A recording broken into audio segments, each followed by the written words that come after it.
It's the final regular season matchup of the 2024 campaign of the Wareham Gatemen. On the Gatemen Baseball Network pregame show, I'm Kyle Marchak alongside Ethan Eibe, and today it's a matchup between the Gatemen and a rubber match with the Falmouth Commodores as we're back home here at Spillane Field. The Gatemen looking to close out the regular season on a high note, and it's also a matter of playoff seeding for the Gatemen. Yeah, first of all, the Gatemen, losers of 6 of their last 7 games. They'd like to finish this regular season on a high note, and yeah, playoff seeding definitely in effect today. Gatemen coming in at 4th right now. They are just ahead of Bourne, or just behind Bourne, by matter of run differential. So if they win, they could go to face Katuitt on the road. If they lose today, probably be Hyannis, but we'll wait and see how it all shakes out. For sure, and shaking out some looseness before the game is Griffin O'Connor. He's been fun to watch. He's also become kind of a pseudo-mascot for this team, so I'm sure he had something funny to say with Madison Walker pregame. He's the starter today and looking to break a good trend for the Gatemen, who need a good starting pitching matchup here today. Thanks, guys. I'm Madison Walker. I'm here today with our starter, Griffin O'Connor.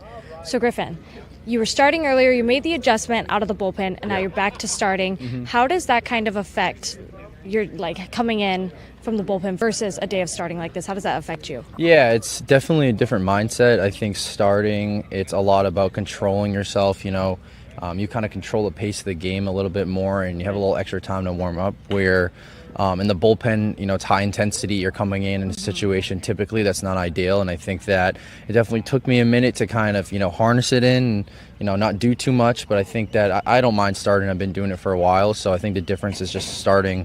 You're able to kind of take a deep breath, relax, go through a routine a little easier, and kind of just go in there and do your thing.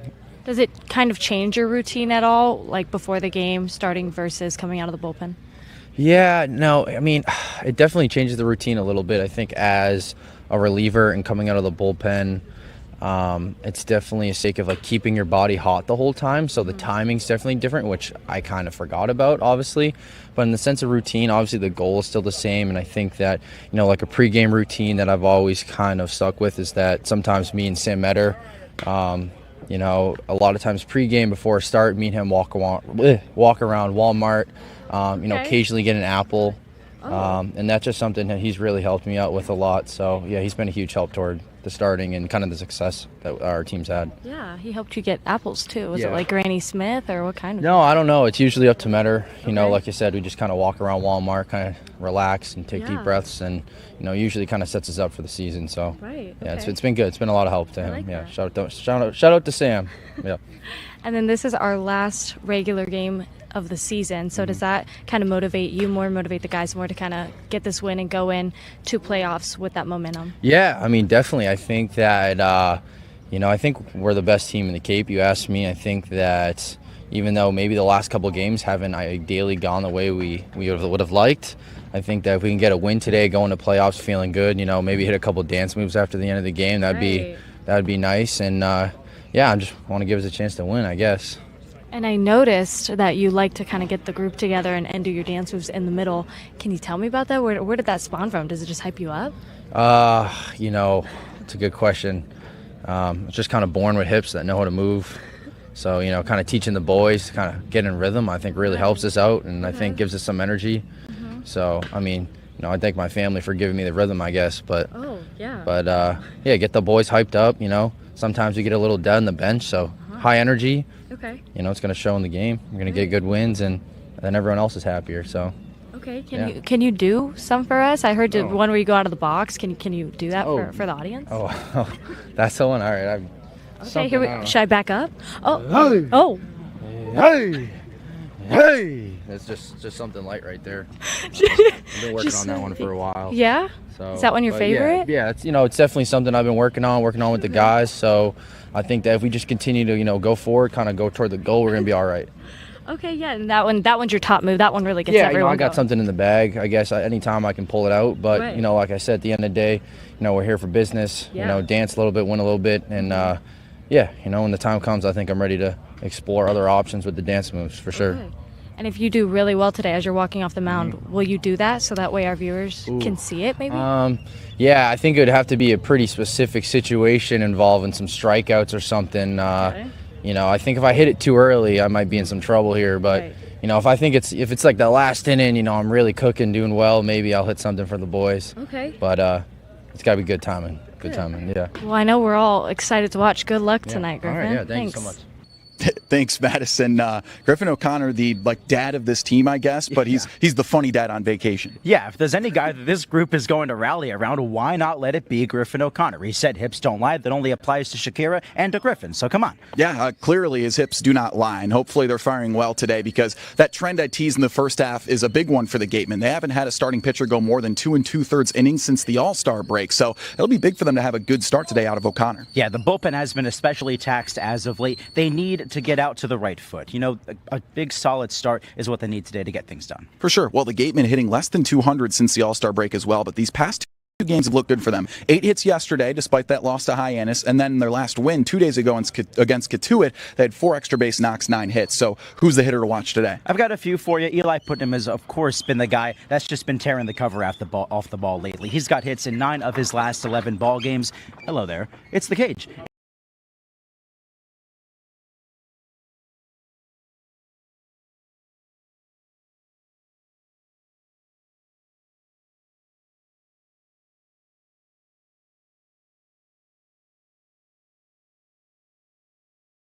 Back-to-back games with multi-hit performances. So let's keep an eye on those two guys. Yeah, a lot to keep your eye on today. The Falmouth Commodores eliminated from playoff contention. They're just trying to play spoiler, but the Gatemen offense looking to get back into a groove as they head into the postseason come August 6th. So those are your storylines. It's the Gatemen and it's the Commodores coming at you from Spillane Field, one final regular season matchup in the Gatemen Baseball Network powered by Cape League TV.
Best hair in the league. I think Morgan's going to get this award.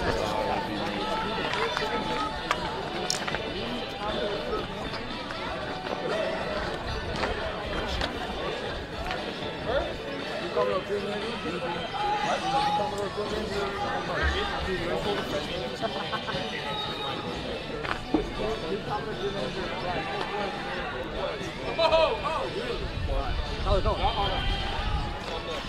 Really? Ready? Why do you? You know,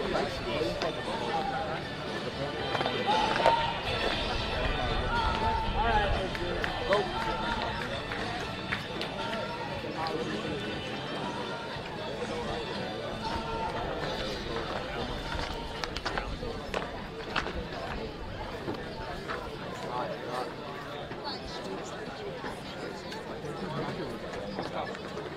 Are you getting the word?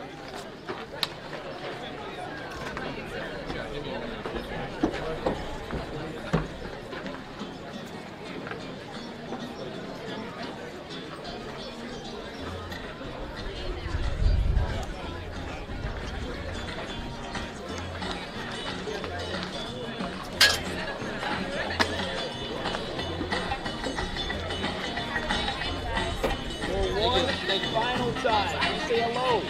On Doors Radio. Here in the summer. Back half of 5. So 24. MJ Newsom alongside Aiden Blank. Game number 3 in the finale.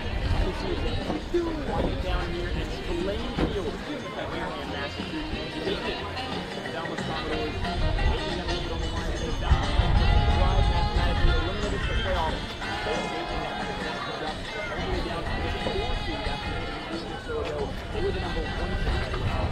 Have a chance today to put the team back in the standings and end your season on a high note. This team has been playing with an awful lot of pride the last couple of days. Certainly looking forward to seeing it. Down the line, they're going to play with some pride. With the doubleheader yesterday. And Trophy in the village up for the game. They were right to the team. Now they're going to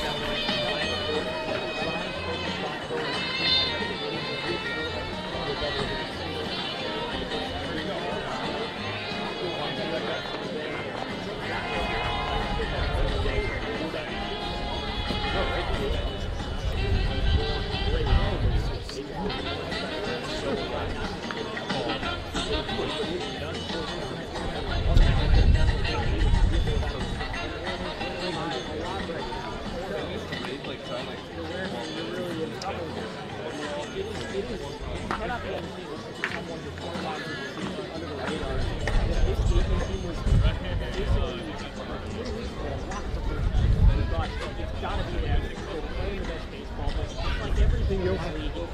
Nothing lacked.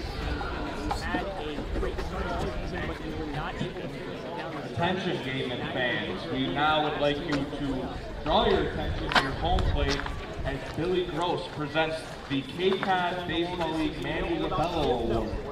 The Manny Rebello 10th Player Award is awarded to a player that exceeds expectations on the field and displays exemplary citizenship off the field. This award is the most competitive award because there are so many players who are deserving, but during this season, one player stood out amongst the rest. Let's give a big round of applause for this year's Cape Cod Baseball League 10th player from the Wareham Gatemen, your very own Johan Desserel. Johan comes to us from Trey, Canada, and plays at Stanford University. This is all-star, hitting 3 4 homers and 17 RBIs. He's also made important contributions to the Wareham community. Giving literary programs with local youth and helping kids that have participated in the Gatemen Youth Clinic. Congratulations, Johan.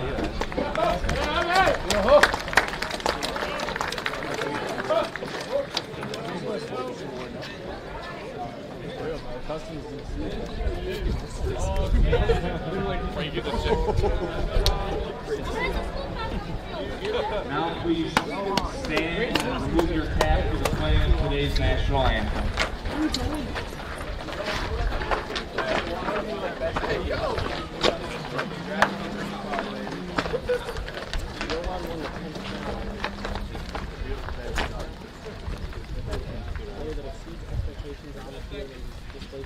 Oh, say, can you see by the dawn's early light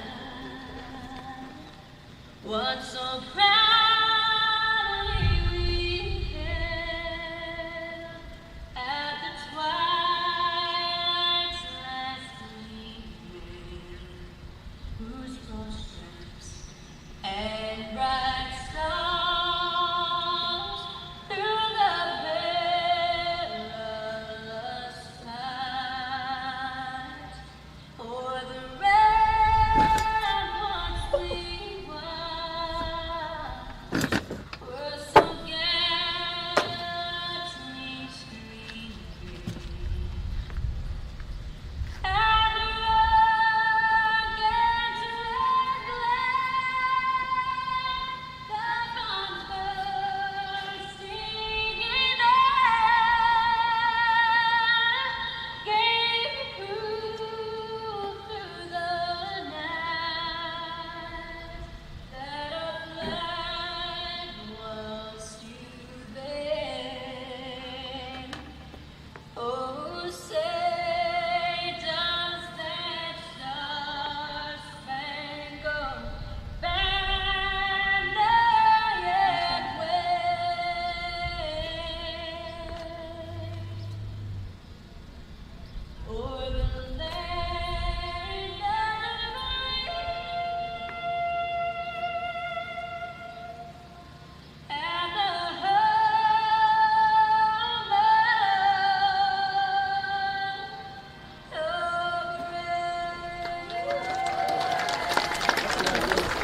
Attention Gatemen fans. Please draw your attention to the Sorry about that. No, you're good. third and final first hit of the night. Rob Bradford from WEEI Baseball and Audacity.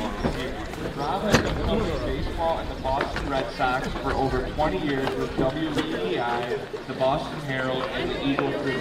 He has written 3 baseball books, including Deep Drive, A Long Journey to Discovering the Champion Within, which he co-authored with Mike Lowell, and most recently wrote A Damn Near Perfect Game with former Red Sox pitcher Joe Kelly. His newest book will be co-authored by former Gatemen. Baseball Isn't Boring, the national daily baseball podcast on Audacity to hear from the top baseball players and executives.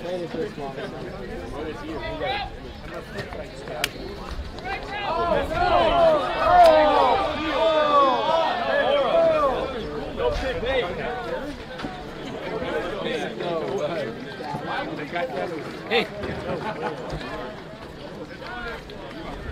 Please draw your attention to the third base line as a group of Gatemen fans and the word we've all been waiting to hear.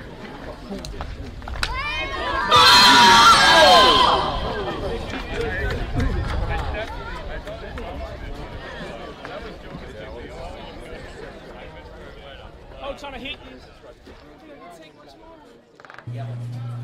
For one final time in the regular season, we hear the echoes of play ball throughout the chambers of Spillane Field. It's the Wareham Gatemen and the Falmouth Commodores to close out this 2024 regular season campaign. The Wareham Gatemen at 4th in the West have already clinched a playoff spot for the first time in 5 years. Kyle Marchak alongside Ethan Eibe. Ethan, it's a matter of playoff seeding today for the Gatemen as they look to take the rubber match against the Falmouth Commodores. Yes, it is. This result today will determine whether they head on the road to Hyannis or Katuitt coming up in just a couple of days from now. Hasn't been the ideal second half for the Gatemen. They've slipped all the way out of first into a 3rd and 4th spot right now. 7-12 in this second half, Kyle, but they'll look to finish it on a high note. Gatemen overall 21-17-1, coming off a loss yesterday. They've lost 6 of their last 7. The Falmouth Commodores 5th in the West, out of the playoff conversation, but they have had a better second half than the Gatemen. They're at 9-9-1 since the midpoint of the season. The Gatemen 6-13 since the midpoint. So a lot of storylines for the Gatemen in terms of trying to find that first half form before August 6th comes around.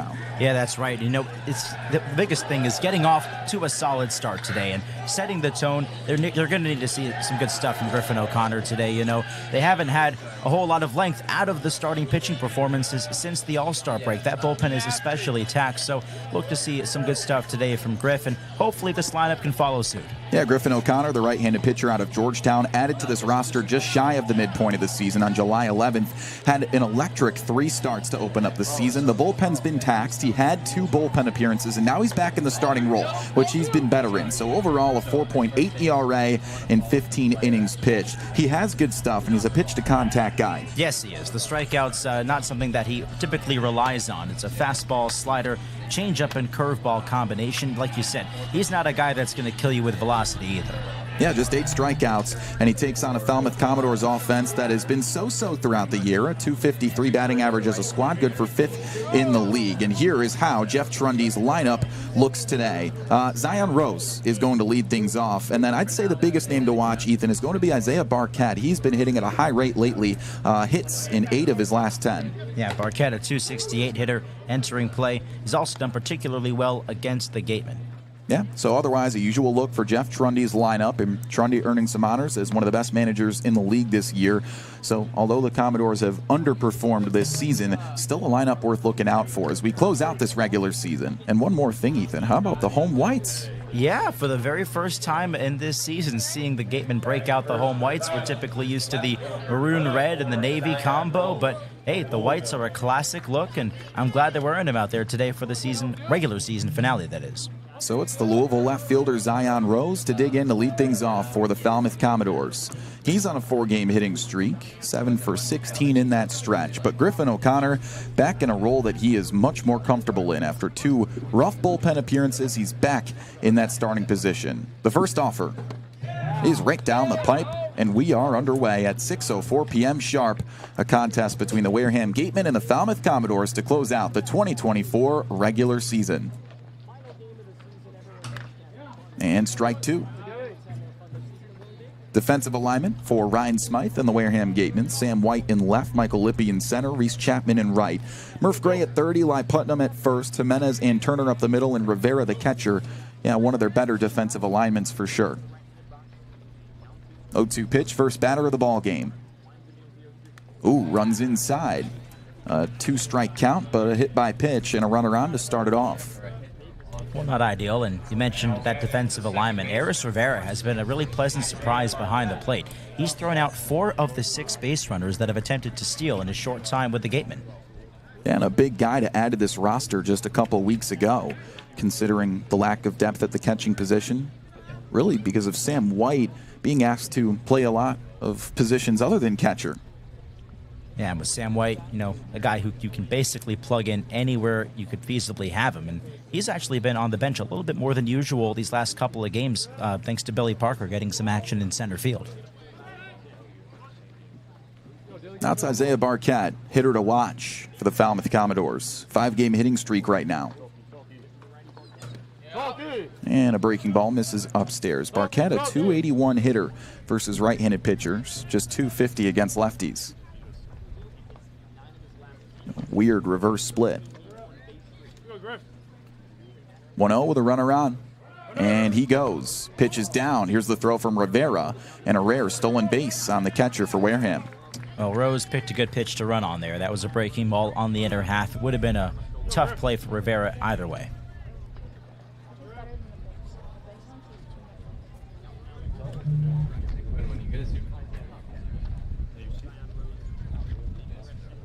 Two balls and no strikes. Just getting started. Runner on second for Falmouth. Their final game of 2024. Pushed out of the playoff picture 3 days ago.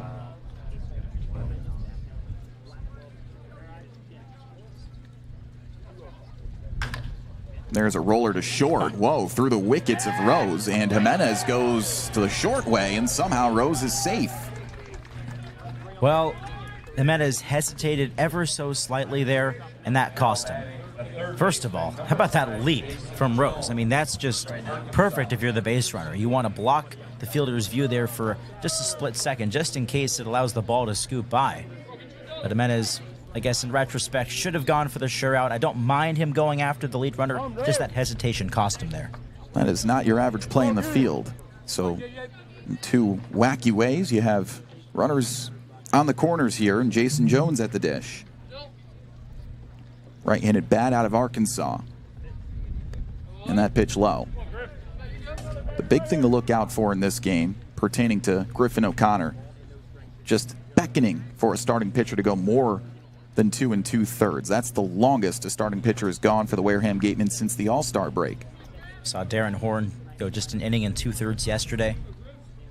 Just been a series of poor starts over this last week or more. And with some offensive woes, I mean, the pitching has been a big part of why they've lost 6 of their last 7. Pickoff doing nothing over there.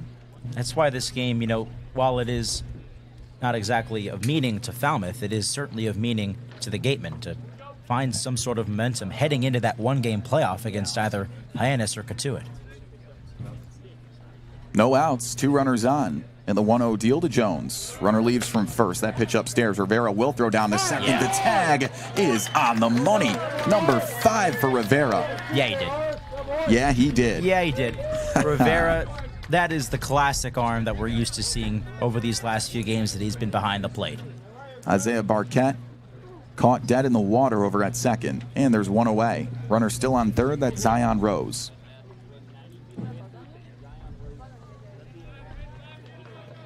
Hitters count. Just inside, 3-0 count.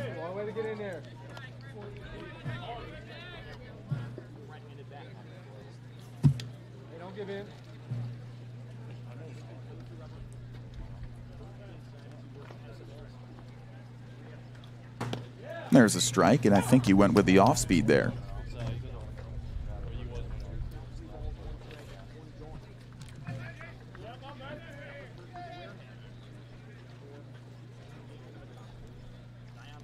3 balls, 1 strike, 1 away.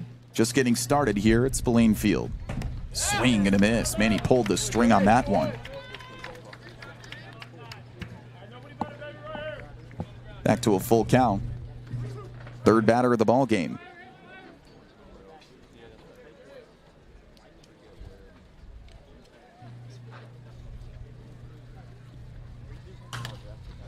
Full count offers popped up. Foul territory. Eli Putnam. We'll just watch it drop onto the dugout.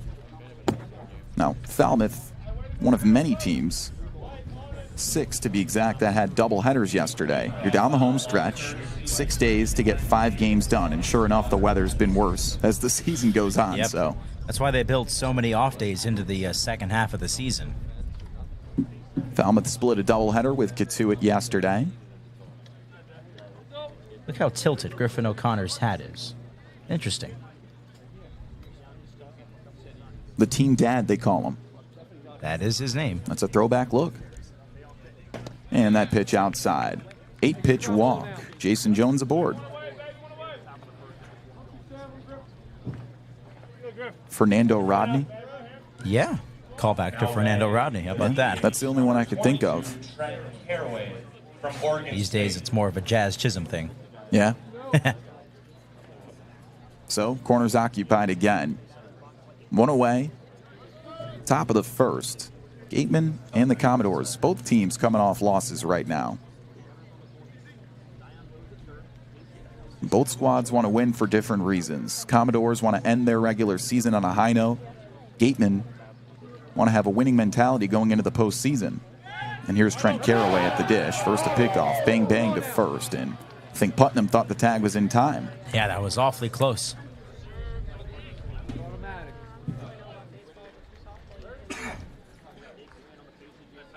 Trent Caraway looking to finish his season hot. He broke an 0 for 16 stretch a couple days ago. Jones on first, Rose on third. 1 away, and the pitch to Caraway. Nope, another pickoff. Even closer this time.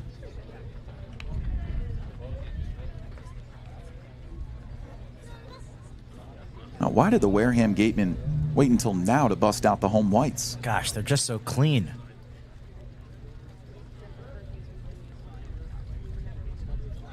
First pitch to Caraway, and it's in the dirt.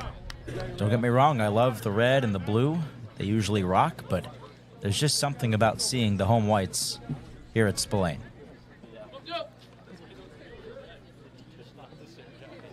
And those are the more tenured style of uniforms, too, for the Gatemen. Been around longer than any other uniform they have.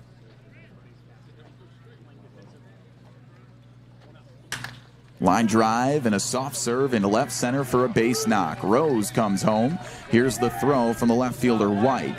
And it's cut off at second. Sliding into third is Jason Jones. It's 1-0 on a base hit from Trent Caraway. Nice piece of hitting there for Caraway. Just plopped that one right over Jimenez's head into left center field. It's exactly what he wanted to do with it. Not looking to do too much. Good start for Falmouth. Griffin O'Connor, first time in a start that he's allowed a first inning run. His 4th start of the year. So here's batter number 5 of the inning. Falmouth has seen him before, back on July 21st at Gov Fuller Field in Falmouth, the same exact pitching matchup. O'Connor and Sean Brennan. Inside edge, that's a ball. Carson Bowen at the dish, a catcher out of Texas Christian University. He loves hitting on the road. A .354 hitter on the road, .289 at home.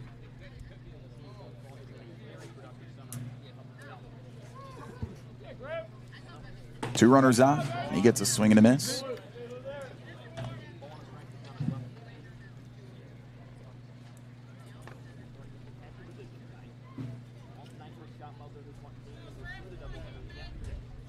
Wind gusting out to right on a cloudy afternoon at Spillane. Big curveball, strike 2. You know the weather isn't good outside when the stone dust and the clouds are the same color. Very true. But no precipitation yet. There is some on the forecast. We'll see how long we can stay dry. 1-2. O'Connor looking for out number 2. And a pair of runners on. We'll pick off over to third. When's the last time you've seen that? Well, we saw that earlier this year. I forget who it was, but still a very rare play.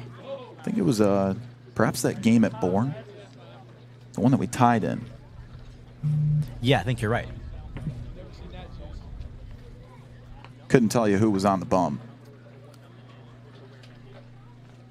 1-2. 2-2.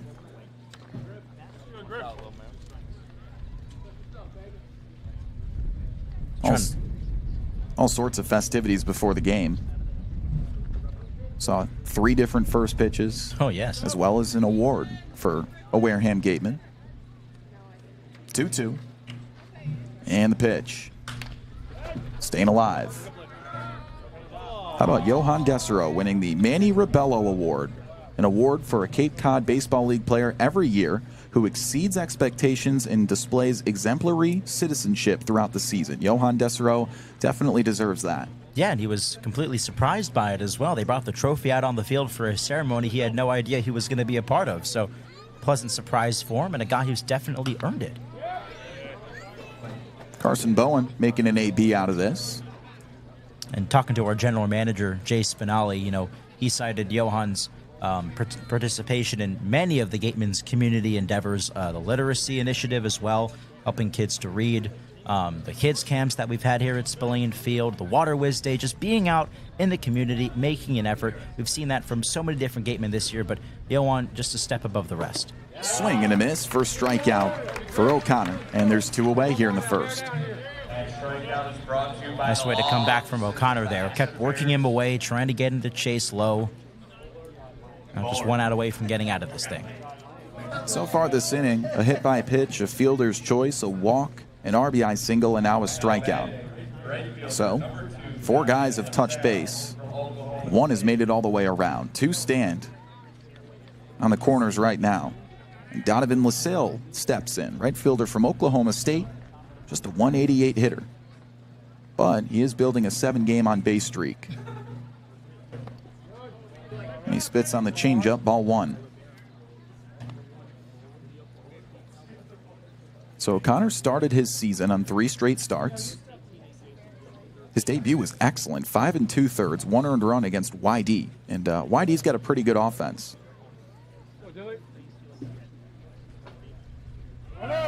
Runner from first leaves, and Rivera thinks about tossing to Jones, but leaves it.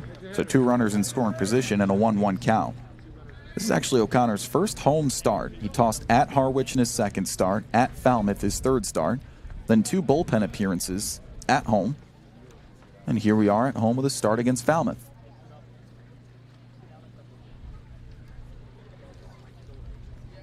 Second and third, 1-1, 2 away. And strike 2.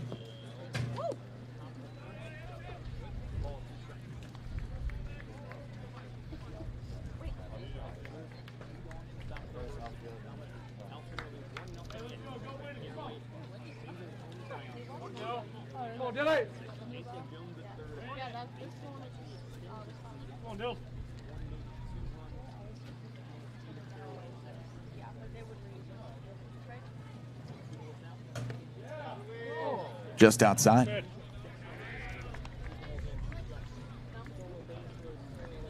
Well, Falmouth having some fun with their final game of the season. Their first base coach today is Willie Baker, who's actually the Commodores bullpen catcher.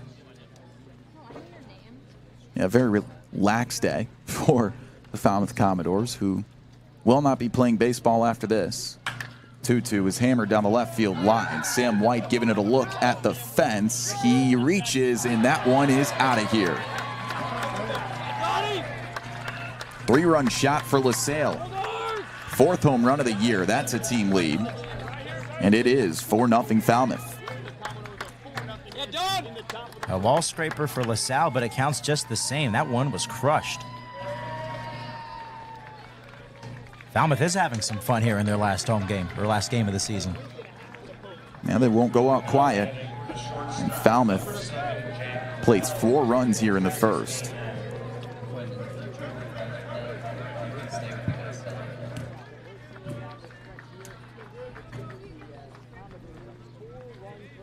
Base is empty, 2 away.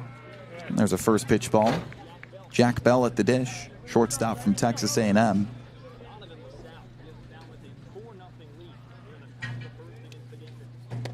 Big swing and a miss, 1-1.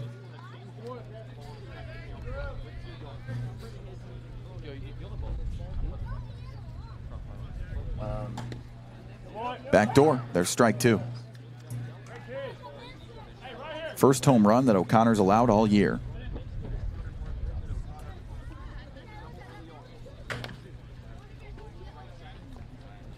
Well, he's past the 30 pitch mark in this first frame. And he's got to be pushed back out there in the second. It's a matter of whether or not he makes it through the third.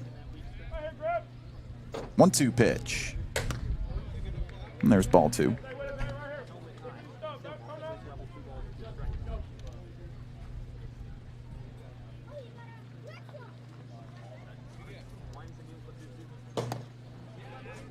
Full count.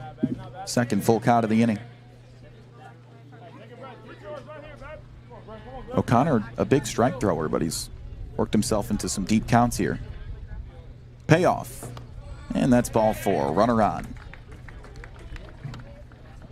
This has been the story, Ethan. Yep.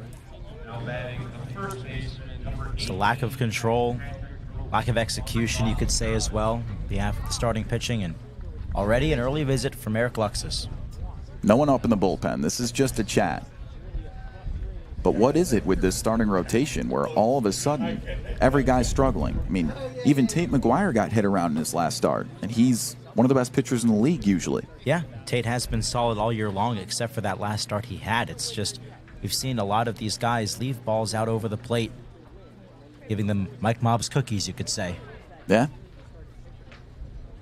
Again, O'Connor giving up his first home run of the year. This is his 4th start through 15 innings of work leading up to this point. Darren Horn, who had all-star type numbers, struggled in his last start yesterday. Back-to-back starts where he was unable to make it past 2 innings. Conversation over. And what does the chat with O'Connor look like right now? Well, obviously, it's still early on. You know, this is just a reset kind of visit, you know, get out of your own head type of thing, if that is what's bothering O'Connor right now. Refocus and attack this next guy. That's the message. 2 away and a runner on. 4-0 Falmouth. 8th hitter of the inning, and it's Patrick Roach, first AB today. That's ball 1. Roach just 4 games into his Cape League career. First baseman from Boston College. Productive in a small sample size, a .365 hitter. He's got 4 runs batted in.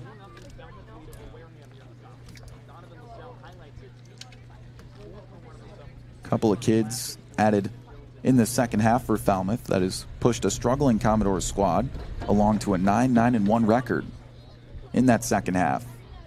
And it just kind of makes you wonder, like, where was that recruiting for Falmouth and their offense in the first half? Well, if you flip the conversation to the Gatemen side of things and you think about how dominant they were in the first half of the season, you think about guys like Brendan Summerhill and Bobby Bozer, Murph Gray attacking that top of the order, that 3-headed monster you could call it. After Summerhill and Bozer left, things really weren't the same. And it has been nice to see a couple of guys step up in their absence. Eli Putnam, top 10 in the league in slugging. Johan Desero, top 10 in the league in batting average. But you can't rely on, let's say, 3 guys in the lineup to carry the entire load of the offense. 2-2. We saw it these last couple of days with lineups like Katuit and Hyannis producing top to bottom. The Gatemen got performances like that in the first half, but they've been few and far between here down the home stretch. One duck on the pond. O'Connor looking for out number 3. He's allowed 2 runners on with 2 away here in the first. 2-2 to Roach. Lined and a nice pick by Gray. A pirouette and a toss for out number 3. 2 hits, 4 runs, 1 left on base, and it's 4-0 Falmouth as we head to the bottom of the first. Gatemen step it up on the Gatemen Baseball Network, powered by Cape League TV. Whatever your technology needs are, Secure One can help. Learn more at secureone.com. SecureWON.com. The Wareham-based AD Makepeace Company, founded in 1854, is North America's largest cranberry grower, the largest private property owner in eastern Massachusetts, and a recognized leader in environmentally responsible real estate development and stewardship. For 170 years, AD Makepeace Company has supported community events and organizations like your Wareham Gatemen. Visit admakepeace.com to learn more. Attention baseball fans, are you ready to hit a financial home run? PCT Federal Credit Union is here tonight to make your dreams of home ownership and driving off in that new car a reality. Their unbeatable low rates on mortgage and auto loans are a win for everybody. Whether you're rounding the bases to buy your first home or looking to upgrade your ride, PCT Federal Credit Union has got your back. Swing by their tent before you leave or visit their website to learn more about how they can help you step up to the plate and score big on your financial goals. The AD Makepeace Company also owns and operates Reed Custom Soils, the area's leading manufacturer of custom soils, including CU structural soil and Rooflight certified green roof media. Reed Custom Soil is also a manufacturer and distributor of baseball infield mix and conditioners. To learn more, visit www.reedcustomsoils.com. 4-0 Commodores on 2 hits, including a home run in the top of the first. Donovan LaSalle with his 4th of the year.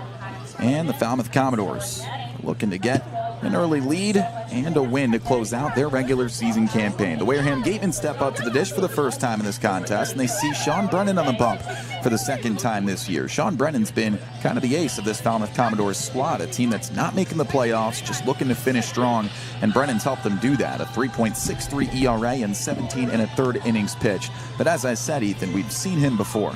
Yes, we have. Last time out, it was the 21st of July over at Falmouth Fuller Field, and he absolutely dealt. Gave up 2 earned runs over 5 2/3 innings, struck out 4 and walked only 3. So this lineup has seen him before. Hopefully they can make the adjustments today. Yeah, his longest outing of the year was against Wareham back at Gov Fuller, but now he pays his first visit as a starter to Spillane Field.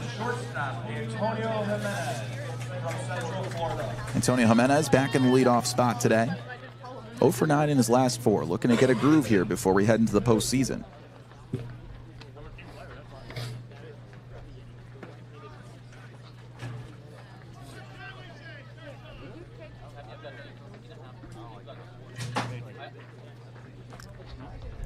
First pitch from Sean Brennan. And there's a strike. Remember how we talked about, Sean Brennan being a keystone guy and the Gateman dugout being a whole lot of keystone guys leading the pack, and Smythe and Gary Ruby as well. So they're very familiar with Sean Brennan, but even with that prior knowledge, they weren't able to figure him out last time. So we'll see if the scouting report helps a second time around.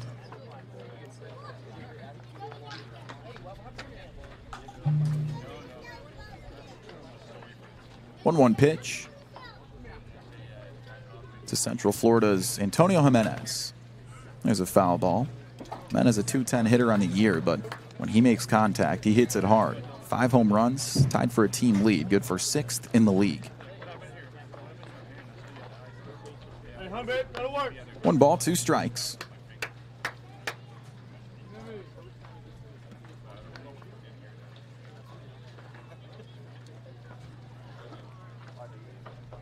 Brennan's 4th pitch.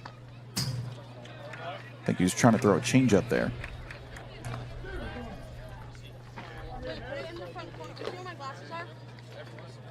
Gatemen have yet to beat Falmouth here at Spillane Field this season. Both their wins in the season series have come on the road. 2-2 season series, a rubber match to close out this regular season as well. Way out in front, staying alive is Jimenez. Last time Falmouth was here, we saw Gage Wood. Now, he was their ace while he was here. Arkansas Razorback.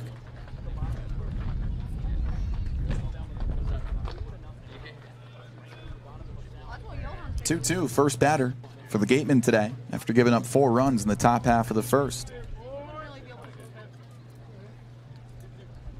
Swing and a miss. He gassed him up, and it's a strikeout to start the game. That high pitch is such a tough one to lay off there for Jimenez. Colby Turner's turn. Second baseman for Michigan, 2 for 12 in his last 5 games. Colby Turner from Michigan.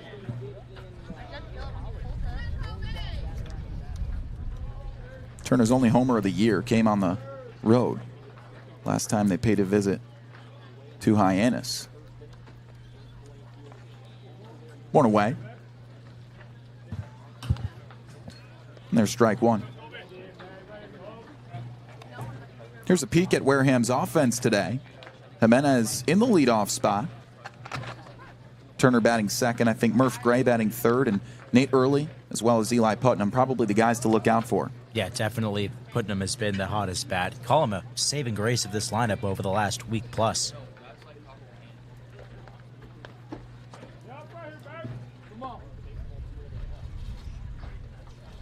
Oh, 1. And it plunked him.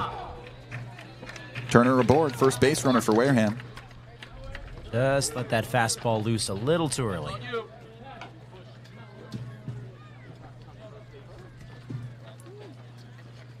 Gatemen on base percentage below 300 since the All-Star break. So kind of one of those situations where you can take what you get. Now it's Murph Gray's turn. He broke out of a little bit of a skid recently. Back-to-back multi-hit games after a little 1 for 12 stretch over 3 games before that.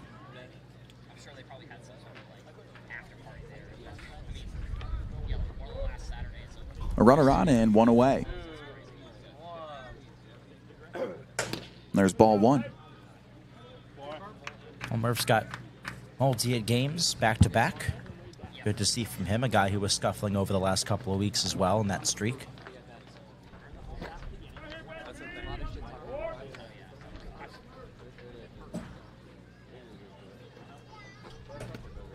Back pick over to first. It's not in time. 2-0 count to Murph Gray. Nice move by Bowen.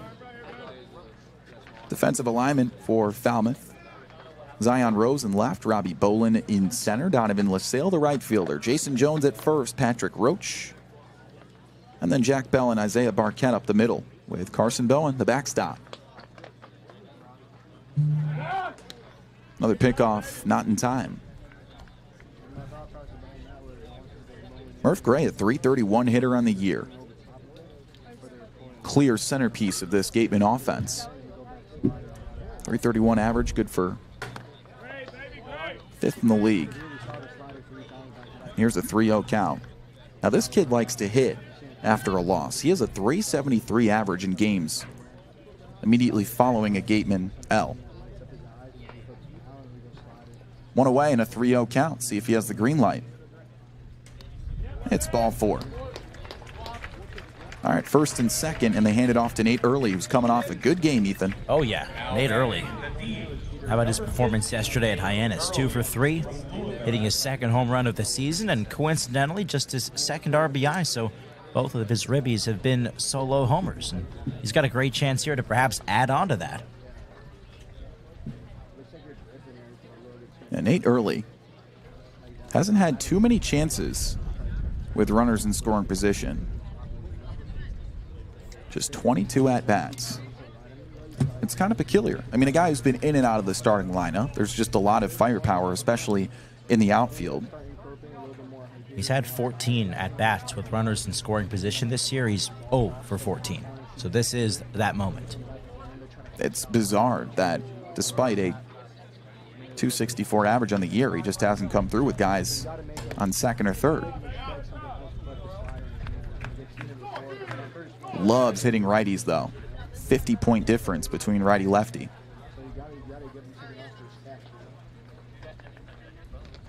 One away, 2 runners on.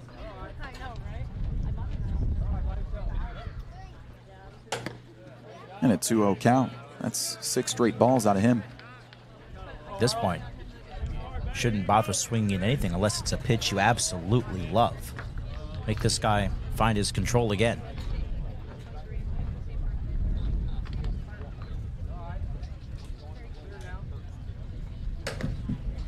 7 straight. What's that Texas A&M chant? Ball 7. Yeah. Ball 7.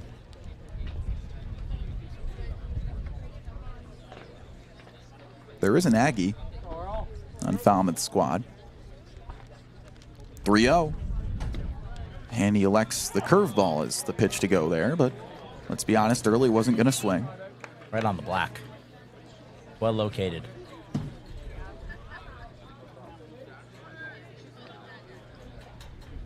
Three and one with one away. And that's ball 4. 3 consecutive base runners after a strikeout to start the ball game for Brennan.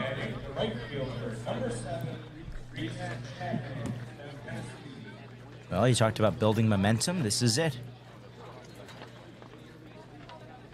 Reese Chapman could use some momentum right now. 1 for 19 in his last 5. He's got the bases juiced. And here's Mike Landry out of the dugout to have a chat with his pitcher.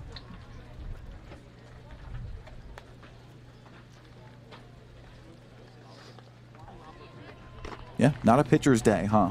Not to this point in this one. A rubber match between these two teams. Falmouth jumping out to an early lead after 2 hits, an RBI single from Trent Caraway, and then a 3-run bomb by Donovan LaSalle in the top half of the first.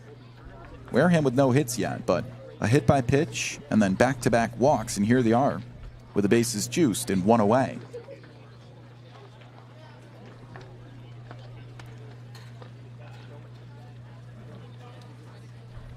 Reese Chapman looking to break through.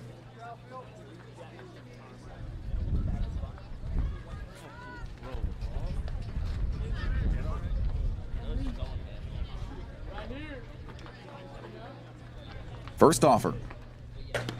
And it's ball 1. Chapman did hit 1 of his 3 home runs this year against the Commodores. That was on the road. Gatemen have 2 grand slams this season. 2-0 count.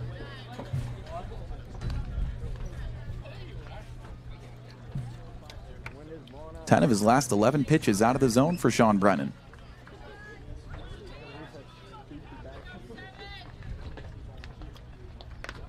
Hitters count. Reese Chapman at the dish. And there's a strike.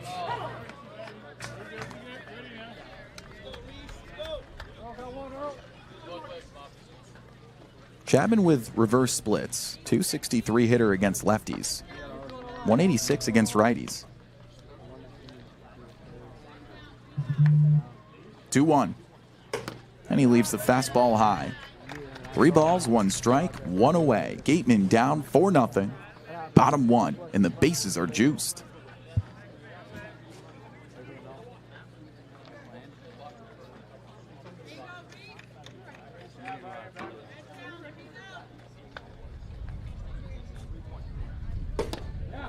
And that one is down low. Walking in a run. Well, how about the patience from this Gateman team these last 3 plate appearances? Granted, most of these pitches have been well out of the zone, but right there for Chapman, he took a couple of pretty close ones. 4-1 now. Gateman back within 3 and still plenty to work with here. Reese Chapman walking aboard. That's 3 consecutive walks allowed by Sean Brennan. Tying run on first in the form of Chapman, and here's Eli Putnam. Bases loaded, and a first pitch breaker in there. This is not the guy you want at the dish right now. No way. Putnam hits in 9 of his last 11.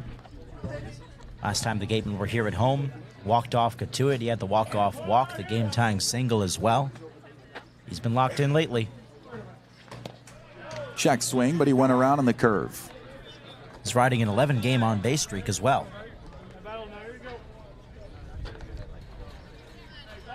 Leads the league in triples, too. It is 3rd of the year. Off the wall in Hyannis yesterday. 0-2, and that one squirted foul.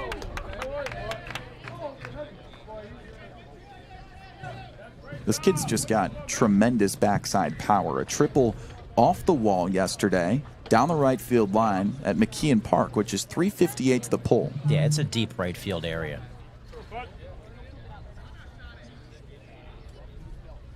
The 0-2. That one outside. One of his 5 home runs, which is tied for a team lead, was a 420-foot moonshot to the scoreboard out there in right center. That's backside power, too. Line drives to backspin. Yep. The great mobism. 1-2. Way outside. So everybody during batting practice said, Hyannis yesterday wearing mobism shirts of all varieties.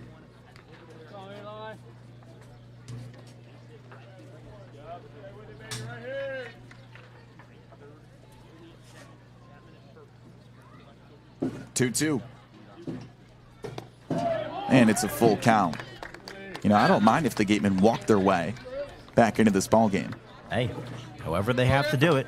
If patience is the key, then so be it. Full count, 1 away, and the base is loaded. 3 straight walks by Brennan, threatening a 4th. And he hit him. Oh, man, Sean Brennan's command. Nowhere to find it right now, and the Gatemen have brought in another run. It's 4-2. Breaking ball just popped out of his hand. Half second too soon. Let's go. Now batting left fielder number Let's see what Sam White can do. Sam White, a couple of big flies this year, a 263 hitter, and looking to get back into a rhythm as well. 2 for 14 in his last 4 games.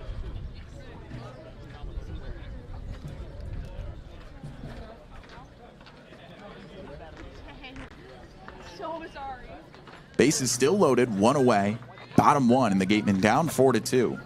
No hits for them yet.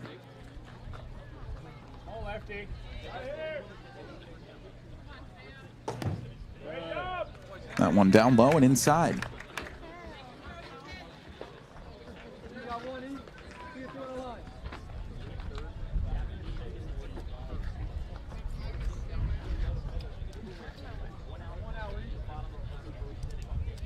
One 0 pitch from Sean Brennan. And there's ball 2. And we haven't seen command struggles like this in a second now. Especially from both arms to start this game. Sam White has 1 hit and 3 tries with the bases loaded this year. I don't care what the sample size is. 333 is pretty good. 2-0.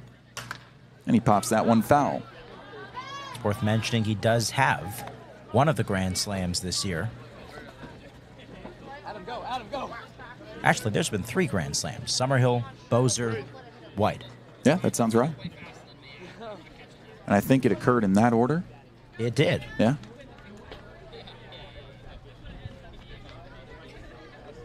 Now Sean Brennan calling time. 2 balls, 1 strike, and 1 away. Nate Early on third. Reese Chapman chilling over at second, and Putnam standing on first. 2-1.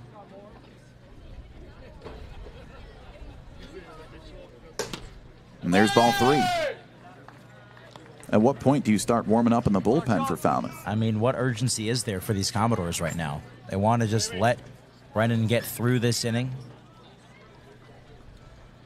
That seems to be their plan right now. 3-ball count. 5th one for him today. There's a backside shot. Shallow into left field. Coming in is Rose, and it doinks in for a hit. How about that? A little bloop knock with the bases juiced. 2 for 4 now. And Sam White brings in another run. It's 4-3. Sam White finding that Bermuda Triangle. Rose charging in. Jones and Bell going out, landing right in between the 3 of them. First hit for the Gatemen today. Wrote down as an H in the scorebook nonetheless. Gatemen back within 1 run after giving up 4 in the top of the first. Come on, Sean.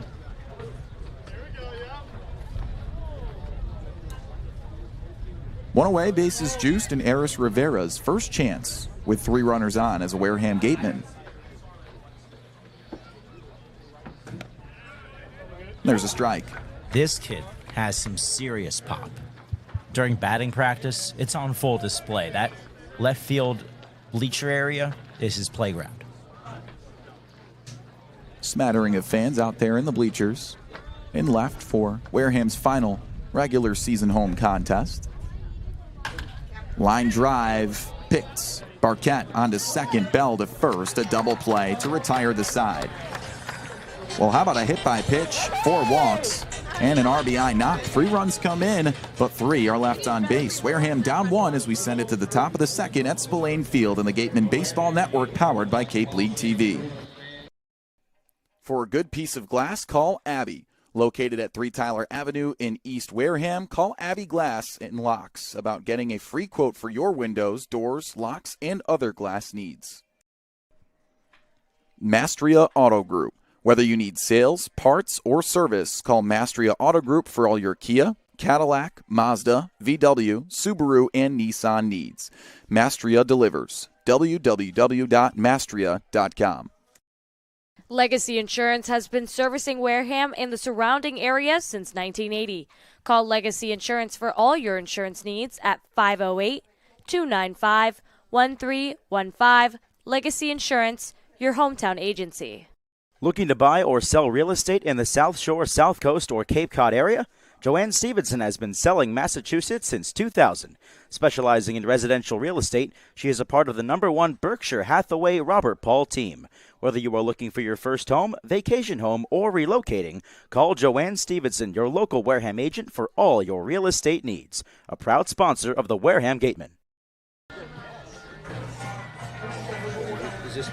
2 hits for Falmouth, 1 for Wareham as we head to the top of the second on the Gatemen Baseball Network, powered by Cape League TV.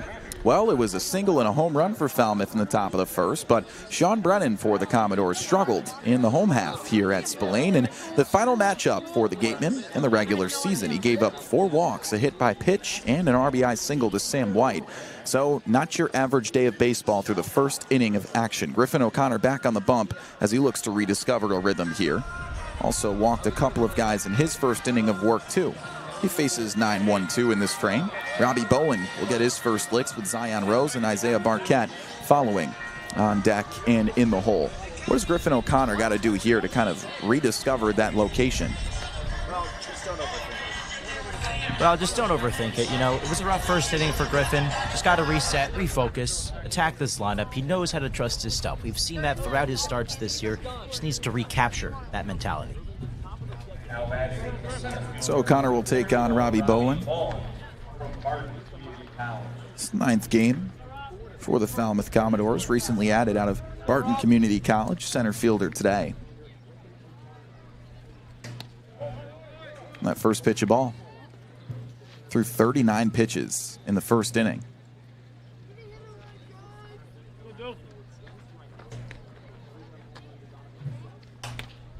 There's strike 1. I think that caught a window out there. And it ricocheted back out onto the field.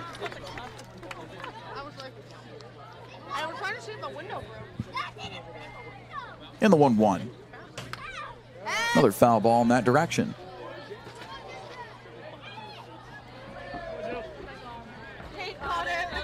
One ball, 2 strikes, first batter.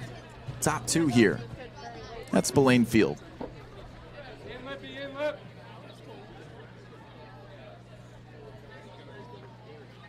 One, 2. Swing and a miss. Strikeout number 2. As Bowen's down on strikes, and there's 1 away.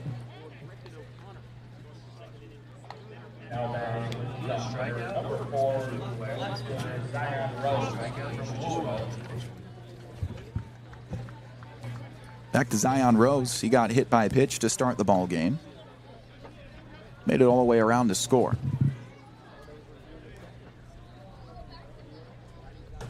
Nearly got hit again. That's ball 1.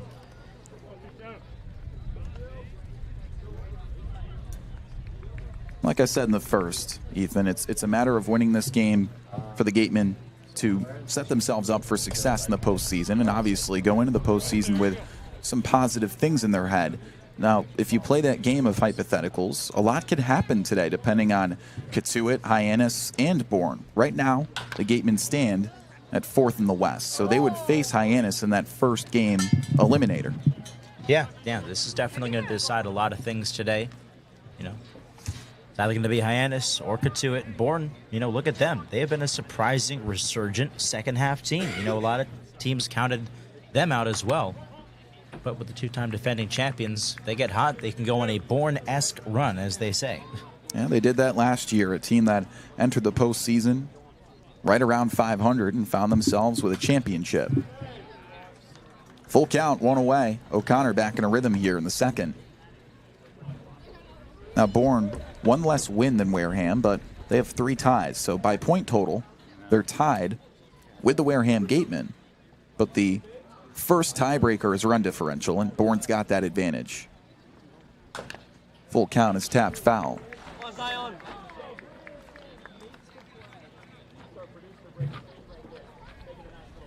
Bourne right now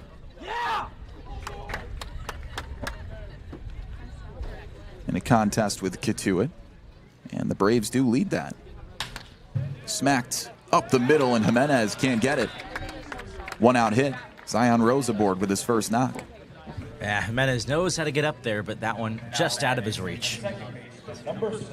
Third hit allowed by O'Connor, and it's back up to Isaiah Barquette. Got aboard with a fielder's choice, and was caught stealing in the first.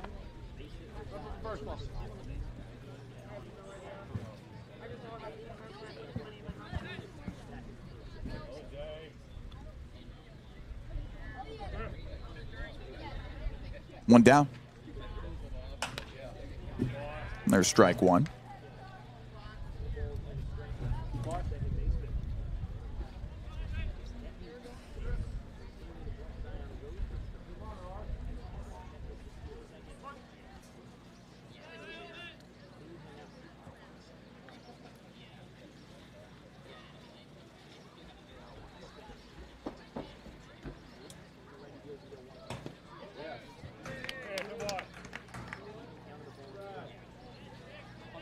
Braves and the Gatemen, 43 points apiece.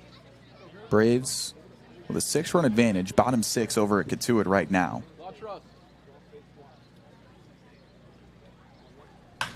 Back up the middle.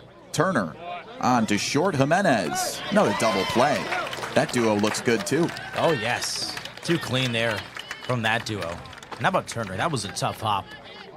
Handled that well, and Jimenez finished it off. Man, we've seen a rotation of good double play partners throughout this year. Obviously, the biggest double play we saw was in their last home game when the Gatemen were looking to snap a losing streak, 5 in a row, and they did in walk-off fashion. But in order to preserve that tie going into the 9th, they got a huge double play out of Antonio Jimenez and Johan Desero, and man, did that look pretty. Oh, yeah, with Sam Meddard on the mound, all they wanted to do was shut down Katuitt in short order, get the hot bats right back up there, and Jimenez certainly helped them do that. Figured we'd tell that story as we move into the bottom of the second here, as that one retired at the side. So big for Griffin O'Connor to throw that 0 in the top half of the second. See if the Gatemen can respond, as Sean Brennan's command looked really rough in the first. Yeah, it was a very strange first inning for both O'Connor and Brennan. He just had 3 straight walks, a couple of hit-by pitches as well. We'll see if there's more of the same or how long they'll keep him in. Hopefully the Gatemen bats can come through with the actual sticks this time. You know, the patience was there, certainly, and we love to see that, but let's see what else they can do. So Griffin O'Connor faced the minimum in that top half of the second.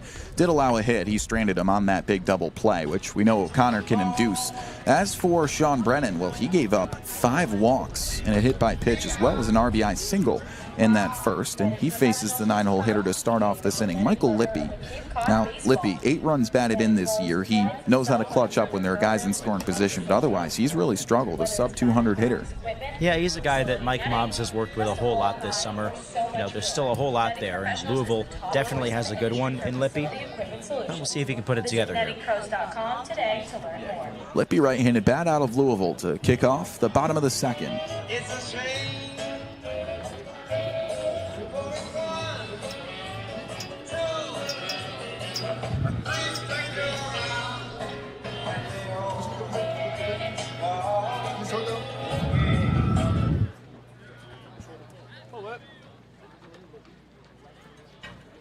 Ready to roll here, bottom 2.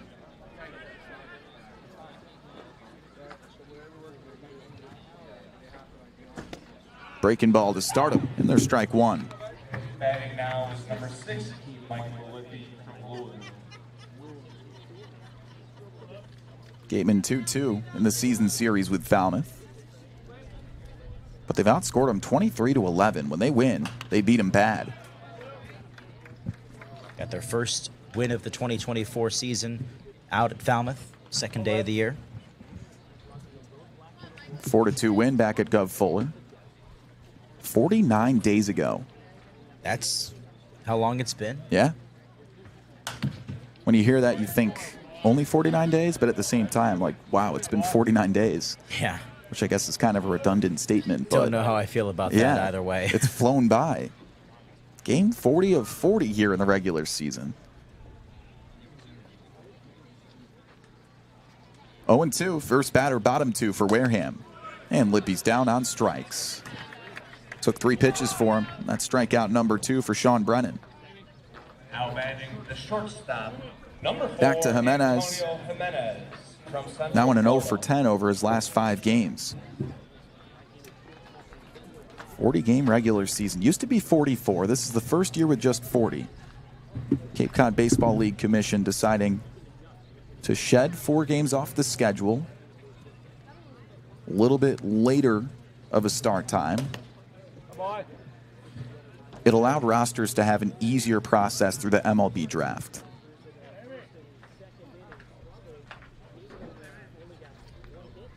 One away. And a 1-0 count to Jimenez. Swing and a fly ball out to left. Wendell knock it down. Zion Rose has a beat on it. And there's 2 down.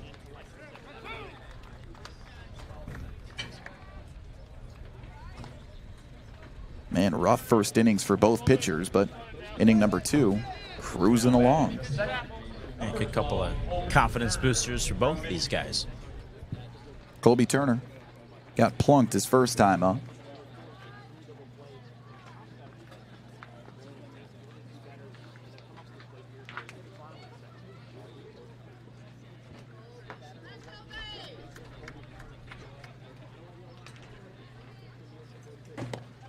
Strike at the knees. Hey, the sky's clearing up here. I see some blue out in front of us, in center at least.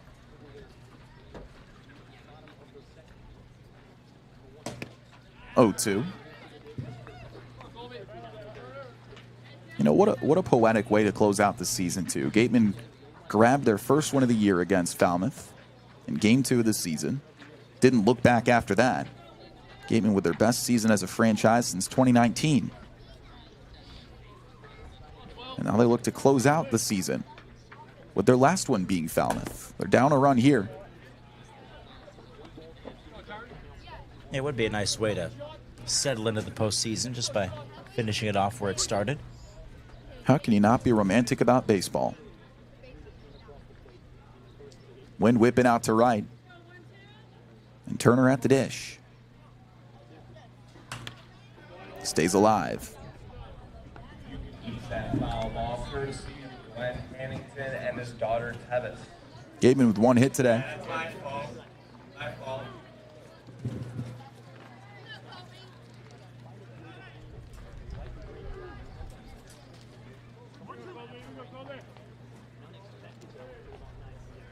Two away. Gateman looking for a base runner here. Bottom 2. And a 2-2 count.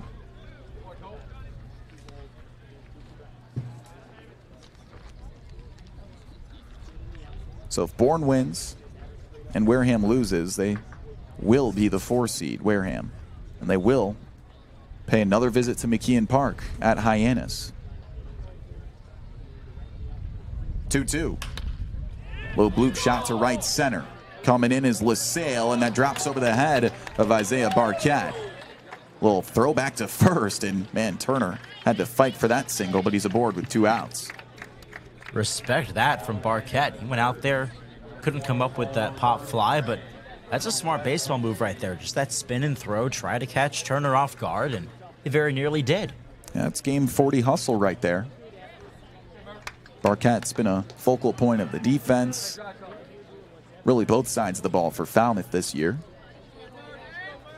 Meanwhile, Wareham turns it over to their centerpiece, Murph Gray, with 2 away.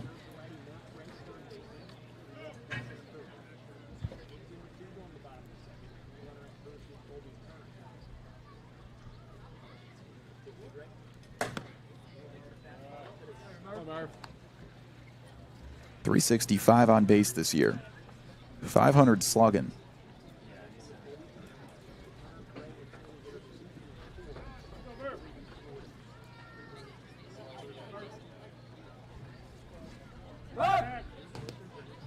Gray, one of those guys that tucks his long pants into the cleats below his heels. Wonder why. I think he's one of the only ones I've seen do that for the Gatemen this year. 1-0. Just out in front of the breaker. Put some English on that one. What's your style? Long pants, pants over the heels? I was always roll the pants up to the knees. Yeah, you were a or not even a stirrups, just the high socks? Yeah, usually just the high socks. Falmouth seems like a stirrups team. See a couple out there. 1-1. That brushes him off the dish. 2 balls, 1 strike. So growing up, one of my first Little League teams, we were the Texas Rangers. You know how it is? Yeah, yeah. And that must have been like 2011. And you know who was the starting second baseman back then for the Rangers? Ian Kinsler. Oh, yeah. So So he that's a always good wore inspiration right yeah, there. and he always wore the high socks. 2 balls, 1 strike, and 2 away. And it's outside. Ball 3.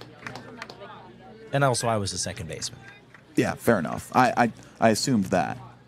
Yeah, I had the worst arm on the team. Second basemen are usually average height, so it makes sense. Don't go there with me. What? You're 5'10". That's average height of a male, isn't it? I'm not 5'10". I don't know why you keep doing this to me.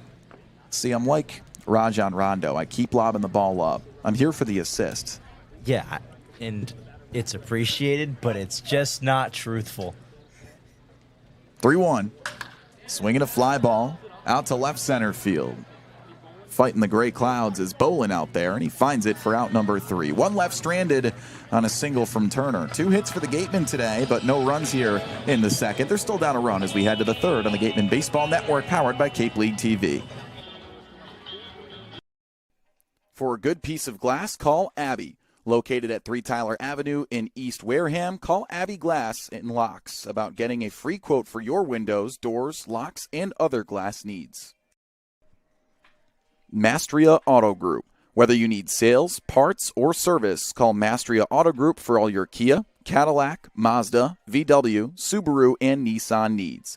Mastria delivers. www.mastria.com. Legacy Insurance has been servicing Wareham and the surrounding area since 1980. Call Legacy Insurance for all your insurance needs at 508-295-1315. Legacy Insurance, your hometown agency. Looking to buy or sell real estate in the South Shore, South Coast, or Cape Cod area? Joanne Stevenson has been selling Massachusetts since 2000. Specializing in residential real estate, she is a part of the #1 Berkshire Hathaway Robert Paul team. Whether you are looking for your first home, vacation home, or relocating, call Joanne Stevenson, your local Wareham agent, for all your real estate needs. A proud sponsor of the Wareham Gatemen. 3-4-5 due up for the Falmouth Commodores as they head to the top of the third here in Wareham, Massachusetts at Spillane Field. It's the final regular season home contest for the Wareham Gatemen. Game 40 of 40 here in 2024, and right now a 4-3 score. Both teams scoring all their runs in the first. It was a single and a homer for Falmouth, and then it was a whole lot of walks for Wareham. Here we are after a clean second inning in the top of the third, and Eris Rivera is going over to the dugout for something. What is Rivera looking for here? He just got handed something by Eric Luxus. I think he might have forgotten his pitch comm. Yeah, that's likely what it was. Need that. It's worth looking around at some of the other scores from around the league today. With seeding on the line, Bourne is leading Katuitt 11-5 in the 7th inning. That's on the road as well. Got Hyannis up 6-1 on YD. Harwich leading Brewster 10-6, and no score between Orleans and Chatham. It'll be an interesting day in the East. Still one more spot to fight for between Orleans and Brewster. I think Harwich is clinched. Yeah, bottom 3 teams in the East, all below 500 and all within a game and a half of one another. I mean, just a wacky division over there. Harwich looked like they were dead in the water, and now they're back in the postseason. At one point, they had lost like 17 of 20 leading into that second half. Well, that middle portion of the season was rough for Carson Trail. Oh, boy. Poor Carson. They were poking him with a stick saying, do something. What could he do? Nothing at that point. Although Carson Trail does have the advantage of being one of the tallest broadcasters in the league. We're still on this height thing. 3-1 first batter is Jason Jones, and there's strike 2. As long as I'm taller than Eibe. I don't blame you.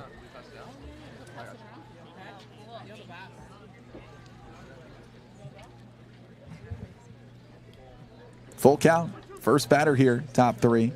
So in all likelihood, Bourne walks away with the win. Up 6 with Kituit. There's a sky-high pop-up over the middle infield.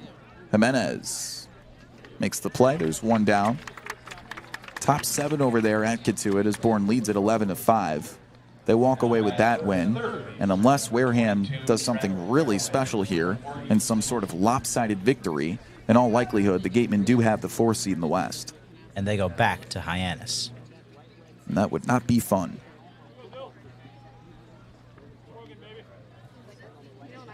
Does help, though, that McKeon Park is fun to go to, I guess. I think the ballpark's pretty, at least. There's strike 1. Trent Caraway at the dish. He's 1 for 1 with an RBI single.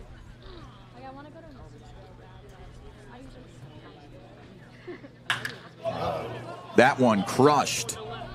And way out of here. Oh, my gosh. My goodness, did he clear the fence with distance on that one. Caraway with his 4th home run of the year. A solo shot makes it a 2-run ball game. It's 5-3 Falmouth. That's Murph Gray territory all the way up there, the left field bleachers. That was almost over the bleachers. Are you kidding me? Murph Gray hit a home run up in that same level in the first half of the season. Trent Caraway, man, hang a star on that one. Yeah, I'm going to get the distance on that. 5-3, Falmouth up by 2 now. Here's Carson Bowen, who struck out his first time up. Second home run O'Connor's allowed today. All right, you guess the distance, and then I'll ask for it. Well, of no disrespect to Griffin O'Connor, but that was a moonshot. There's ball 2. I'm going to go, say, 400 flat. No way. I'm going like 430. I don't know. It was kind of high arcing, and he also pulled it to left a little bit more than Murph Gray did. All right, I'll make one final adjustment and say 420 flat. Meanwhile, O'Connor and Rivera just chatting. I think this is just a conversation to calm him down. Well, I've reached out to our favorite trackman, Spider-Man, Sean McGarry, who I saw climb up the fence today to fix up the trackman machine one more time here at Spillane Field in the regular season. Some things like that you just got to appreciate. Now that is a master at work when he climbs up this fence in front of us and sets up his trackman. Now, what is he even plugging in when he does that? See, these are questions that I don't ask because they're kind of above my pay grade, but I just let him work. We should have made a package report on it. You and your package reports. There's a strike. And there's just too many different things going on with this ball club that we have to talk about. Line drive, Jimenez spinning, firing. Beautiful play for out number 2. That's a nice play from Jimenez. I mean, his defense has improved so drastically over the course of this season. Couple of putouts with a homer sandwiched in between, and it's back to LaSalle, who hit that first home run of the game. A 3-run jack back in the first. Terrible news. The radar's still broken. Wow. We don't get a distance on that shot.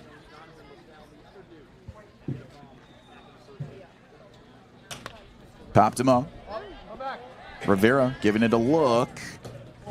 And he makes a running grab into the fence. Right into your couch, fans. How about that play from Eris Rivera to close out the inning? Eris Rivera and his defense just continues to sparkle. How about that play? All right.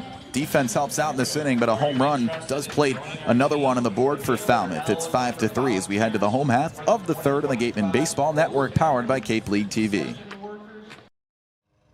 Welcome into our first edition of the Wareham Walk-Off in 2024. And our first guest, as we get to know you, is Tony Pluta, right-handed pitcher out of Arizona. You ready to roll? Let's do it. Let's do it.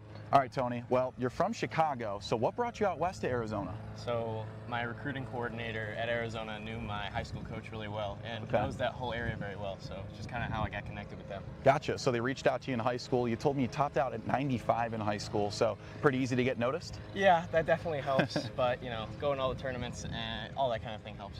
Okay, well, on top of that, you've developed some accolades in your short career in college baseball so far. You were in the Northwoods last year, and then college ball treated you well in 2024. Your spring was pretty fun. How about that Pac-12 championship? What was that like? It was amazing, especially being the last Pac-12 championship. It was an awesome feeling to win the last Pac-12 game ever.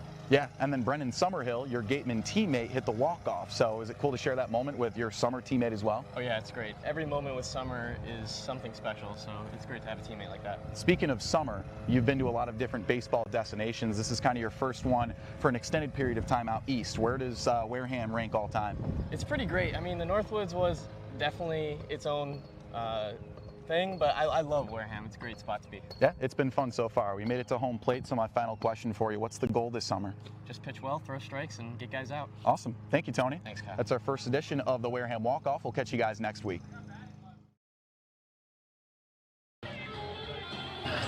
4-5-6 coming out as the Wareham Gatemen look to retie this ball game. Down 5-3 after a home run in the top of the third. Falmouth extends their run advantage.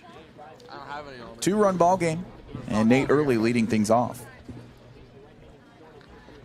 Early walked aboard his first time up. Sean Brennan allowed 5 free passes in that first inning, as well as a single to give the Gatemen 3 runs.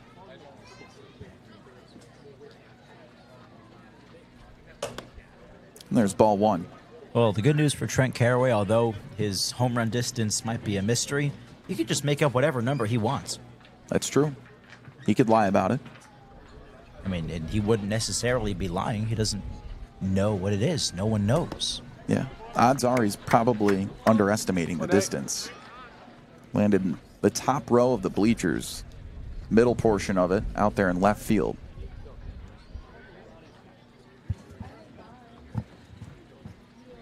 Two-0. There's a roller through the hole. Nice effort by the second baseman, but Early is safe. Barquette trying to make a spectacular play, but Nate Early a little too swift down the first base line. A leadoff single. We've seen Barquette's range on full display tonight, but that play just a bit too difficult to convert. So Reese Chapman, also a walk recipient, steps up.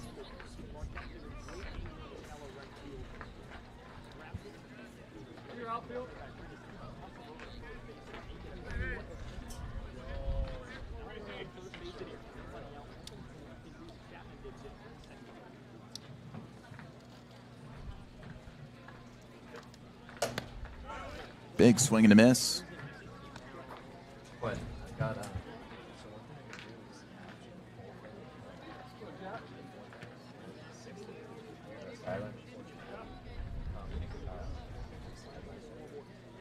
Oh, 1 deal. There's ball 1.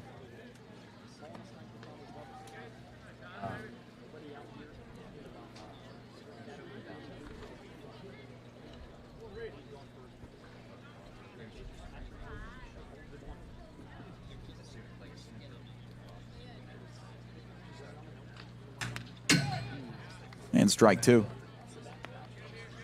Good pass, baby.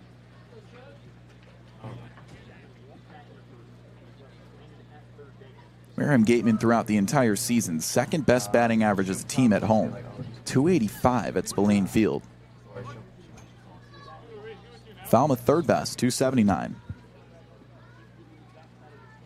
No outs and a runner on.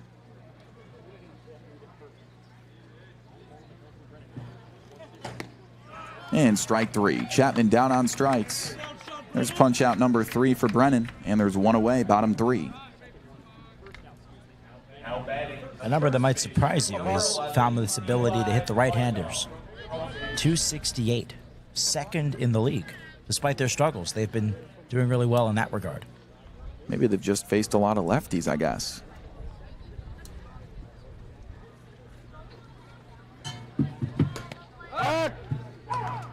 Well, back pick over to first. Nothing over there. And strike one to Eli Putnam, who steps in. Also walked. 272 hitter on the year.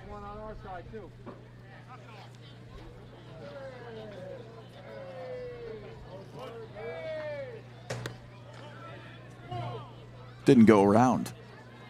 Ball one.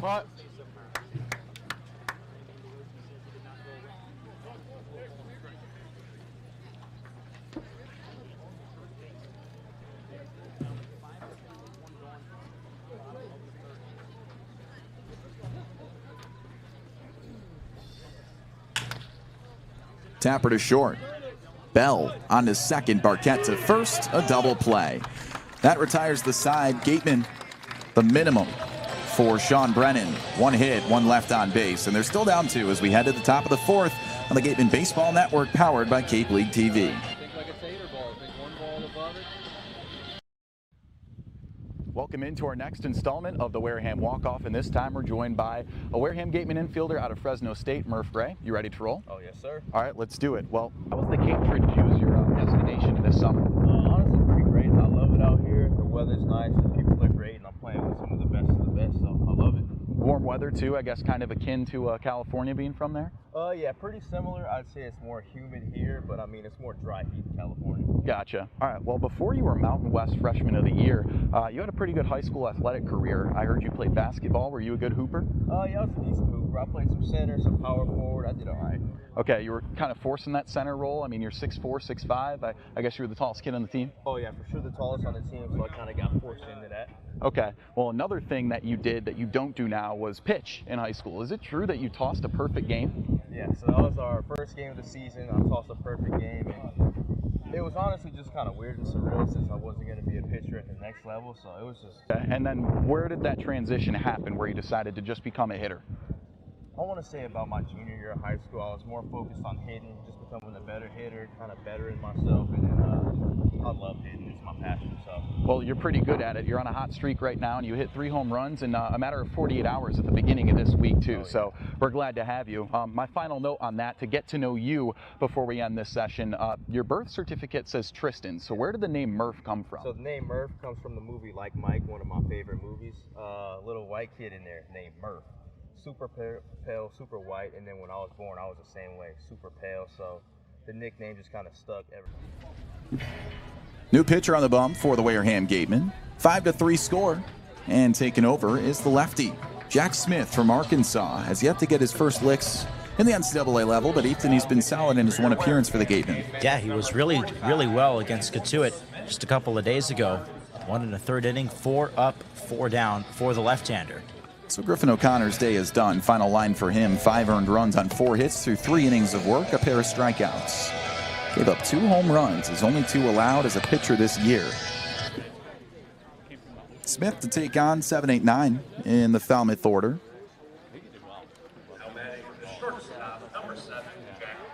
Commodores, 4 hits today, half of them big flies. So lefty-lefty to start off, top of the 4th, and the Gatemen down 5-3. All 3 of their runs from the bottom half of the 1st.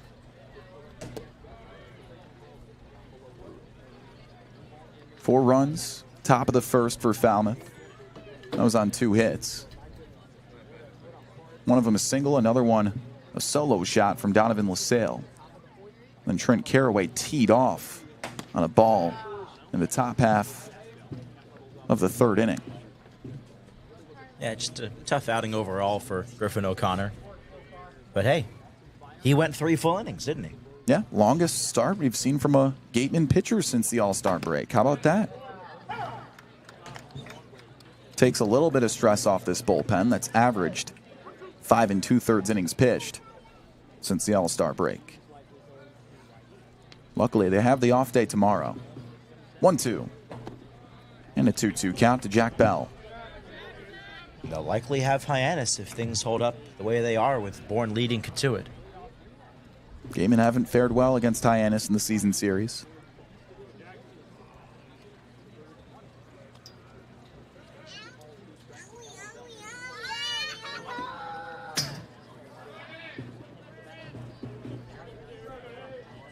Two count. Gatemen coming off a loss to Hyannis yesterday, 11-4. And that game kind of tells the story of how they've performed against the Harbor Hawks. Full count to Jack Bell. Up and in, ball 4.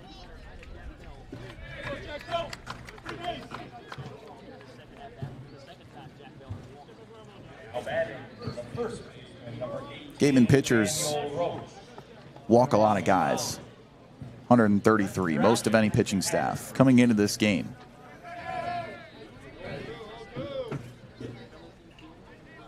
Patrick Roach's turn. Grounded out to third his first time up. Boston College kid. Run around, no outs. Top 4 and the Gatemen down 2. And there's ball 1. Oh, Jack. You know, it's a shame O'Connor still isn't on the bump. I was just about to dig into the story about how he's become like the unofficial mascot of this team. Yeah, we still can. Yeah, why not? Talked about it in the pregame a little bit. That pitch outside. 2 balls, no strikes. When things got really bad, like losing 5 in a row kind of bad, we saw Griffin O'Connor leading the entire team before batting practice in some sort of a ritualistic chant in left field. Everyone was shirtless. Did you see that in person? Because I did not. I only saw pictures of it. I'll describe it to you from my perspective. I saw a circle of shirtless and shoeless and sockless baseball players out in left field. Now, without jerseys, most baseball teams look very similar to one another. So it's hard to tell the difference, but knowing that the other team hadn't arrived and the antics that were occurring, it was only fair to assume it was the Wareham Gatemen out there in some sort of seance. Now, that's also in line with Murph Gray's idea of burning candles to bless their bats in a circle. So something about the Wareham Gatemen and circles. And with some sort of TikTok dance that they've discovered too, Griffin O'Connor, the leader of that. This team has rallied around one of the brightest personalities on this team. 3-0 pitch to Patrick Roach. Just outside. Brutal ball 4 and back-to-back walks to start off the inning for Jack Smith, his second game as a Gateman. I was told it was a dance that Griffin O'Connor created himself. Oh, is it? I guess I just kind of assumed that it was a TikTok dance. I mean, I would have been as well. But then after, obviously, that whole thing before the game, that led into the 8-0 deficit, come from behind win against Katuitt, and we saw the same exact celebration after that walk-off. Showing bunt, pulling away. Robbie Bolin at the dish. He's 0 for 1. Struck out swinging his first time up. And here comes Eric Luxus to chat with Jack Smith. Fantasy football right around the corner. Maybe they're talking about that. Maybe so. I think there's at least talks of a Gateman intern league. Are you going to be a part of that? You know, at first I said no, just because I'm not a big football guy, but I got to get myself back into it. Football season's right around the corner. Yeah, it is. You know, Team Marchak against Team Ethan. Like, yeah. What funny names we could come up with. I mean, hold on. If we had to limit it, though, to funny, you know how it is. Yeah. You'd come up with a funny team name. If you had to do that, but make it based on, like, a player or some inside joke that occurred this summer.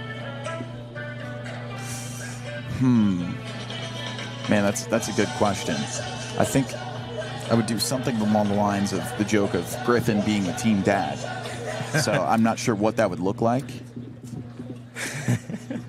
I'm trying to think myself. Maybe like Grandpa Griffins or something like that. That's all I can really think of. All right, back to action. Top 4, no outs, 2 runners on. First and second occupied, and back-to-back walks from Jack Smith here, who just took over for Griffin O'Connor. Spillane at the dish, and a 1-0 count. Ball 2. We could just do Murph Mania. Call it a day. Yeah, Murph Mania is pretty easy. Murph Grania. What? Just a play on Mania with his last name. Oh, duh. Hello. Yeah, boy. Down the middle, there's a strike for Jack Smith. Go, Jack. Prompt to read that football. Okay, Daddy, you good? Yep. Sometimes you just got to prompt to read it. That's right, folks. We're at that point of the season where we're telling our own inside jokes and no one else gets to know what we're talking about. Our producers are on the floor. Well, why don't you just explain that inside joke then? Oh, no. That will not be happening here. 3-1, Jack Smith needs another strike. Show and bunt. Bolin gets it down, but it's foul. Full count.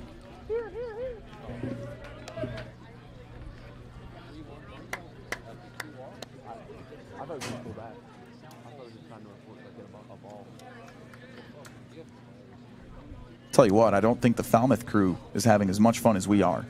If you want to make it competitive, they're over there in the rage cage right now. They've had a rough season. Good guys over there, though. I'm sure they're having a fun night, but about the power of friendship. 3-2, and that is upstairs. 3 straight walks. Jack Smith loading the bases to start off the top of the 4th here. Well, let's be honest, these Commodores, they don't have anything to play for other than, their own spirits. And they're not going to let anything hold them back this summer, or at least tonight. Well, Luxus isn't going to hold back from replacing Jack Smith.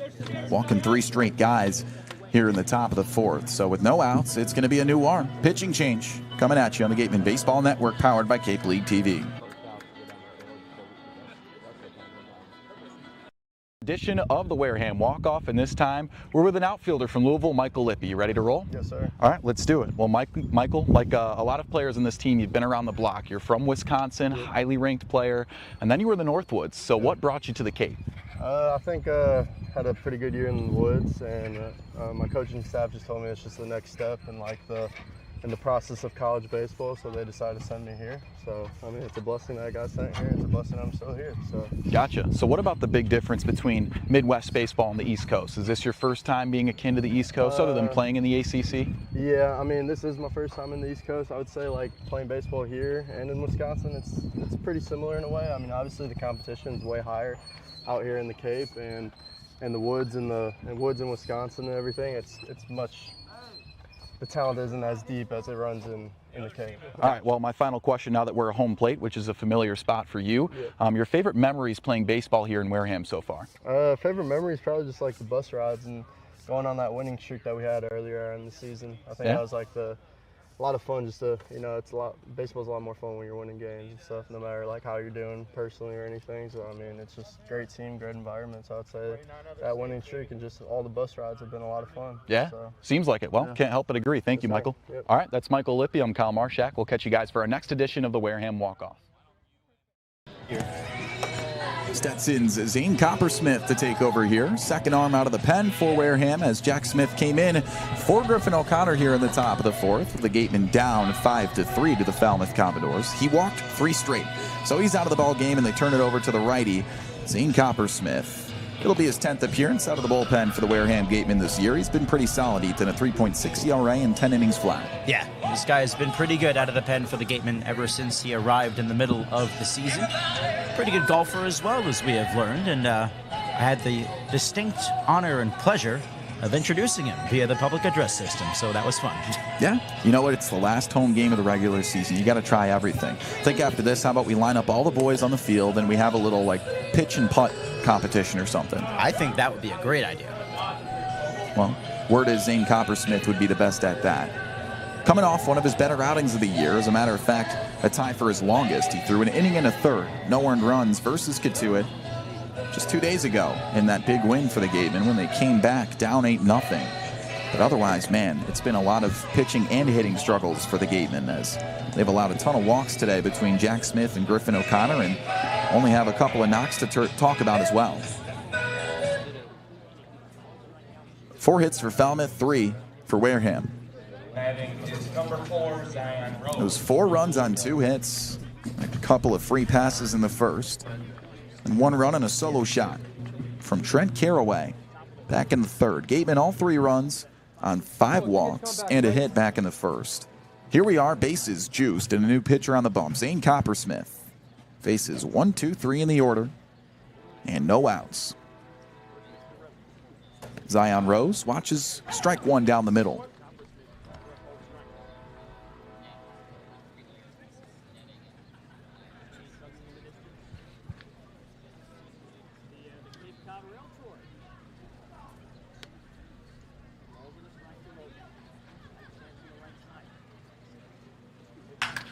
Rolled to third. Nice play by Gray. Gets the force at home. The throw to first. They'll hold it there. Back pick to third. Not in time. Nice play by Gray. No run. And an out. Well, the defense continues to be the strong suit for the Gatemen tonight. Nice play by Murph just to get to that ball. Strong throw home. And how about Eris Rivera with a pump fake? Try to deke the runner at third base. Catch him coming around the corner like that. Nearly paid off. So base is still loaded, but 1 away now. And Isaiah Barquette at the dish. Grounded into a double play to end the second inning where Griffin O'Connor faced the minimum. Righty on righty. And the pitch. Curveball from Coppersmith. Misses for ball 1. So every team has their list of personalities. Gateman, team father, I guess, is Griffin O'Connor. Team golfer is Zane Coppersmith. Now, what pieces am I missing? We have the chef. That's Eli Putnam. Not outside, 2-0. Eli's a big chef guy. Yeah. He can cook. Yeah, he mentioned that in his Wareham walk-off we did, which is on our YouTube page. Likes to cook up a nice Neapolitan pizza every now and again. And I said, where is the Gateman Grubs episode for that? Well, we still have somewhere between 2 days and 2 weeks until this season's over, so maybe we have the time for that. There's a strike, 2-1. We'll talk to Putnam. You know what? Tomorrow would be a good day for it. It would be. We'll have to see. All right, we're visiting his host parents' house. We're getting all the materials. We're making him bake us a pizza, and we're going to sit there and eat it and then judge it. Here's the 2-1 popped up. Jimenez says he has it, and he does. Back-to-back outs. Coppersmith coming in and shutting down the show through 2 batters. Now, do we have to be like super nice and give Eli passing grades on his cooking if we do it like that? Or do we have to be, hardcore judging here? Well, I'll put it this way. Eli Putnam is 6'4", and led the A-10 in homers last year. And you and I talk about sports for a living. So I think we're as nice as we can.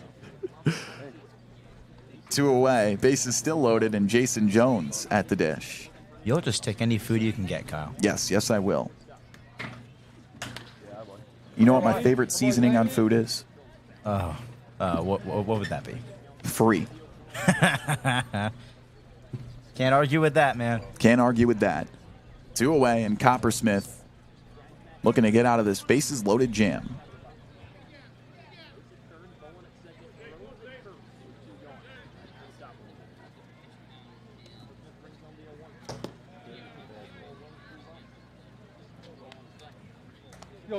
One ball, 1 strike. Jones 0 for 1. He walked aboard his first time up.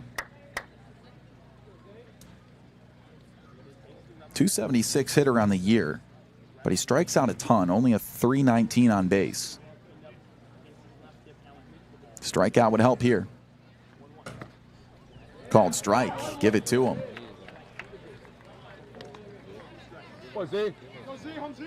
So you're telling me you don't enjoy free food? That is definitely not what I said. Don't put words into my mouth. You shadowed it, into how much I enjoy food. So I was just making sure. No. It's free, it's for me. Come on now. I like that phrase. I'm stealing it. 1-2. Swing and a miss. Coppersmith with the bases loaded, and he leaves all of them stranded. How about that? 5-3 score. Zane Coppersmith keeps the Gatemen in it as we head to the home half of the fourth on the Gatemen Baseball Network, powered by Cape League TV. Ethan Eibe here with another edition of Wareham Walk-Off, and today our guest is Davidson College's Eli Putnam, first baseman for the Gatemen. Eli, it's great to have you. Thanks for having me. All right, let's get to walking. So first things first, Eli, let's look at off-the-field stuff. What's something that's brought you joy this week outside of baseball? Joy this week outside of baseball? We had 2 off days this week. I got to spend some of the time out on the beach. Spent really my whole day. I guess it was Thursday. I spent in Sandwich, checking out some cool spots there, going to the gardens, getting some free time, relaxing. It's nice and chill. That's awesome. That's awesome. So, first year in the Cape, you were the Atlantic 10 home run champion this year. What is the transition to the Cape been like for you? I mean, it's a step up in terms of competition from the A10 and our usual opponents, but I feel like it hasn't been too crazy. It's still 60 feet 6 inches, 90 feet between the bases. It's still baseball at the end of the day. Awesome stuff. Our last question for you, Eli, as we get ready to touch home. What's something that you want more people to know about Eli Putnam? I think a lot of people wouldn't know something about me is that I'm a really big chef. I love to cook when I'm at school. I cook for all my roommates. Just last night made a nice tomato mozzarella gnocchi. That's one of my biggest passions outside of baseball. What's your favorite thing you like to cook? I love pizza, Neapolitan pizza. Ooh, okay, maybe we'll have to chef that up sometime. Maybe. I'd love to. Yep. All right, this has been Wareham Walk-Off. Eli Putnam, as always, a pleasure to have you. Thank you. All right. Bottom 4, 5-3. Wareham Gatemen down a couple here in their final regular season contest of 2024. Kyle Marchak alongside Ethan Eibe on the Gatemen Baseball Network, and now we're obliged to be joined by the one and only Rod Bradford from Baseball Isn't Boring. Thank you for hopping on. Oh my goodness, it's the honor of all honors. I appreciate you guys. You guys do such a good job. So it's honestly this has been a thrill of my summer, and there's been a lot of thrills, but this is it. Top of the list right here. Hey, that's awesome, and we appreciate you coming on. Great to be out here, and you threw out the first pitch today as well. How was that experience? Oh my goodness, I broke up a lot of scar tissue from a scooter accident I had the other day on my wrist. I made my good friend, the catcher, work for it. Nate, right? Yes, Nate. Yeah, Nate. So I made him work, made him move laterally. I think we can superimpose Javi Baez swinging at it somehow and make it look good. You know what? That pitch was into the left-handed batter's box if there were a hitter there, and Baez would probably bite on it. Yeah, I feel like we can edit that up. This is what I wanted to do was put a test to all the hardworking, talented people here in the social media and photography crew to see how they could make that pitch look good. Yeah. So I appreciate that. Well, I'll have you know that Early could have done a better job framing it, too. And you, as a baseball guy, know that framing runs are big nowadays. Sam White grounding to short. Bell with a toss to first, and it's low. Sam White, let's call it an infield single, huh? I want to say that's an infield hit. Oh yeah, come on, let's go, let's go. Your instincts are keen. So you guys are having a good summer. It's all good. It's been fun. Oh yeah. Well, we're really grateful for you coming and you saying that this is the thrill of your summer. It is a thrill of my summer. It means a lot. And listen, Matt Damon disposed with a Baseballs and Boring shirt.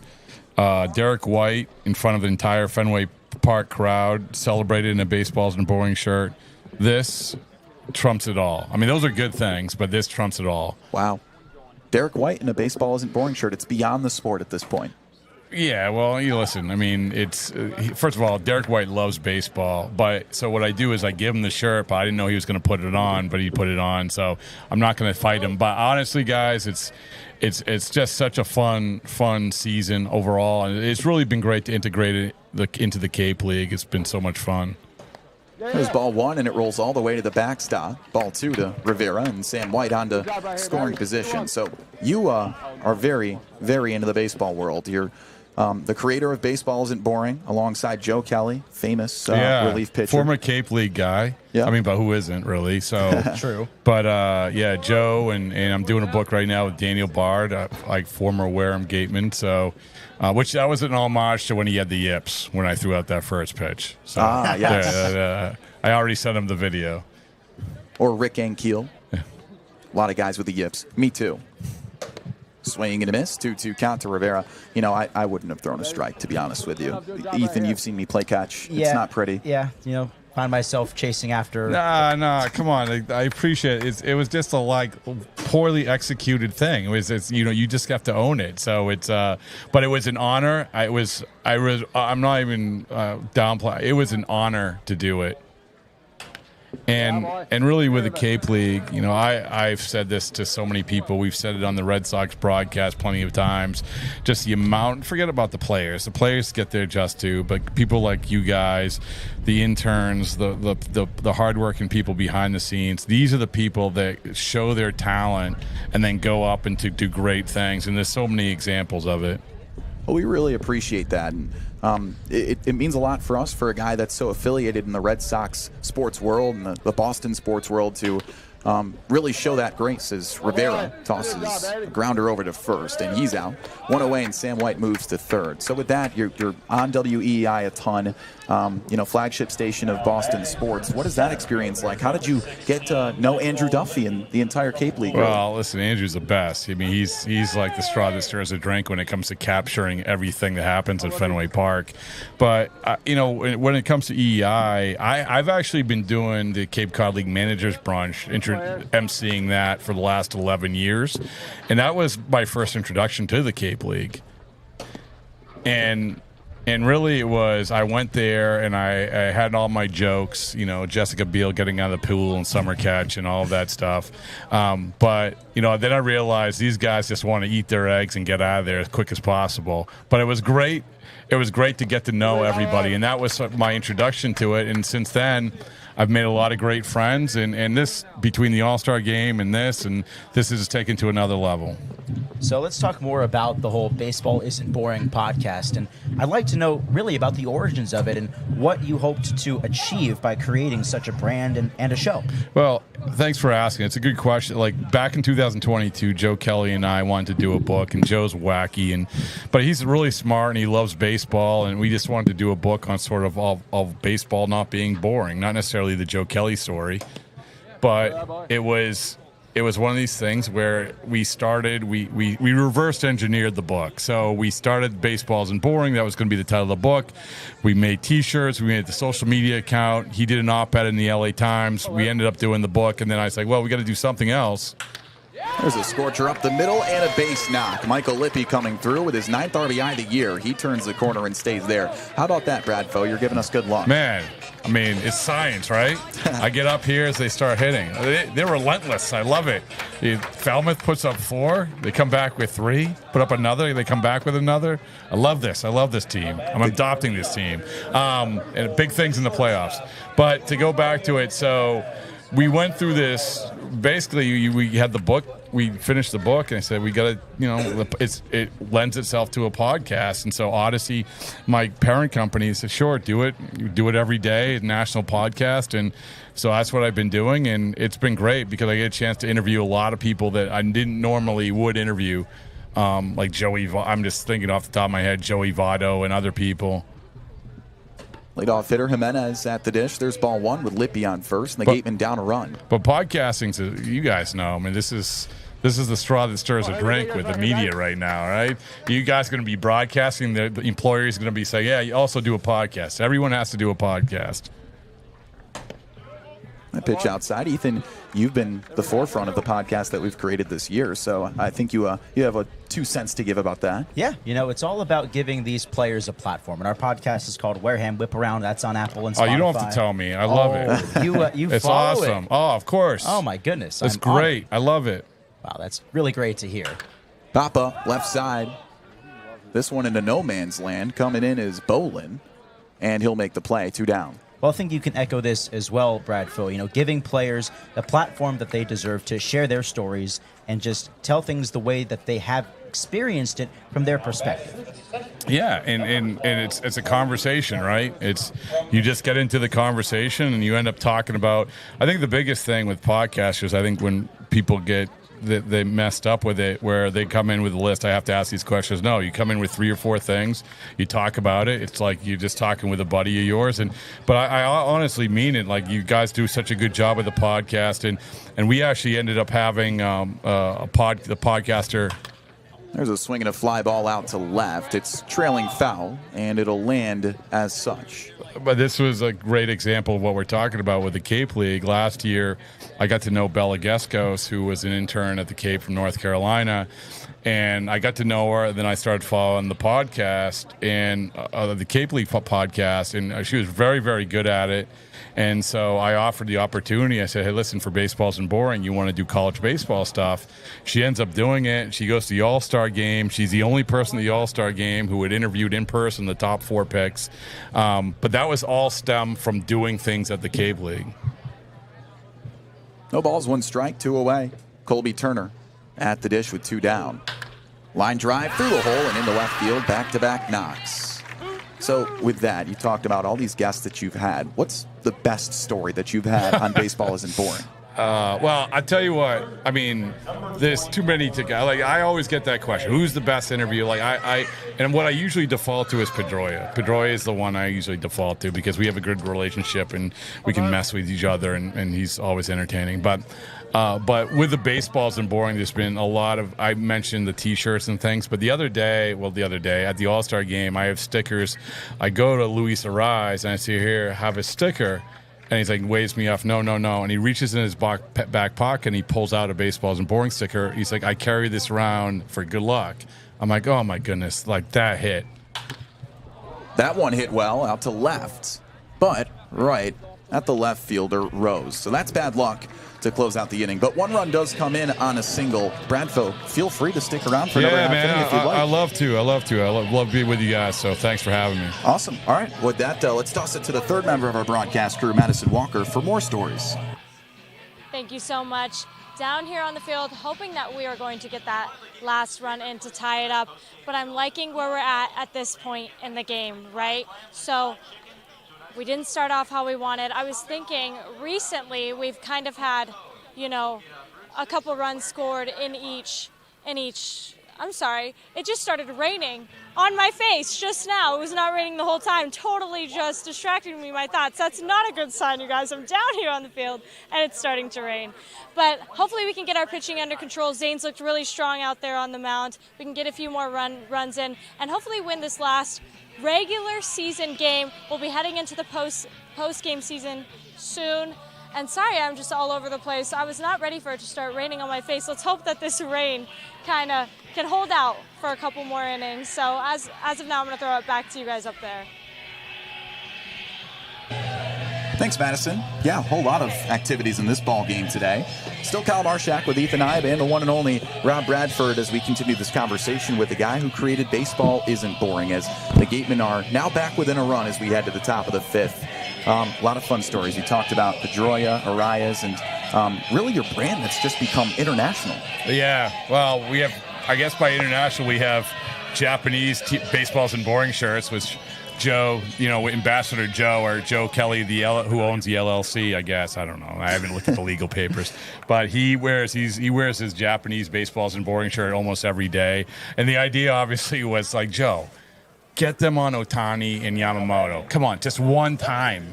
And I don't know if he's done that, but he does his part by wearing them around. Well, we talked about, just the name of the podcast itself is the brand, and Baseball Isn't Boring. Is it targeted at the younger demographic that maybe doesn't have the attention span to watch a game that now has a pitch clock? But what do you think about that? It's a great question. I mean, I think the podcast, obviously, the trend's younger demographic anyway, right? Yes. So I guess that would be. I try to explain a lot of people who listen to me on WEI Sports Radio how to operate a podcast, including my dad. I'm like, Dad, it's easy. You subscribe, and there it is. It's like it pops up in your phone. You hit play. It's not that complicated, but it's 2 different things, right? Sports radio, but we all know it's trending to podcasts and that demographic. But I do think that the overall message is an important one. And it really, you ask when it all started, and I quickly mentioned like Joe Kelly writing an op-ed in the LA Times, and that was during the lockout when everyone was like, baseball's dead, forget about it. 2-2. Nice Swing pitch. and miss. Got him with a high heat. And that's been a more prevalent pitch in baseball recently. Yeah, except for the Red Sox. They don't let anybody throw four-seamers. But it's true. And, you know, what's amazing along those lines is, you know, you come here and you look at the radar gun readings, and it's just like, if you don't throw mid-90s, it's an aberration. Yeah. Well, these kids throw for sure. And I believe Zane Coppersmith's day is done. We'll see who comes out of the bullpen, but we'll stick right here and continue the conversation about this brand. Baseball isn't boring. And, yeah, definitely targeted at the younger demographic. And Ethan and I, from our perspective, almost feel like we're, like, you know, part of a smaller demographic as younger fans who love baseball so much they talk about it and yap about it for a living.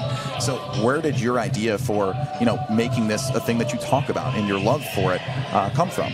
Well, I think again, it came with the lockout happened.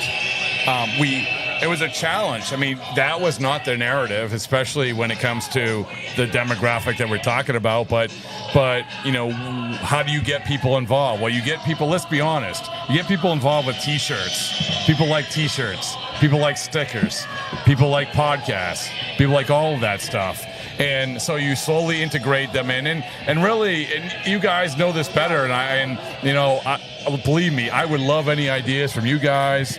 I want your friends, I want your colleagues, I want you guys to tell me, you know, here's an idea for it. Like I just had Bobby Dahlbeck just texted me today, who played for the Worcester Red Sox. He's like, I got a great idea for the Baseball's and Boring. He's like, here's a T-shirt idea. It's the MTV guy with the flag and the baseball. I'm like, great. Like I want ideas. I'm using 5% of my brain here with Baseball's and Boring. But so I feel like that we can do things, a lot more things. But in case why we're waiting for those new things, go to the socials at BB isn't boring is a great start. I have a producer who does a great job with that. So again, to integrate, that's how you're integrating that demographic, right? Social media more than anything.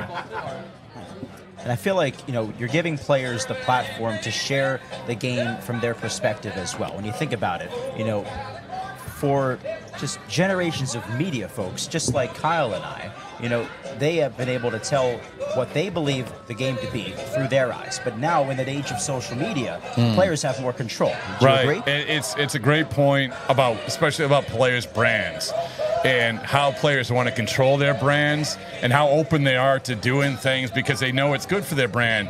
I mean, when I broke into the business, it was writing for a newspaper. You write for the newspaper, you throw the newspaper against the window, and people read it. That's how it is.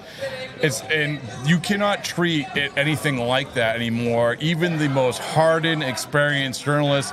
And the example I'll give is 2 days ago, I'm sitting in a dugout with Tristan Cassis shoving wasabi down our throats because we're doing this wasabi challenge thing about whoever gets the question wrong has to eat a ping pong sized ball of wasabi. But the players like doing that stuff. Then you're able to integrate, okay, let's talk more about baseball and other things. But to your guys' point, you have to draw them in with entertainment, and then you have to keep them with what's so great about the game. Well, speaking of entertainment, I mean, that's got to be a portion of why you and Joe Kelly decided to make this together. Joe Kelly's an entertaining guy. Yeah, he's a gift. He's a gift. Helps when you top out at triple digits. Yeah, well, he said he wanted to be the only person retiring throwing 100, which he might be. But he it's so weird because Joe is so popular in Los Angeles. So when you walk, I don't know if you guys have been to Dodger Stadium. I have not. But when you walk into Dodger Stadium, into at least the gate the media comes through, the first thing you see is a 30-foot mural of Joe Kelly in a mariachi jacket, which is, it's like, this is a relief pitcher.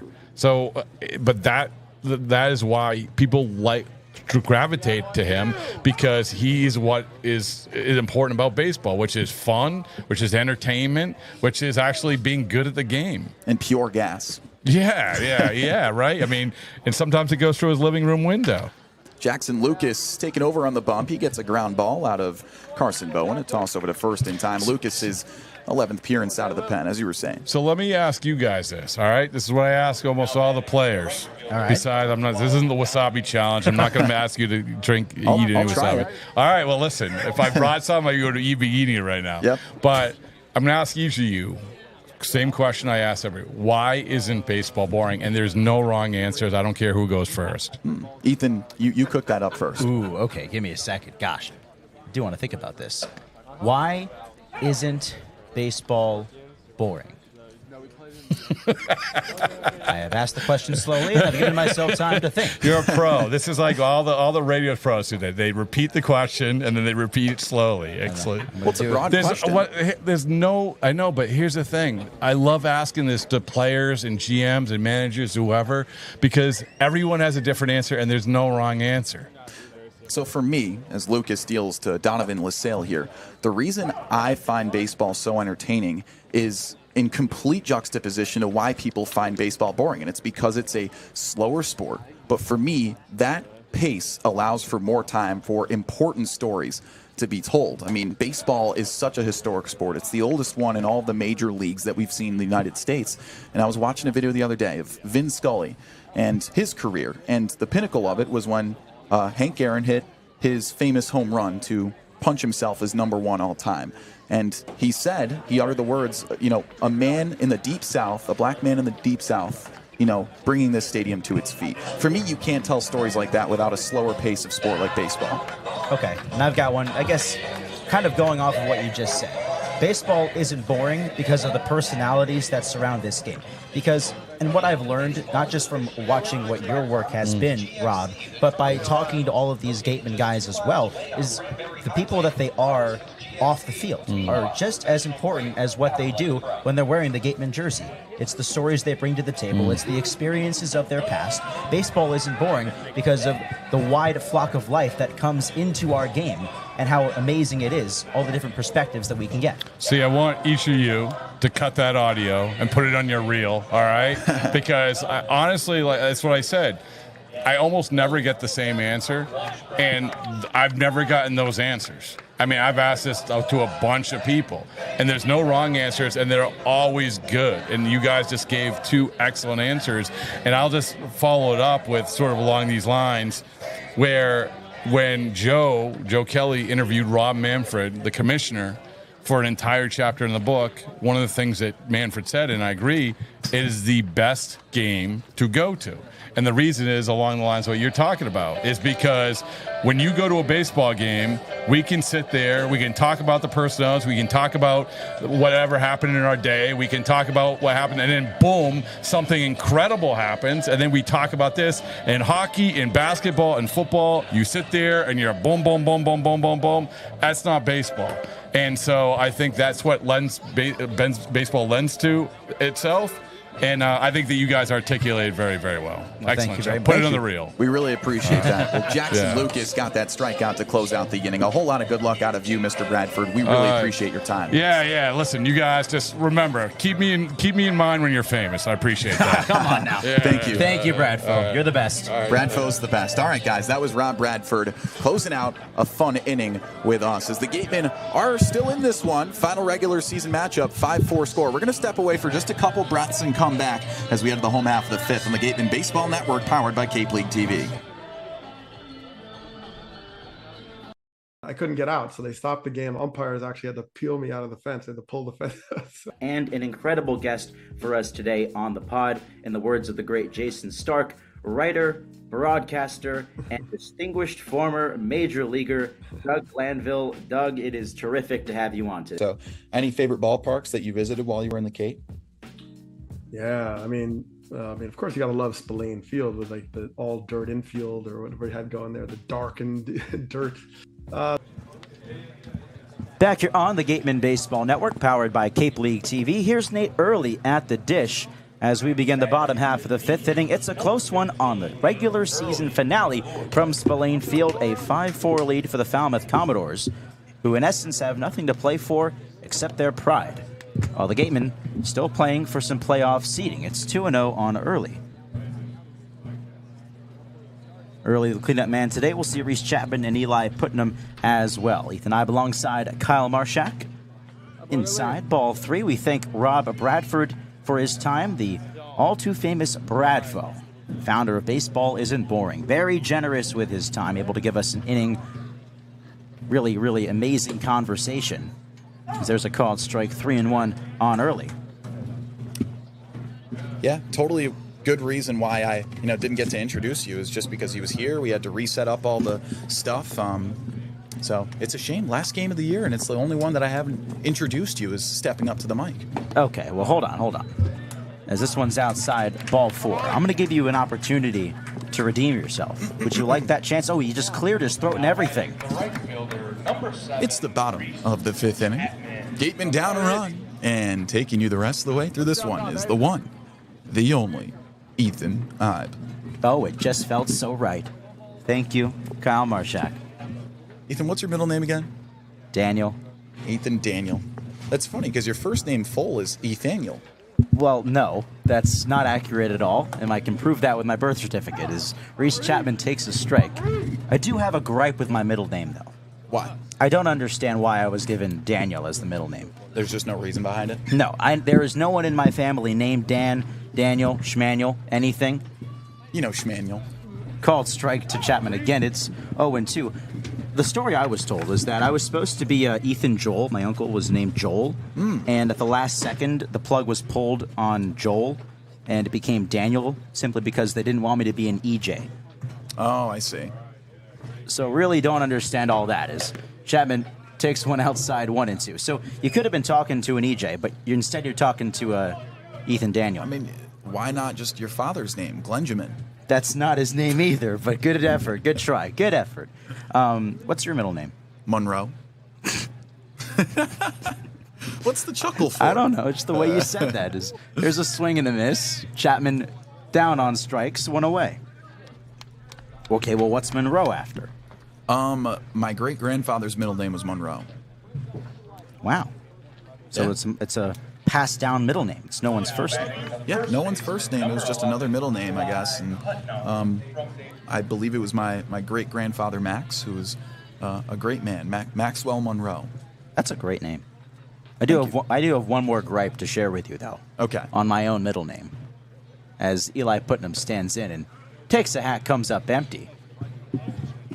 I have a younger brother of 2.5 years younger than me. Yes. His name's Elliot, so we're both double E's. Okay. For some reason, he got both of my grandfather's first names as his combined middle name. Whoa. And I got none of them, which makes no sense to me. 1 and 1 to Putnam. So, sorry, Elliot, but his middle name is Jeffrey and Marshall together. So Elliot, Jeffrey, Marshall, Eibe. Elliot Jeffrey Marshall Eibe? Yeah. It's a mouthful, really. So I got Daniel, who it means nothing to me. And he's an EJ. Go figure. Yeah. They he's didn't an want EJ. me to be an EJ, and all of a sudden he gets to be an EJ. Mom and Dad, make that make sense. You can't. You can't. I'm sorry. Wow. It's unbelievable. And what's more is that he got 2 middle names and I got 1, so I got the short end of the stick. As Putnam drives this one out to right center field, falling in the gap, it will. Over to second, goes early. Now he's on his way to third. He will pull up there. Base hit for Putnam. Runners on the corners and only 1 out. Gatemen quietly back into this game. So in the midst of our middle name debacle, we have ourselves a little rally brewing. You see, Bradfo comes in. We talk about, well, baseball, but not the baseball in front of us, and now we're all distracted and stuff. What else is new? We do go off the rails pretty quickly, don't we? Like a Cadillac off a cliff. Got mixed feelings. Yeah? Sam White at the dish. There it is. Outside, and there's ball 1. It's Gavin Wilhelm on the mound now, replacing Sean Brennan. Wilhelm out of Washburn University. So he takes over here after a solid performance overall from Sean Brennan. First to check on Putnam. I mean, that's what they say about swinging bunts. Swinging bunts are like having a fast car because it's falling off a cliff. I guess that's what they say. No. Completely forced. You're just making up stuff now. Yes. You can't try to be funny. You just have to be funny. How about you just be you? Hey, thanks. Just be you, Kyle. That took a positive twist. I thought you were mocking me for a second. Well, I was, but I have to play to your self-esteem, which is already low enough. Ball 2 to White.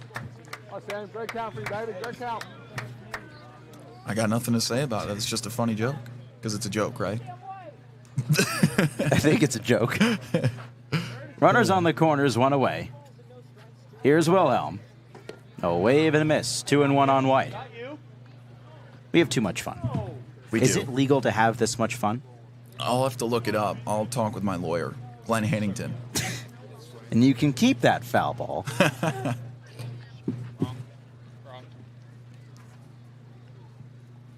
The 2-1. That one inside and it hit White. Thought it got away for a moment. Early wanted to come home. He'll have to head back to third as Putnam trots up to second. The bases are loaded. We can work with this. Let's see if Aris Rivera can work with this.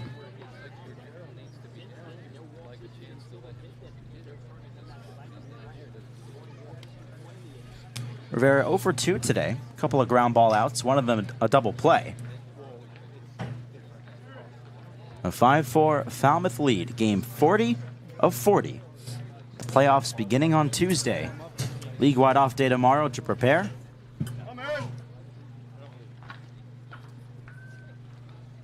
First time called.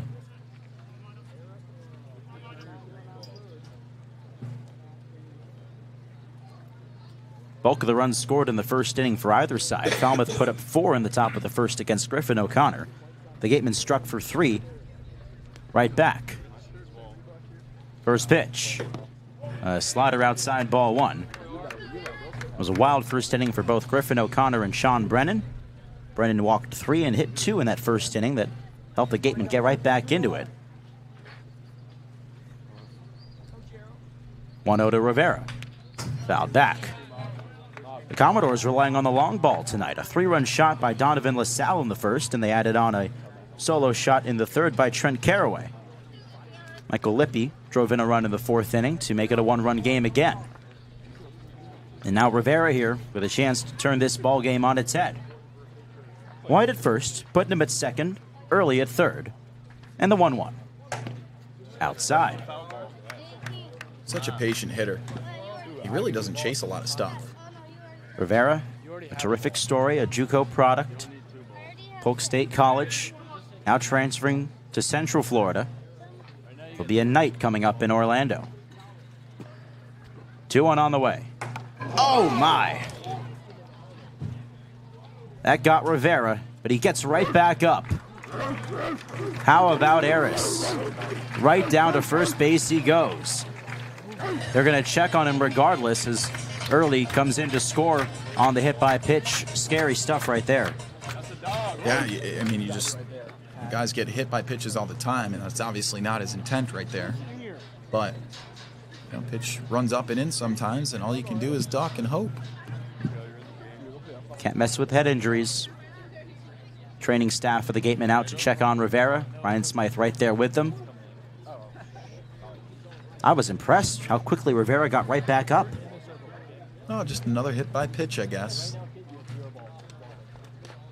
I would have ran away. I probably would have too. But no. Hard-headed Floridian down there at first base. I was watching Astros broadcast today, and they did a throwback segment on when Nolan Ryan plunked Robin Ventura, and then Ventura charged the mound. Isn't that an anniversary? Isn't that today or something? Oh, maybe that would make sense. Yeah. That would make sense. Weird. It's kind of widely celebrated in a moment in Astros history. I mean, I think that's a Texas national holiday. Yes. Or a statewide holiday. Nolan Ryan Day. The day Nolan Ryan beat the crap out of Robin Ventura as Michael Lippi swings and misses. Still a great situation. We have ourselves a tie ball game, 5 apiece here in the 5th. Lippy struck for a single his last time up to score a run. Now he's got a chance to give the Gatemen the lead. Inside evens the count.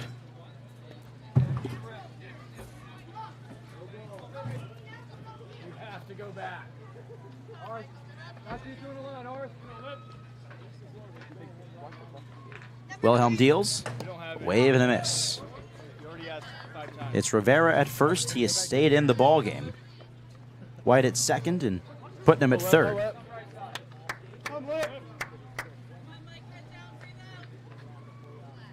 Wilhelm ready to go. And he misses with the breaking ball. Gatemen have Antonio Jimenez on deck. Lippy the 9-hole hitter.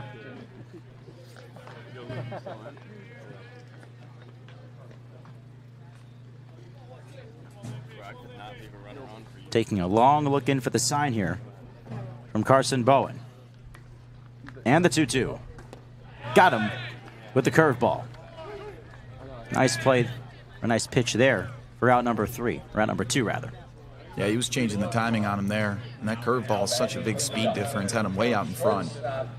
Number 4, Antonio Jimenez from Central. So Lippy sent down, back to the top of the order for Antonio Jimenez. Still with a chance to break this one open. If he can make something happen here.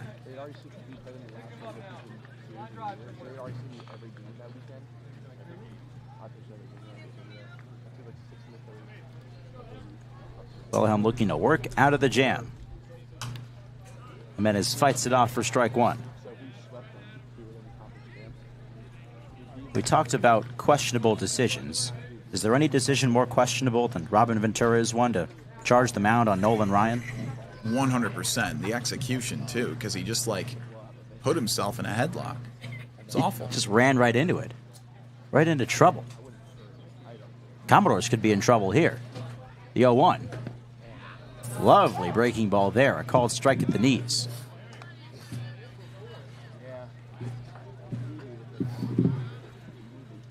So Jimenez down 0-2. It's a full pond, as Kyle Marchak would say. Runners at every base. The pitch. Off the end of the bat foul.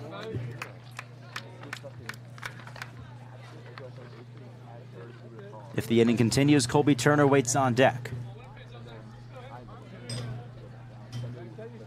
Gatemen rallying to tie it here in the 5th. Looking to take their first lead of the night.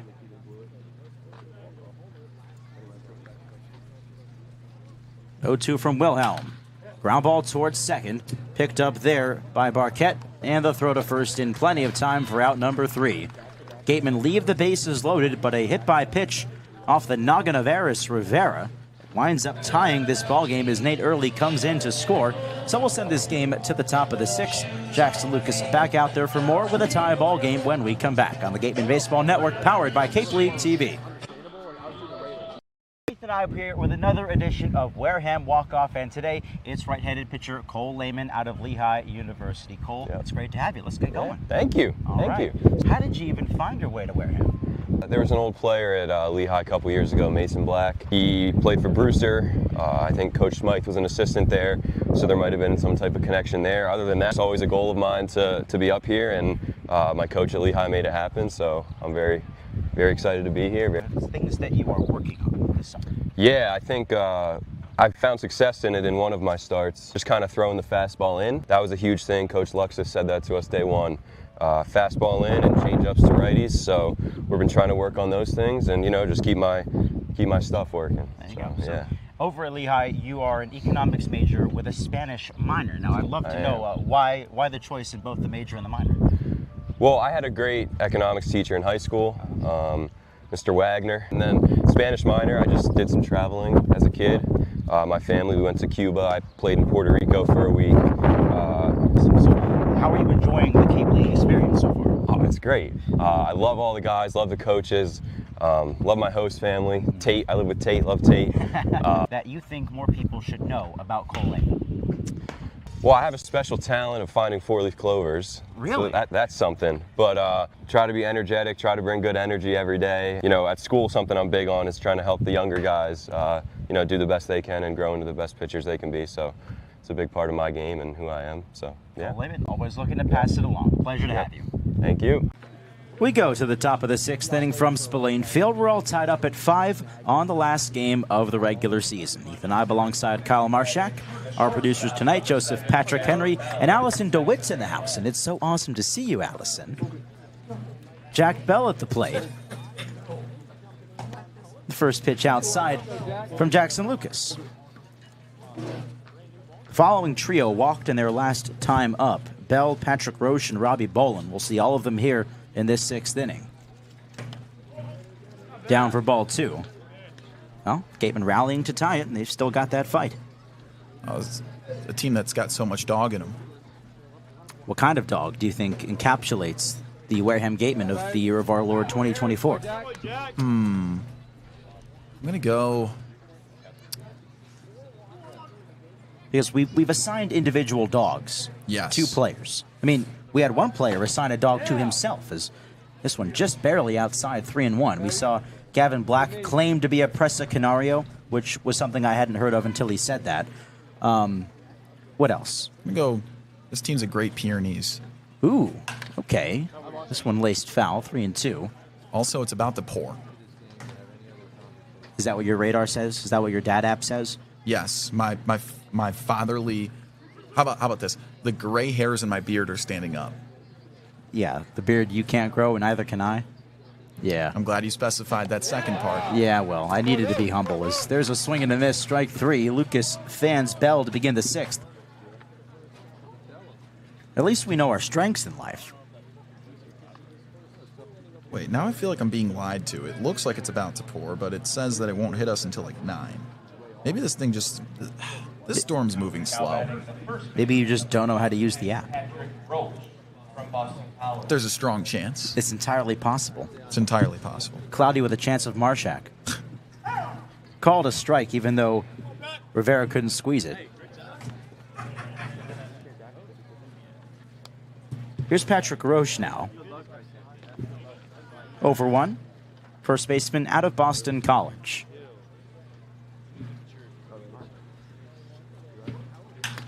Up the middle. This one sneak through. Yes, it will. Past the slide of both middle infielders. A one-out knock for Roche.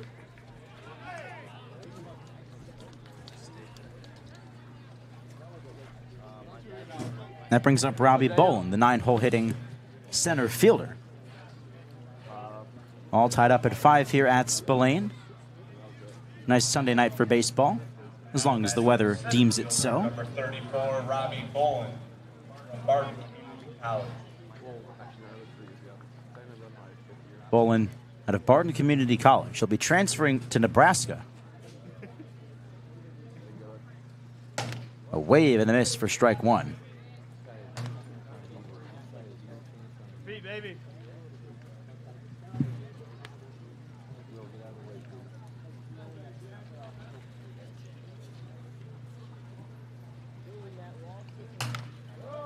Fouled away. Keep going. Why even fuck around with off speed on this kid? He fucking swung when the ball was in the glove on the heater. Right? You pitchers, like, you're allowed to shake when a pitcher puts some dumb shit down. He literally swung when the fucking fastball was in Aris's glove and just threw something soft to him. And he was still late. This kid has fucking the worst bat speed I've seen in the league. Runner goes, pitch up high. Rivera throw down, sneaks into center field. It gets through Jimenez and Turner, but no second advance. Roche swiping second for his first stolen base of the season. That was a difficult throw for Jimenez to do anything with there. Rivera didn't put it right where he wanted. Yeah, that was a rare bad throw by Rivera, really. Guy who's been so efficient at cutting down base runners. This is just his 4th game as a Gateman. He's already got a caught stealing tonight. 5 on the year. 1-2 to Bolin. The other way, and that'll find foul territory.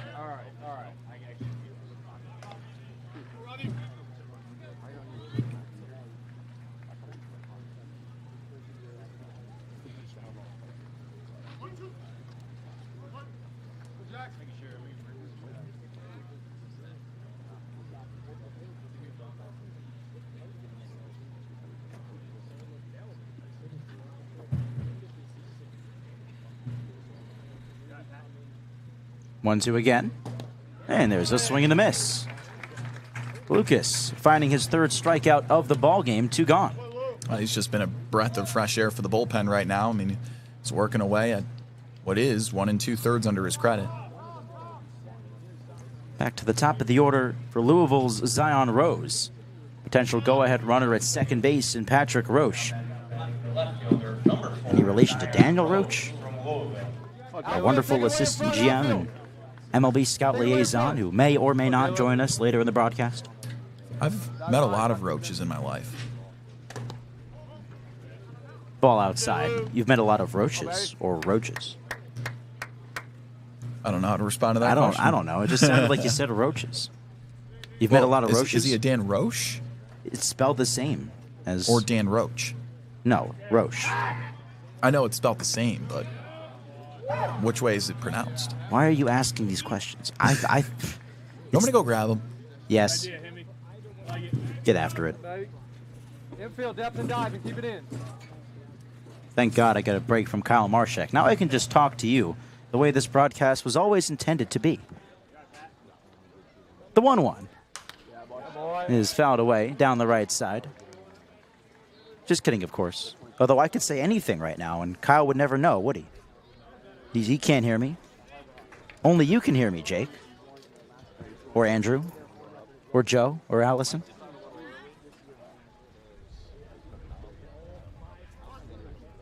Tied at 5 here in the top of the 6th. 1 strike to get for Lucas. The pitch. And just off the outside part of the plate. Allegedly, Kyle's on his way to grab Dan Roche right now. So we'll see about that.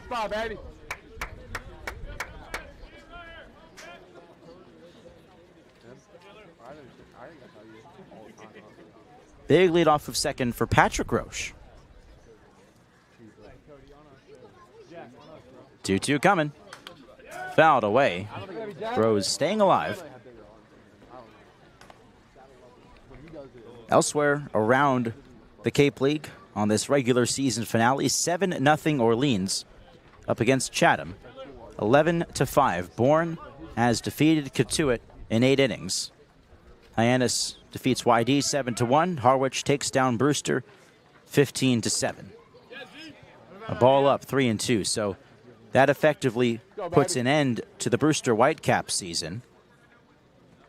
So the playoff field in the East will be YD, Chatham, Harwich, Orleans, and with Bourne defeating Katuitt, that applies to the Gatemen, as I do believe that will secure the Gatemen in 4th in the West. Quite a drastic turn of events over the second half of the season. Outside ball 4. 2-out walk for Rose. 2-on-2 away for Isaiah Barquette. Hey, Kyle's back. Is my microphone out? Oh, there we go. Dan Roche has been summoned, and he will be with us in the next half inning. Wonderful. So by us, I mean you. Okay, well, that's great. Thank you very much. I need a break from you. Fair enough. Here's Barquette, who's 0 for 3, with a chance to give Falmouth the lead again.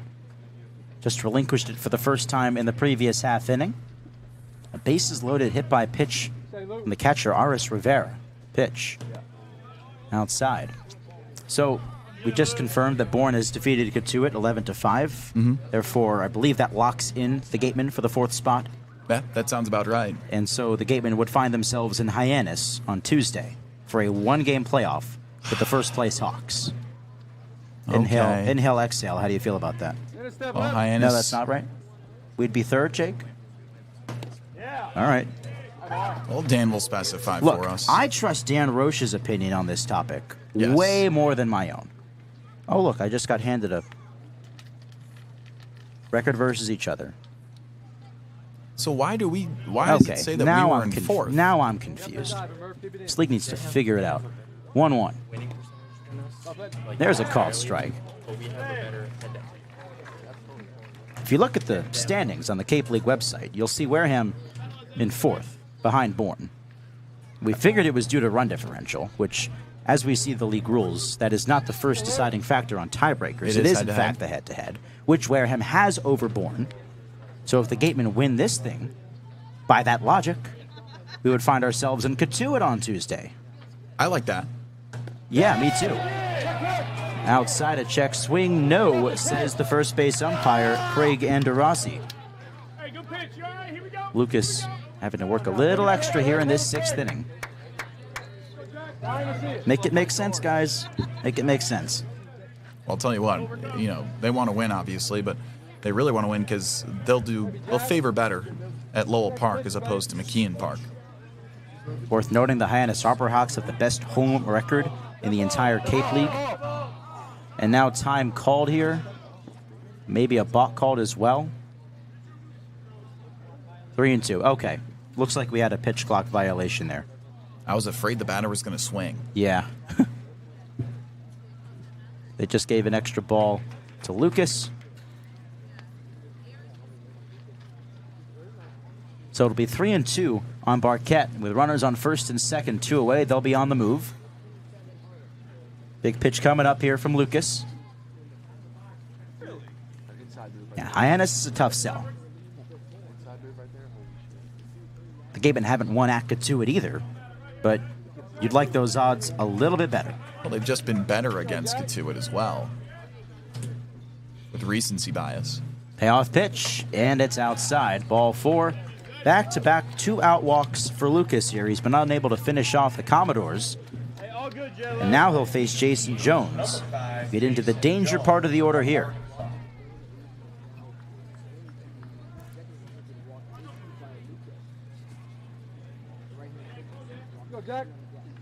Jones out of Arkansas. Oklahoma State, my mistake. First offering. Finds the top of the zone for a called strike. Yeah, it's been a lot of close games against Katuitt this year, including the one just a couple of days ago when Wareham walked it off against the Cats here at Spillane. Second largest comeback in Cape League history. Just off the plate.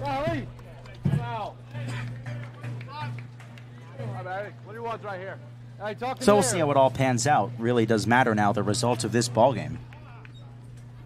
As we understand it, you lose, you go to Hyannis, you win, you go to Katuitt. Wave and a miss. And if you just think about it within the context of the second half, the Gatemen, at one point, the best team in the West. They held that title for a little more than a week. They've been sitting in that 1-2 slot for the vast majority of the season. Just slipped out of it here in the last couple of weeks of the season with the losses piling up. 1-2 to Jones. Off the end of the bat and trickled foul. Well, it's just been this second half overall. Just 7 wins in the second half. It's just been a slow end of the season for them. But looking to end it on a high note here against the Commodores, who are out of the playoff picture in the West. 1-2 again. Slow roller towards short. Jimenez charging, throwing on the run. Got him. Nice play by Jimenez to retire the side. The Gatemen leave the bases loaded. Jackson Lucas works into and out of trouble, and we're on our way to the bottom half of the 6th. Colby Turner, Murph Gray, and Nate Early do up here in a 5-5 ball game from Spillane on the Gatemen Baseball Network, powered by Cape League TV. PC is a Massachusetts-based leading-edge real estate closing, title, settlement, and personal injury and litigation law firm. Our clients trust us to provide the most comprehensive real estate closing and litigation services in Massachusetts. Our full network of closing and settlement attorneys, agencies, and litigators have expanded throughout New England and beyond. We deliver on that trust and reliance by offering the best professional prompt assistance, advanced technology, and state-of-the-art closing services in the real estate law and litigation business today. Our commitment to excellence, honest reputation, and tradition of aggressive representation to provide quality legal services is what we will continue to demonstrate at Sync Law. We believe and will prove that successfully addressing client needs requires more than just knowledge of the law. It requires a mastery of good representation and an attitude to finalize every transaction to my client's satisfaction. Live life to the fullest and let us Sync Law.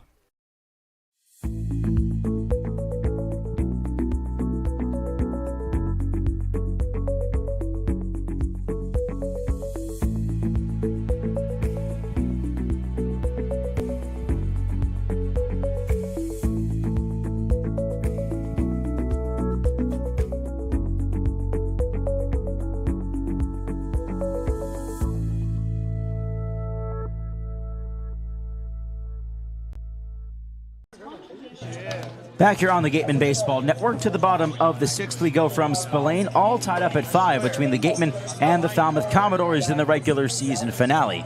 Ethan Eibe here, joined alongside Daniel Roach, our Assistant General Manager and MLB Scout Liaison. As promised, we welcome him to the broadcast. How are we doing, Dan? I'm doing great, Ethan. I'm glad you guys got me back on here, and I'm super excited to do this again. Absolutely. We had to do it one more time. We had you on earlier this season. I think it was at Orleans, so great to have you on for a home game. Yeah, you guys got a great view up here. This is actually my first time this whole season watching a game from up here. Really? And you guys really got a great view. Yeah, it's not too shabby at all. Where do you typically spend your ball games at? Well, as a scout liaison as well, I'm stuck down in that cramped scout area down there, but it's really a good view down there, and you get to meet some scouts and make connections that'll last a lifetime. Absolutely. There's ball one. Colby Turner at the dish. Gavin Wilhelm of Washburn back on the mound. Gatemen looking to take the lead for the first time tonight. They've been battling back all night against Falmouth. Yeah, I heard you guys talking last inning kind of about the playoff scenarios. You guys pretty much hit it on the nail on the head there. If we win this one, we'll be the 3 seed. We'll play Cotuit at Cotuit. If we lose, we'll play Hyannis at Hyannis. Both games on Tuesday. Now, we know the Gatemen haven't fared well in either ballpark this year, especially against Hyannis. They're 1-4. Just lost there yesterday. Yeah, both teams play really hard. I mean, Hyannis definitely is kind of in an upper tier right now. They've kept their entire roster for the most part. They've just got small, scrappy guys. Don't strike out. Every at-bat's a tough at-bat with them. And they got some good depth in the bullpen as well. Cotuit is more of an unpredictable group. We know what they can offer as far as their deep left-handed lineup as Turner draws ball 4. Gatemen stacking on a couple of lefties in the bullpen later in the season, anticipating a matchup with either Hyannis or Cotuit. How do you feel about the Cats as a whole? Yeah, both teams, I think we fare well. We're going to have Tate McGuire on the mound from Arkansas, who's been awesome for us all year. Pitching staff is matched up well. We get the day off tomorrow. I think pitching-wise it's going to stack up well. If we play Cotuit, you never know what head coach Mike Roberts is going to do for them. There's always a trick up his sleeve. But I think we'd be prepared for both teams. This ball skips away. Up to second goes Turner.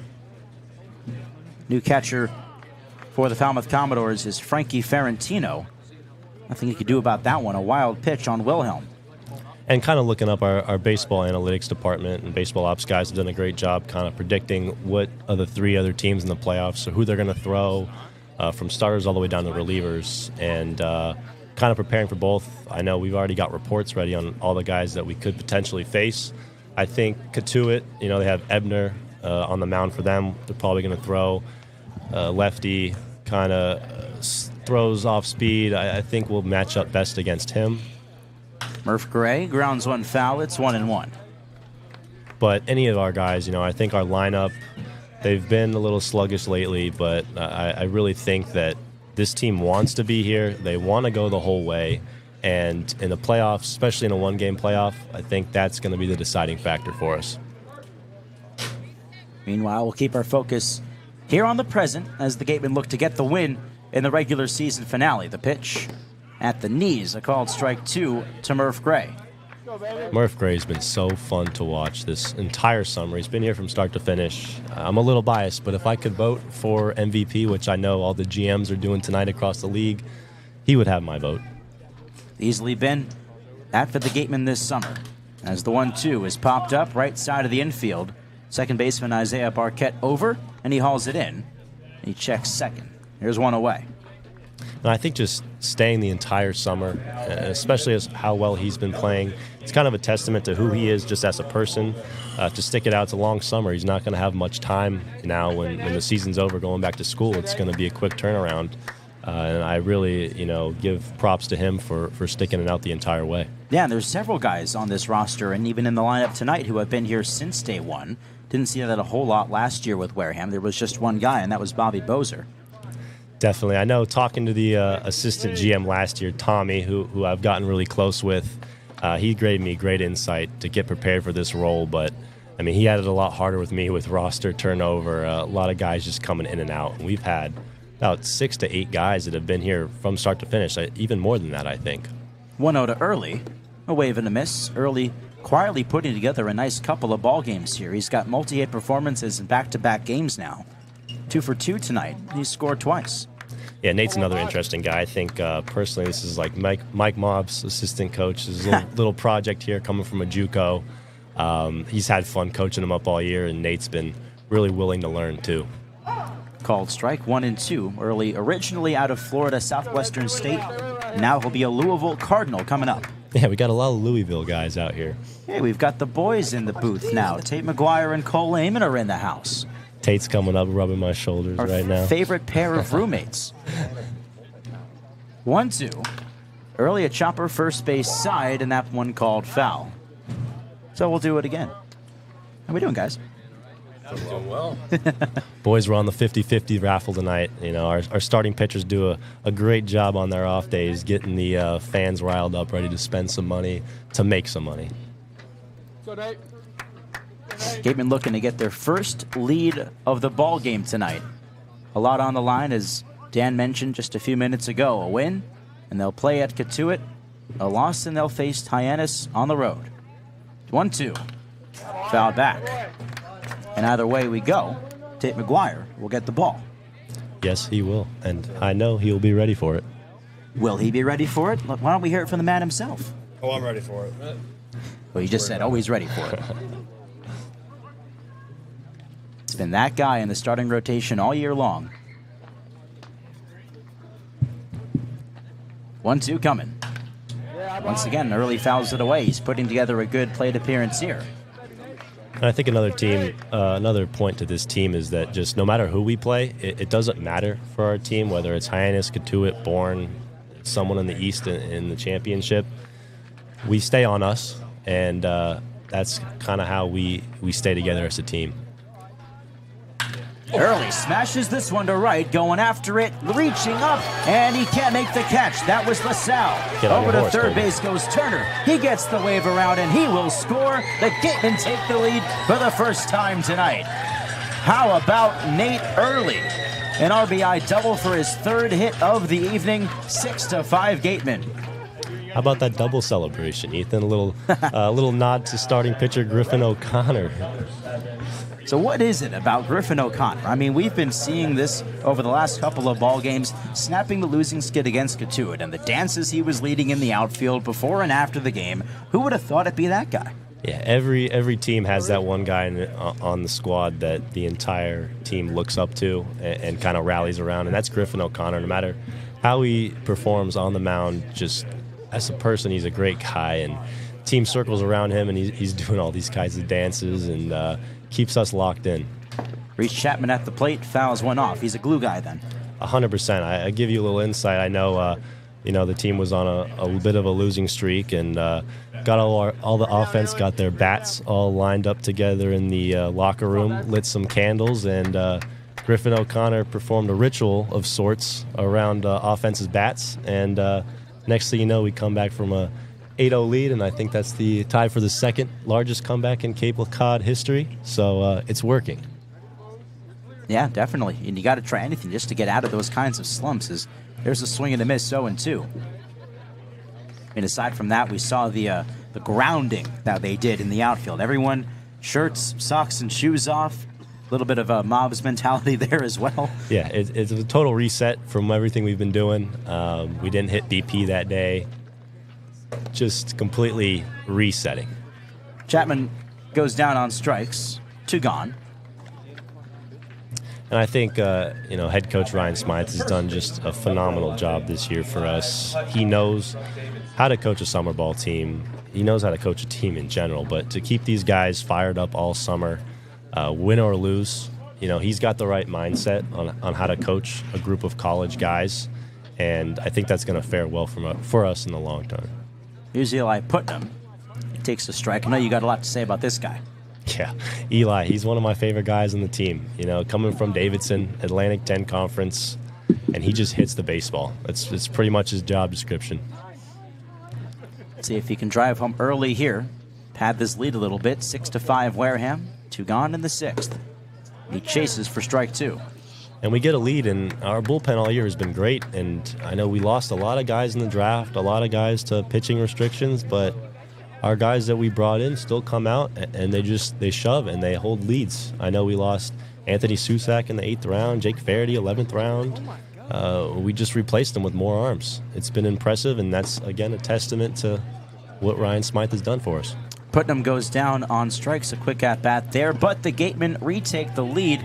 Nate Early, how about him? These last couple of ball games, homering at Hyannis yesterday, 3 hits tonight, and the double to bring home. Colby Turner delivers a 6-5 Gatemen lead, heading to the top of the 7th on the Gatemen Baseball Network, powered by Cape League TV. But for more on tonight's festivities, let's send it down to Madison Walker. Thank you so much, Ethan. Currently down here on the field, I got to hear a little bit of your guys' broadcast, and I love having Dan on. He is definitely one of the best assistant GMs that I think a Cape team could possibly have. But I agree with what he was saying, that the team's aura is kind of different. After that day, they set a different baseline. I was able to talk to Sam White during BP a little bit before the game, and he said everyone just kept telling them, you know, get ready for playoffs, wait for playoffs, but these past couple days, they've really honed in on right now, you know, the pitch that's coming at them, the game that they're playing right now, not trying to make it somewhere else in the future. And I think that's really been the change we've seen, because obviously we lost so many games in a row and nobody was very fond of that. But lately we've kind of seen a different team, right? They're finally hitting. They're not swinging at anything at the plate. Guys are getting back into it defensively. I mean, we've had some great plays. I think that whatever they did, the seance, the little dance with Griffin, it was working, and they're finally focused. Hopefully we can keep these runs going, get a couple more insurance runs, but I'm liking the lead. I'm hoping we can get the win for our last game of the season before playoffs, so fingers crossed from down here on the field. As of now, I'm going to throw it up to you two back in the press box. Thank you so much, Madison. And, you know, her talking about Sam White being a guy that this team has also rallied around, and mentioning specifically how this group has tried to just keep everything in perspective, not get too far ahead of themselves, and remain just focused on the game at hand. Yeah, I mentioned earlier the candles that we lit around the bats. That's Sam White's doing. He's big into candles and all that kind of stuff, just resetting the energy in the locker room on and off the field. Trent Caraway will get things started for the Commodores here in the top of the 7th. Falmouth finds themselves down the first time in this ballgame. Jackson Lucas back out there for more. A swing and a miss, strike one. This Caraway guy, man, did he blast one back in the 3rd inning to the top of the left center field bleachers. It's one of the longest home runs I've seen here at Spillane. Yeah, there's been a lot of different home runs hit this year, and that one was impressive. That one, I would say, Murph Gray's, Antonio Jimenez's earlier on in the year, hitting the snack shack. Out there in left center, it's a far way away. It's 410 feet plus. Ball up. Now, Ethan, how has your summer been? Didn't think anyone was going to ask me this. My summer's been pretty good.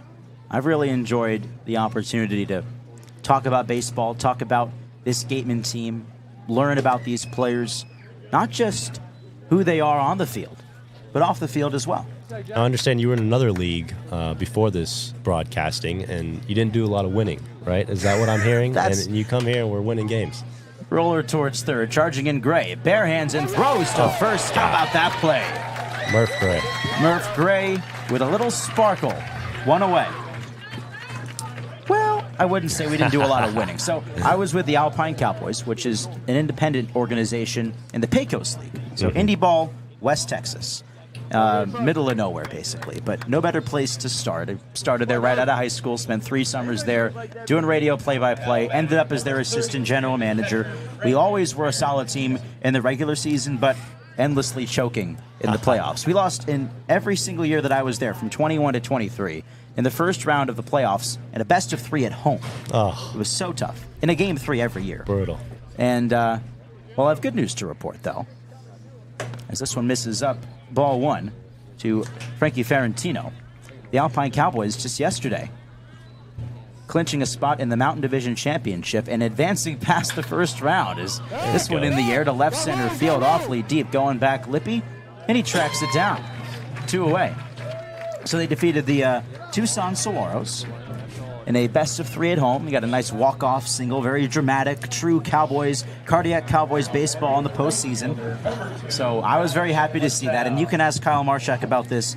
I tackled him to the ground in pure joy because it had been so long. They had not won a playoff series in 5 years since they won it all in 2019. So good. That's what summer ball is about. I know I'll be doing the same thing with the Gatemen for years to come. Exactly. Having my emotions rise 5 to 10 years from now and even longer based on how some of these collegiate athletes are playing. As the rain's coming down here a little bit, Ethan. Yeah, rain's starting to make its way here at Spillane, and looks like it's going to be relatively heavy over this next hour. So we'll see how this one goes. The Gatemen do have the lead. Good news for us. Falmouth is eliminated from the playoffs. They are checked out. Did not hit BP or in and out today. So they could be looking to call this game and give us the win and get out of here and end their season. And that saves our bullpen, gives us an extra day of rest. That'd be a win-win for everybody, I think. We'll see if that's how it all pans out. But for now, it's a 3-0 count on Donovan LaSalle. There's a called strike. Now, you mentioned you were the assistant GM of the Cowboys. Now, you know a lot of the work that goes into that. How was your experience being the assistant GM of a summer league team? It was really cool. I got to be it just for last year, so that was last summer. And a credit to my friend Derek Palaki, who is in the house tonight. The called strike. It was pretty cool, not just getting to hop on the air and tell stories every night as a broadcaster, but getting to have an opportunity to have a say in the lineup, have a say and an impact on the lives of these players and the trajectory of their careers. There's no greater opportunity, as this one's outside ball 4.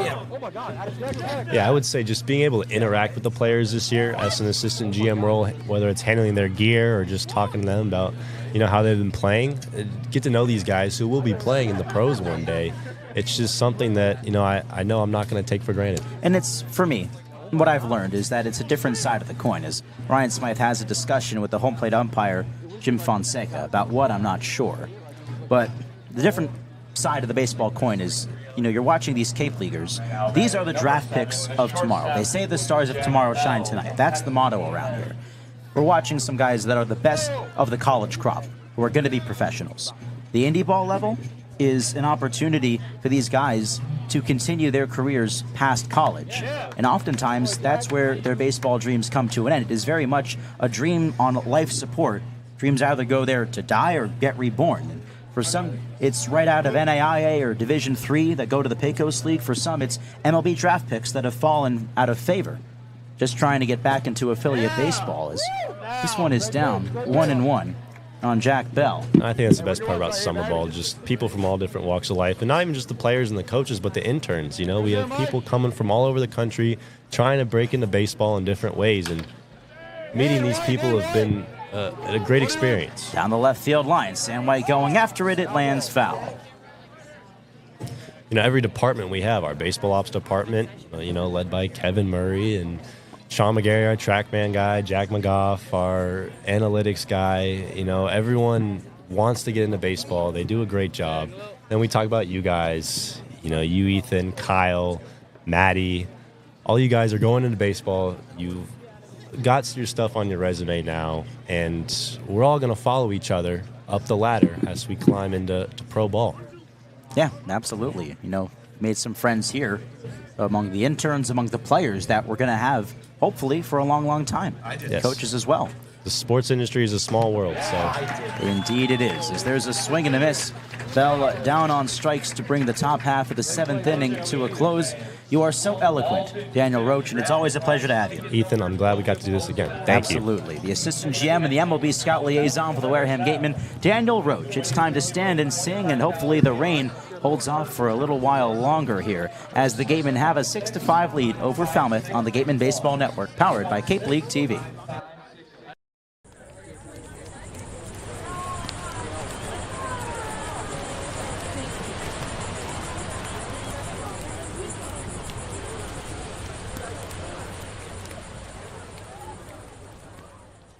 Here at the Mass State Lottery, we know there's no bigger win than the $1 billion we provide each year to support all 351 cities and towns in Massachusetts. Now that's how we all win. The Mass State Lottery. Welcome to the state of winning.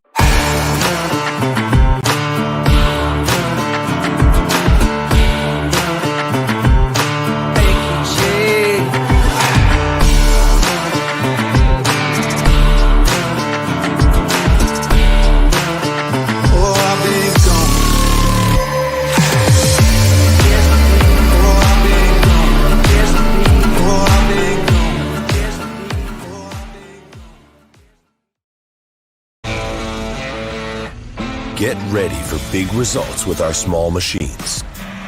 With more power, performance, comfort, and savings. They're ready for every job. And we're ready with plenty of inventory, the best support in the business, same-day parts availability, and locations across the Northeast. So you can always be ready to work. Milton Cat, always ready. Heading to the home half of the 7th on the Gatemen Baseball Network, a 6-5 lead for the Gatemen in the regular season finale between Wareham and the Falmouth Commodores as Sam White steps up to the dish, stepping up to the microphone alongside myself, Ethan Eibe. It is an honor to have Derek Palaki join me. Derek, how are you? Ethan, I'm wonderful. I'm at a baseball park. It's raining, but it's an official game and we have the lead, so hopefully we can get a couple more. But no, it's a delight to be here and to see you in your element yet again. Well, thank you, sir. As Sam White takes ball one, this is Valek Cicernos, right-hander out of Clinton, Oklahoma, and a Central Oklahoma right-hander takes over. He'll face, after White, Aris Rivera and Michael Lippi. This one outside, 2-0. So Derek Palaki is the former assistant general manager and president of the Alpine Cowboys, my former ball club in Alpine, Texas, that we just referenced in our conversation with Daniel Roach, the assistant GM of the Gatemen here in 2024. So there's a whole lot of assistant GMs in the house, and yes. I myself followed in your footsteps after you departed the club following the 2022 season. Got one more summer in of baseball in Alpine, and here we are, 3 years after our original meeting, calling an inning together in the Cape Cod Baseball League. How about that, huh? Baseball's a funny sport. Sports is a funny sport. Sports is a funny sport. Sports is a small thing, and it's funny how you can come together in the most random places, from a guy from up here and me, as that's ball four, it'll take first, in working in Texas, you being from Florida, us working down there, and then I get a call one day saying, hey, I think I'm close to coming up to, and you go, how do you say this? Wareham, like how do I, well, it's Massachusetts, there's a lot of funky names, we know this, but to be able to now see you here in my neck of the woods is just incredible, and is a testament to how great this sport is and the places it can take you. Inside, ball one to Aris Rivera, who was already hit on the head earlier, that tied the ball game, hit by a pitch with the bases loaded. He'd been taking the lead on a Nate early double in the previous inning. Now Sam White at first with nobody out. And yes, Derek, you are absolutely right. It is pretty crazy how the sports world goes round and round as there's a called strike. Well, the other interesting thing is somebody else that we worked with down there, that I worked with for a little bit, and you did as well, Lincoln Revel, worked in this league as well, and he's from Denton, Texas, or somewhere in that area. He went to school down there and then came and worked in Alpine and eventually did Cowboys games as well. He was up here years before he was ever in Alpine or knew either of us. Yeah, that's right. He was the Harbor Hawks announcer in 2021 and then found his way to Alpine a year later. Exactly. It's just amazing how small that world can be. 2-2 now to Rivera. Runner on first and nobody out here in the last of the 7th. Looks like the rain has stopped a little bit, so definitely aids the pitcher there. Totally told it might persist here over the next hour or so as Rivera sends this one out towards center field. Medium deep for Robbie Bolin, and he brings it in one away. So what's your experience been like at Spillane Field today, Derek? Your first time here. Yeah, it's been great. It's funny when you talk about. Okay, so you were talking with Rob Bradford earlier, and he was asking, why is baseball not boring? And I was standing there and listening to y'all, and you see the Texas y'all come in randomly, even for me, listening to what you and Ryan said. And both your answers were fantastic. And for me, it was, well, look at this ballpark. What is it not? The same as any other ballpark. Yep. You go to Fenway Park, you go to Wrigley Field, you go to Dodger Stadium, you go to Kauffman. and they all have their own charms and intricacies. There used to be a hill in center field in Houston. There used to be. There used to be a hill, and at one point, I believe, a flagpole. Yes, there was. In that hill. Like, so the weirdness and the quirks. You go to a football game? Same thing. You go to a basketball court? Same thing. You go to soccer? Slightly different. It depends. That is true. But generally, the same box, same rectangle. But baseball is different. Billy Parker, a roller up along third, a diving play there by Jones. Throw to first is wide, and it goes down the right side. Parker on his way to second. Over to third goes Sam White. Mobbs waving him around. The relay throw is going to be cut off as White scores. Parker all the way to third. I tell you what, that was an incredible job by the third baseman, and he actually had a little more time than I think he even thought he did. He flipped it up and then barehanded it after the glove, but the throw was wide. But an incredible job over there in these tough conditions. But at the end of the day, we'll take the run. Billy Parker, the Army product, pinch hitting, and immediately finds himself in some chaos. It's 7-5 Gatemen. Now the infield drawn in for the top of the order in Antonio Jimenez. But this has been an incredible experience for me. You know, I did the Pecos League for a long time, traveled up and down it. So have you, and we've seen, you know, what Alpine could offer based upon Coconut Field, and then how you would go to different places and get different experiences. Basketball, it's always an inside gym. You know, football could be a dome or an outside thing. But baseball, again, is always different, and usually there could be older fields, more historic fields. It's a tough thing to just build. But coming here and having you explain it to me, and then getting to live it and walk around and talk with the people and see how your stream is run and your audio and your field reporters and your interns and your management and just meeting everybody and seeing how y'all button this up and put it together to put on a product for the people in the stadium, which great crowd tonight, and the people listening to us right now is a testament to what you guys do as an organization, and it's incredible. Ethan, I'm over the moon. That is lightning. Ethan, I'm over the moon. I'm incredibly proud of you. A flare out towards right field, backing up on this one, LaSalle, and he will make this catch. Tagging from third, Billy Parker. He'll come in to score on the sacrifice fly, and it's 8-5. Gatemen now up by 3. I'm not saying it's because of me and Rob Bradford, but I'll say it. If he's listening, we did it, buddy.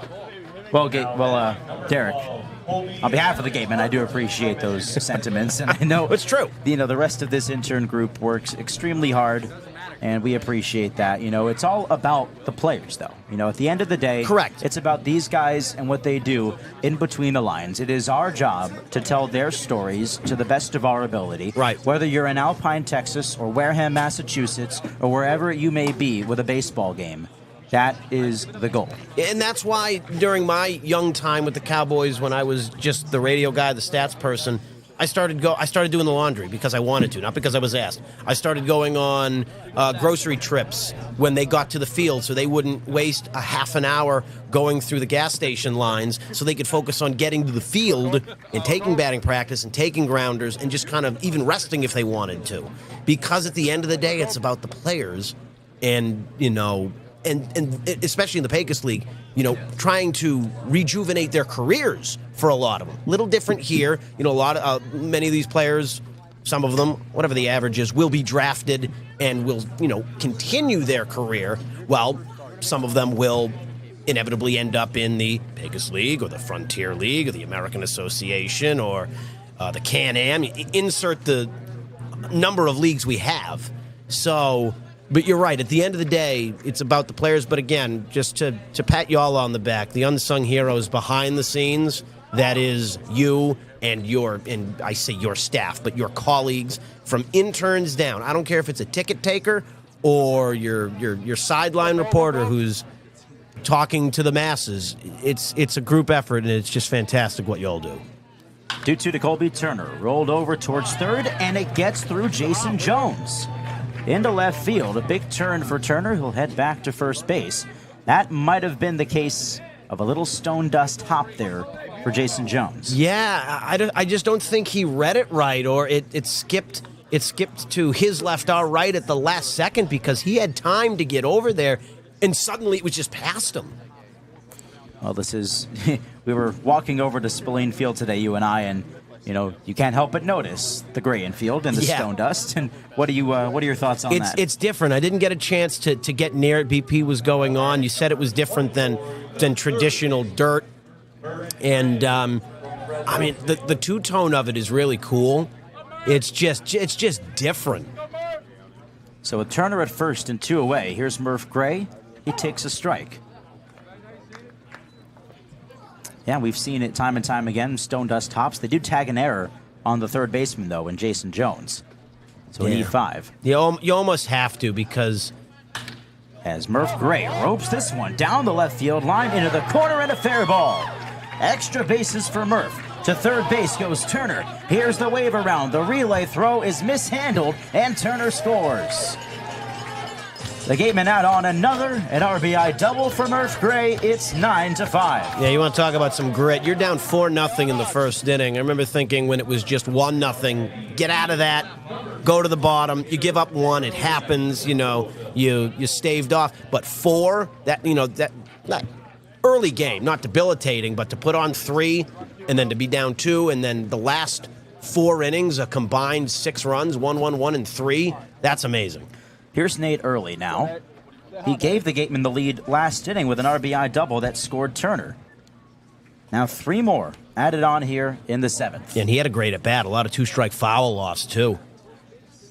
Ball 1 outside. Now to circle back to earlier in our conversation, we were talking about what makes baseball not boring and how it's, the different ballparks, and you never know what you're going to see watching a baseball game, different environments that this game will breed. As Early rolls over one to third, bobbled briefly by Roach, an underhand toss to first.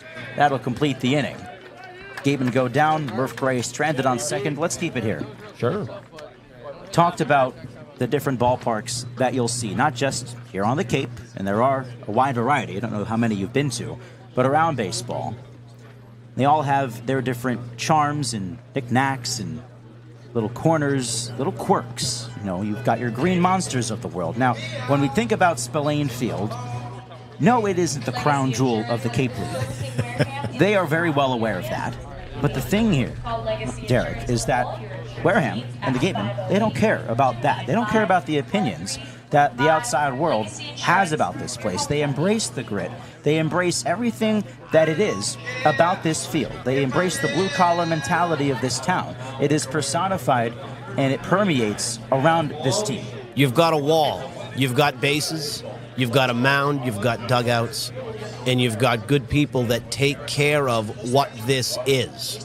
And you've got wonderful fans behind it. You've got wonderful staff behind it. And it's a testament. Again, look at all these fans that are still here. Umbrellas and rain and ponchos, and just sticking with this because they know there's something on the line today too, with a win. But I love it. There's a goalpost in center field.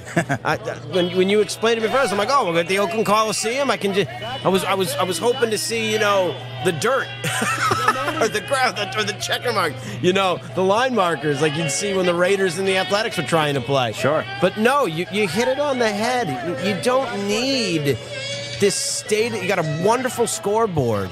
There's pieces to build around this place, and it's great in a wonderful part of the city with wonderful people. I met your host family, who's also the coordinator. Unbelievable people, and it just brings me back to my time dealing with that stuff, and just seeing how there's still such a love for this game that it's incredible.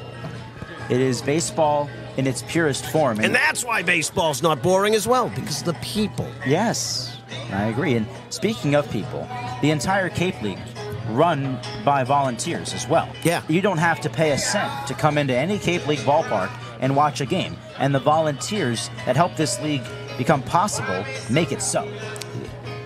The people make a difference. It's one of the oldest cliches in the book. But they really do.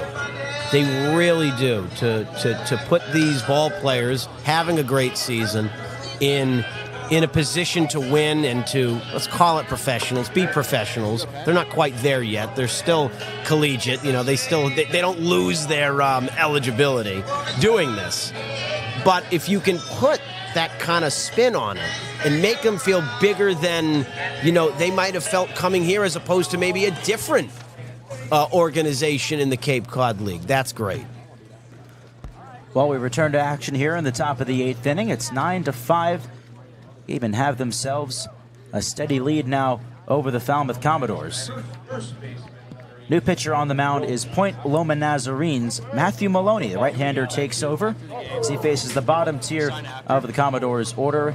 That might... Now, did we just see something? Yes, there was lightning in center field. The home plate umpire immediately stopped. Yep.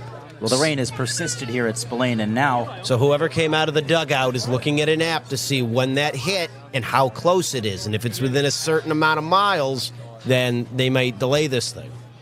We'll have to wait and see. We know that the rain is going to be persisting on for at least an hour here. It reminds me of the great Billy Ray Laxton of Sul Ross State University, no longer with them as their head athletic trainer, was also the associate AD for sports medicine.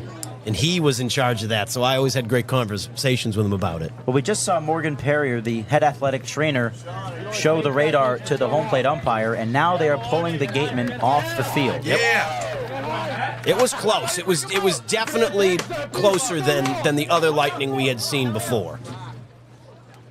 Now they're going over to the Falmouth dugout to explain things, and we'll see if we just saw our last pitch of baseball here tonight.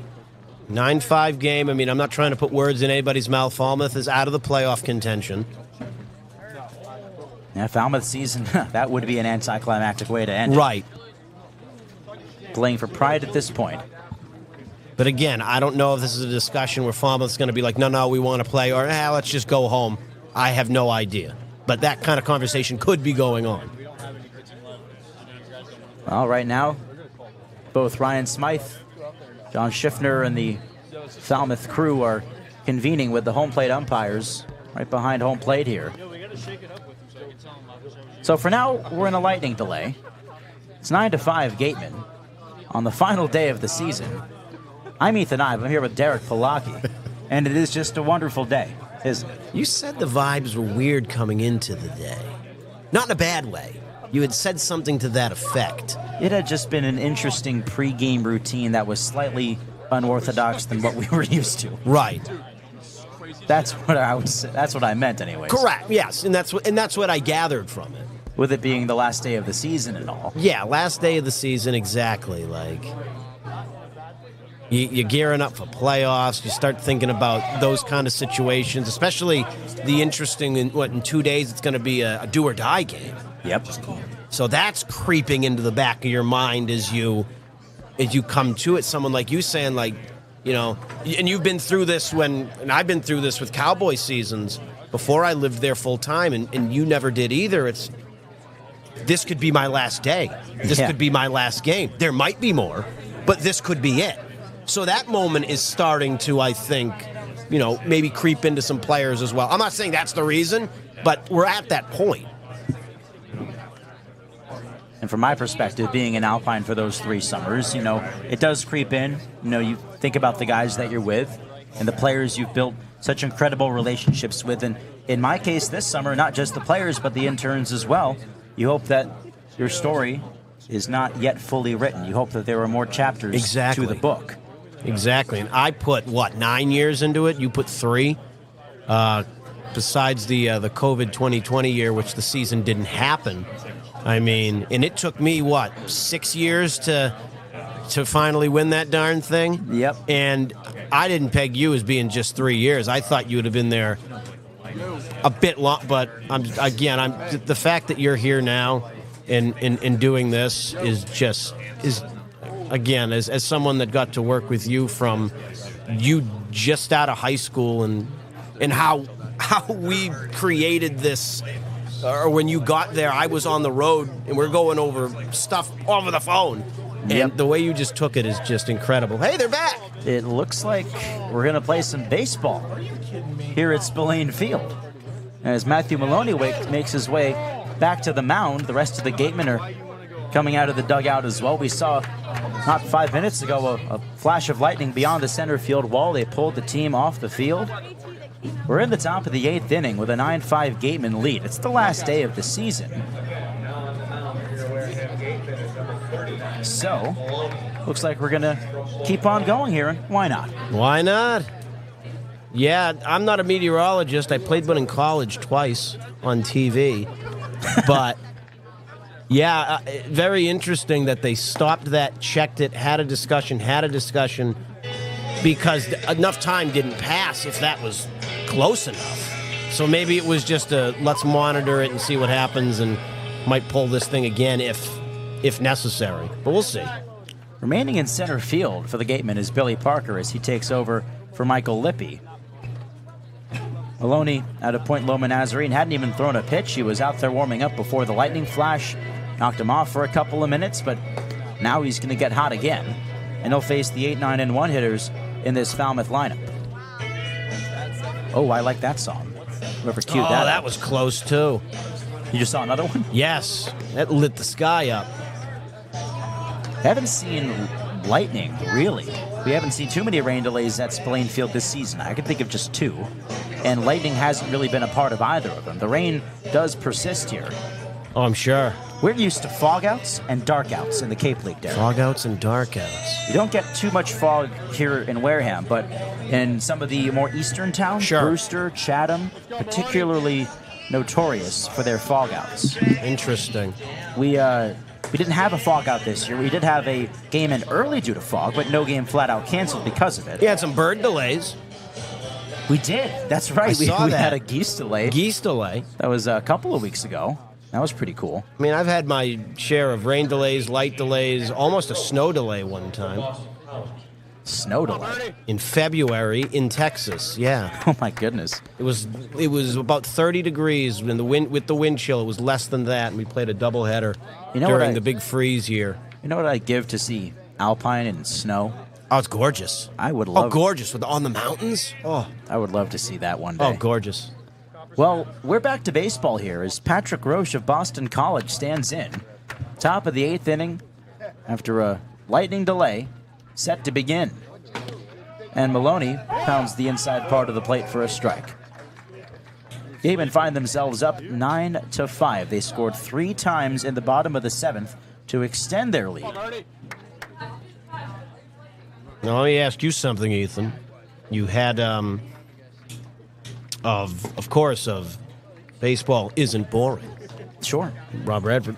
And so I want to ask you, of all the games that you've done, is that, not your most, starstruck, but, is that, your biggest in-game live interview? I'd say it's certainly up there, absolutely. Sure. You know, Rob Bradfo, terrific guy, and quite a platform as well. As this one's down 2-1. I mean, thinking back to our time in Alpine, I mean, we're interviewing indie ball players and managers and what have you. Trying to think if we ever... Well, we almost had a congressman on the air that time. We almost got Tony Gonzalez on the air. We did almost get Tony Gonzalez, didn't we? We almost got a congressman of the United States Congress. That's right. Aside from that, I guess we have to give the title to Bradfo. Now, I'll tell you, mine is the most random person in the world. Who would that be? I have Tucson, Arizona, Cherry Field, your favorite. Oh, I never went to Cherry Field. You never went to Cherry Field? Oh, no. You got Keno and in a different field. I did. It was a high school. Yes. That escapes me at the moment. We had Cherry Field, and we're driving in, and the commissioner, Andrew Dunn, texts me and goes, Derek, it's Jane Seymour night in Tucson. And I'm like, stop. He's like, no. He goes, Jane Seymour is going to be at the ballpark. I'm like, why? He goes, her son, who, when she was married to, I think, Robert Keach, Stacy Keach's brother. So Stacy Keach is this kid's uncle for the viewers out there. A walk for Patrick Roche brings up Robbie Bolin as the broken bat liner foul as the barrel of the bat ends up behind the pitcher's mound. Look out, Maloney. Does not go Roger Clemens on it, though. Thank gosh. With Mike Piazza. As you were saying. So, I was like, this isn't happening. Be realistic. She's not showing up. And if anybody knows who that is, she was Dr. Quinn Medicine Woman for the older folks. But for the younger folks, she was Christopher Walken's wife in Wedding Crashers. The mom in Wedding Crashers. Okay, how about that? Jane Seymour. Wonderful woman. Absolutely wonderful. How'd you get her on the air? So, I think we got a picture of her before. I can't remember. Shook her hand, and I was like, listen, I'm doing a radio broadcast. Would you come on? You don't have to. And she goes, sure. So we did it. It's recorded somewhere. I never found it. But she gave me like 15 minutes. Wonderful woman. We told stories. I asked her questions. She told stories about, being in movies and being in Wedding Crashers, which for our generation is a movie a lot of people know and know her for. And she was just like the most wonderful person in the world. Super nice. Was appreciative of me. And, said, like, I'm really good at my job as a broadcaster. And so it was just a wonderful time. And who would have thought in the middle of Tucson, Arizona, in a Pecos League game between the Saguaros and the Cowboys, Jane Seymour would be throwing out the first pitch? Cool. Roller towards the left side, deep in the hole. Jimenez, the backhand, throw to second, not in time. A valiant effort by Jimenez, whose only play was to second. Roche slides in safely, and Bolin reaches. Now, she was only there, Derek, because wasn't her son playing for the Tucson Saguaros? Correct. Her son, whose name escapes me, was a pitcher for the Saguaros. So, yeah, she was in town to see her son pitch, whose I think last name was Keach. I'd have to look it up. But she threw out the first pitch. She stayed for the game. She took pictures with people. And, again, just a wonderful person. She really was. Here's Zion Rose and a called strike. Matthew Maloney in a bit of a jam here. Gatemen up by 4. We're in the top of the 8th inning.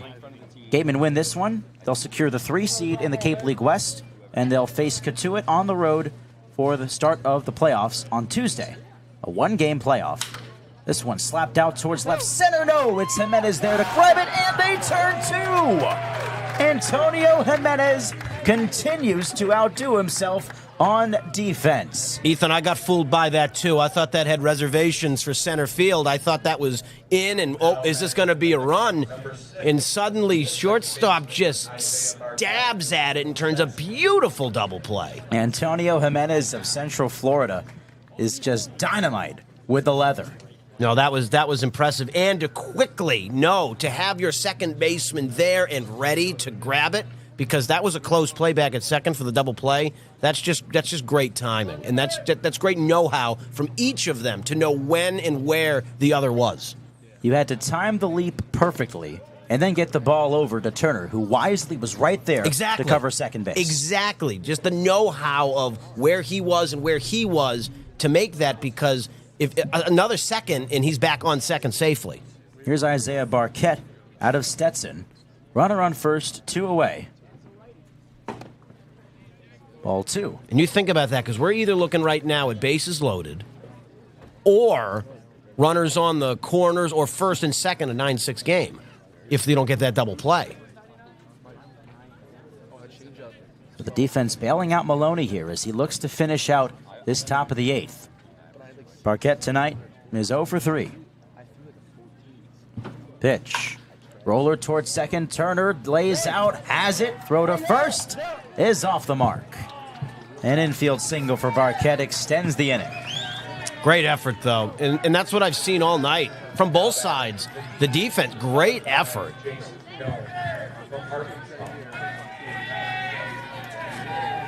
So that brings up Jason Jones out of Oklahoma State.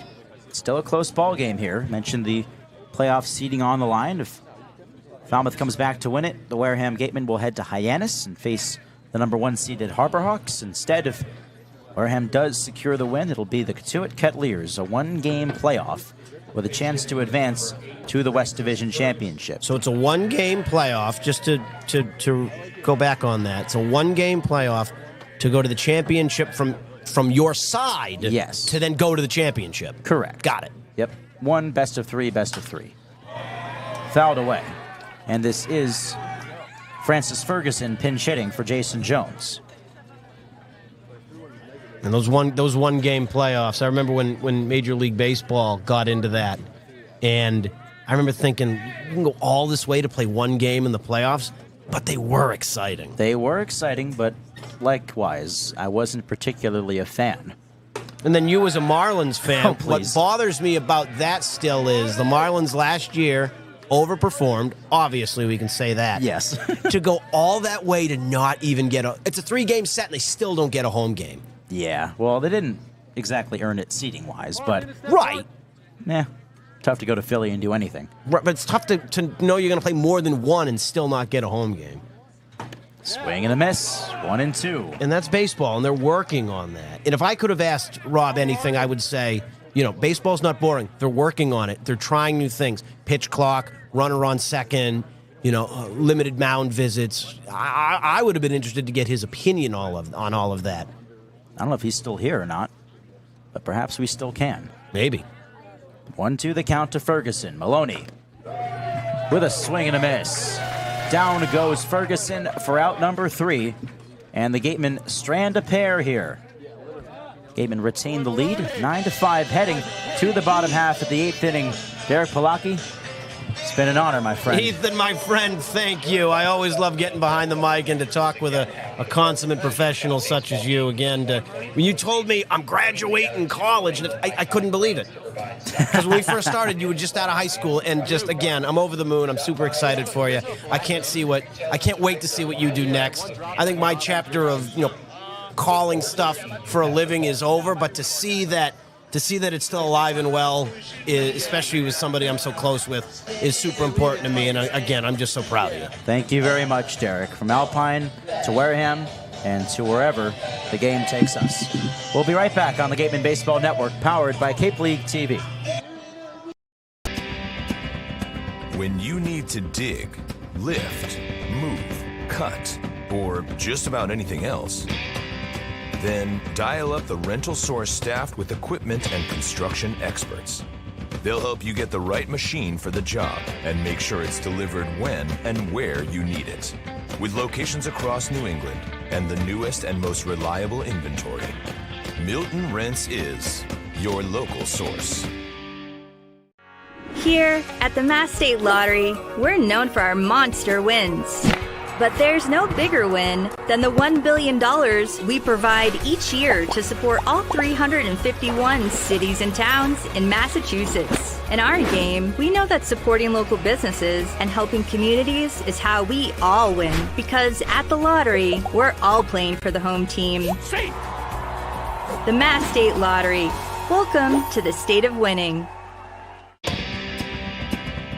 If you need to dig, lift, move, grade, clear, or cut, pump, weld, clean, light, and just about anything else, dial up the rental source for the newest and the most reliable equipment in New England. Staffed with equipment and construction experts, Milton Rents, your local source. Back to your regularly scheduled programming from Wareham, Massachusetts. Live at Spillane Field, it's the regular season finale between the Gatemen and the Falmouth Commodores. 9-5, good guys have the lead. Ethan Eibe here, rejoined, I should say, by Kyle Marchak. How are you, my friend? I'm doing good. I came back with the requisite information. What does that mean? The doggo of the day, of course. Oh, my goodness. He went out and found a doggo of the day. Of course, you're always on the hunt for a good doggo. There are no such thing as a bad doggo. There's only good doggos. Yes, well, you know what they say. Some dogs are good boys. The ones that aren't are good girls. Very, very true. It's Francis Ferguson continuing on the mound, or I should say coming in to pitch for the Falmouth Commodores. He just pinch hit and struck out to end the top half of this inning. Now he'll deal with the heart of it. Reese Chapman, Eli Putnam, and Sam White. And Chapman swings and misses. All right, let me have it. There is a dog out there. It is a Corgi Spaniel mix. What? Yeah, it's a weird-looking dog. And he's just sitting there in his little vest in front of his master and watching the game. And I asked him what his name is, and he told me that his name is Jack Black. Oh, my gosh. There is a Corgi Cocker Spaniel mix named Jack Black out there. I had to just catch my breath there. Is this one a broken bat roller towards second? Charging in Barquette. Throw on the run. Yes, indeed. One away. Nice play there by Barquette. Hold on. Wait a minute. Something ain't right. You just said there's a Corgi Spaniel mix named Jack Black in the house? Yes, this is all true. I can't believe it. I have to see this for myself. So I guess the master told me that when they rescued him, his name was Jack, and rather uncreatively, because he has a black coat, they were like, all right, Jack Black. Wow. Okay. Whatever works, I guess. I'm not here to judge anyone's dog names. Be as creative as you'd like, as Eli Putnam fouls one away. How old is Jack Black? 9. 9 years old. Wow. Big dog, small dog? Small. Okay. I know. Come on, man. I just told you he's a corgi. I know, but I wanted to just make sure. Yeah. Is it like... He's kind of chubby. I would hope. And he's kind of chubby. His master will hold him vertically like he's a human sitting. So he just sits there with his head forward. Looks really uncomfortable, but it's goofy because he's kind of fat. Swing and a miss by Putnam, and he's frustrated as he records out number 2. Rough couple of at-bats today for Putnam, even though he's one of the hottest hitters in this Gatemen lineup. So 2 quick outs as Sam White steps in. Now batting number 33, Sam White. There's no harness for this dog? It just gets propped up on the owner's lap?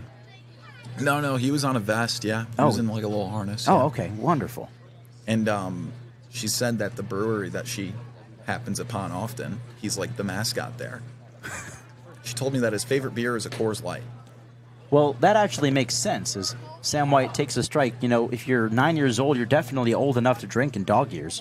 Yeah, 81. I know a lot of 81-year-olds who still drink. Me too. I actually don't, but... Well, neither do I. Hypothetically, though. A chopper foul. Do you have a picture of this dog on you? No, I didn't take a picture. That's just bad journalism, Kyle. Yeah, you're right. That is bad journalism by me. I should have taken a picture and had it posted. We should have taken a picture. We actually should have brought the dog here in the booth. That way I could have interviewed the dog instead of having to yap to you. There's a swing and a miss, strike 3. Sam White is down on strikes. A 1-2-3 inning for Francis Ferguson. And we're on our way to the top of the 9th inning. Just like that, Gatemen up by 4, looking to shut the doors in 2024. Coming up next on the Gatemen Baseball Network, powered by Cape League TV. Welcome into our first edition of the Wareham Walk-Off in 2024. And our first guest, as we get to know you, is Tony Pluta, a right-handed pitcher out of Arizona. You ready to roll? Let's do it. Let's do it.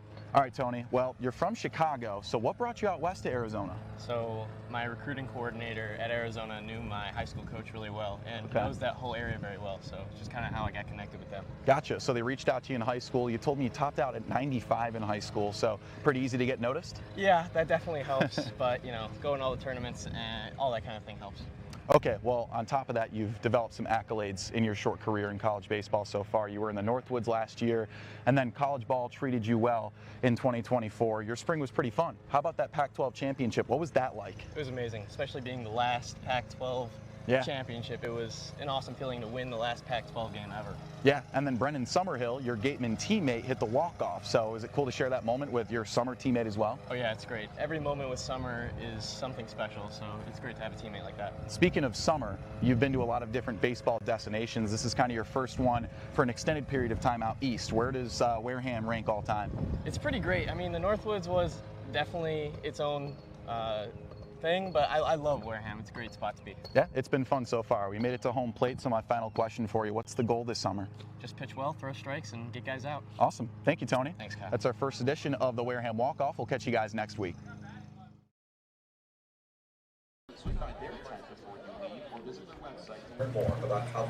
Back here on the Gatemen Baseball Network, powered by Cape League TV. To the top of the 9th inning we go, with the Wareham Gatemen up 9-5 on the Falmouth Commodores. 3 outs away from giving the Commodores their final loss of the 2024 season, and thereby securing the number 3 seed in the Cape League West Division. That would see the Gatemen take on the Cotuit Kettleers on the road for a 1-game playoff Tuesday afternoon. So we'll see if Matthew Maloney can nail it down here, Kyle. Yeah, this is big. I mean, up 4, you just can't afford to give them free bases here. Gatemen were down 4-0 early to the Commodores, and they scored 4 times in the first inning, including this guy, Trent Caraway, adding on a base hit in that first inning. He later socked a homer in the third inning, one of the deepest home runs we've seen at Spillane Field all year. At the top of the bleachers, out in deep left center. He's the first assignment for Maloney here in the ninth. He pitched a scoreless eighth, allowed a couple of runners to reach. The first pitch, grounder towards short, and hey, holy stone dust. Right over Jimenez's head. And Caraway aboard. I mean, what can you do if you're Antonio Jimenez? Yeah, that is not a shortstop's hop. My goodness, did that thing just dance away from him. That was quite the hop. I mean, we have seen time and time again the stone dust eat infielders alive. Nothing Antonio could do about that. And I was just about to highlight his defense, and I still will, because he had an incredible double play in that 8th inning that helped keep Maloney scoreless in that frame. He is playing legitimate major league shortstop defense recently. I mean, he's just incredible. His range, his throws, everything.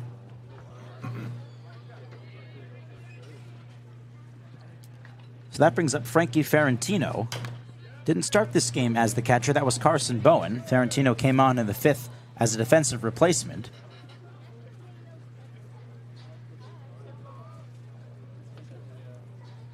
So we'll see if the Gatemen can lock things down here on this Sunday night at Spillane.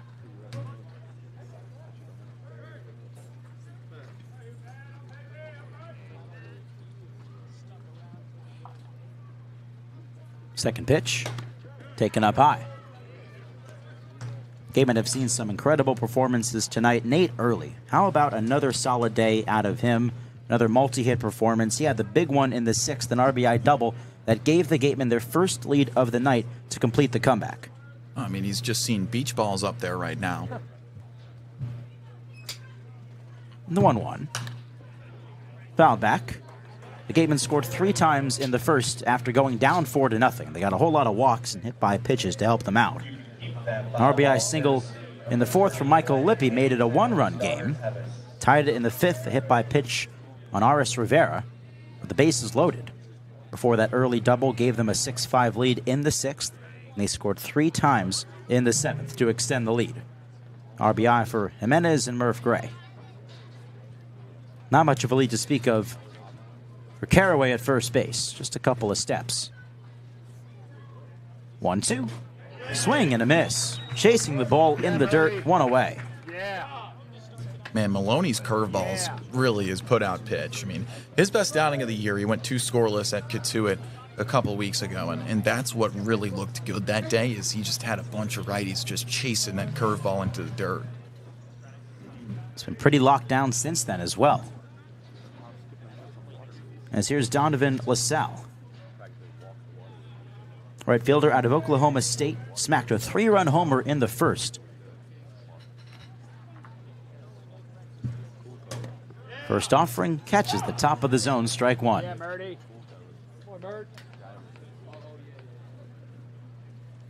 Gatemen out hitting Falmouth 10-8. They lead by 4 here with 2 outs to play.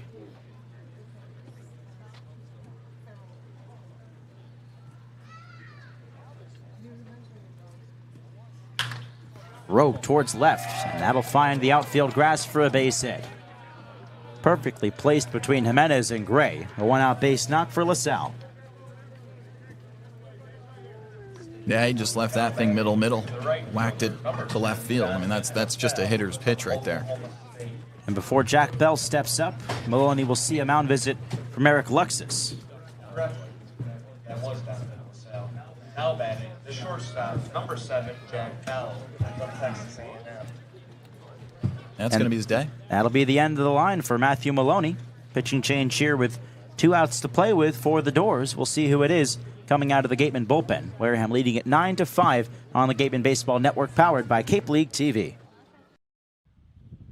Welcome into our next installment of the Wareham Walk-Off, and this time we're joined by a Wareham Gatemen infielder out of Fresno State, Murph Gray. You ready to roll? Oh, yes, sir. All right, let's do it. Well, how was the Cape trip choose your destination this summer? Honestly, pretty great. I love it out here. The weather's nice, the people are great, and I'm playing with some of the best, so I love it. Warm weather, too, I guess, kind of akin to California being from there? Yeah, pretty similar. I'd say it's more humid here, but I mean, it's more dry heat in California. Gotcha. All right. Well, before you were Mountain West Freshman of the Year, you had a pretty good high school athletic career. I heard you played basketball. Were you a good hooper? Yeah, I was a decent hooper. I played some center, some power forward. I did all right. Okay, you were kind of forcing that center role. I mean, you're 6'4", 6'5". I guess you were the tallest kid on the team? Oh, yeah, for sure the tallest on the team, so I kind of got forced into that. Okay. Well, another thing that you did that you don't do now was pitch in high school. Is it true that you tossed a perfect game? Yeah, so that was our first game of the season. I tossed a perfect game, and it was honestly just kind of weird and surreal since I wasn't going to be a pitcher at the next level, so it was just... Okay. And then where did that transition happen where you decided to just become a hitter? I want to say about my junior year of high school, I was more focused on hitting, just becoming a better hitter, kind of bettering myself, and then I love hitting. It's my passion. So. Well, you're pretty good at it. You're on a hot streak right now, and you hit 3 home runs in a matter of 48 hours at the beginning of this week, too. Oh, yeah. So we're glad to have you. My final note on that, to get to know you before we end this session, your birth certificate says Tristan. So where did the name Murph come from? So the name Murph comes from the movie Like Mike, one of my favorite movies. Little white kid in there named Murph. Super pale, super white, and then when I was born, I was the same way, super pale, so the nickname just kind of stuck ever. It's Hudson Lee pitching for the Wareham Gatemen now with 1 away in the top of the 9th inning. Falmouth Commodores find themselves down 9-5. Their season finale, they won't be making the playoffs, so they'll try to mount a comeback here against the Gatemen, who are looking to secure that number 3 seed in the Cape League West Division. They should be facing Katuitt on Tuesday if they are able to lock this one down. They give the ball to the left-hander out of Clemson. Matthew Maloney's day comes to an end. You like the move here, Kyle? Yeah, it's Hudson Lee. I mean, he's great. The lefty has been very, very effective in his handful of outings so far for the Gatemen. They also go to him pretty often. Yeah, this will be his 5th appearance, 4 innings for him this season. He's only given up 1 earned run in that time. Hudson Lee. Hudson Lee will face Jack Bell. Hudson Lee, 1 day old when the 2003 Florida Marlins won the World Series championship against the New York Yankees. What a time to be alive. Yeah, really. He was born October 24th, 2003. He was alive for one of the greatest moments in baseball history. Well, I'm not even going to let you finish that sentence. Jack Bell, outside ball 1.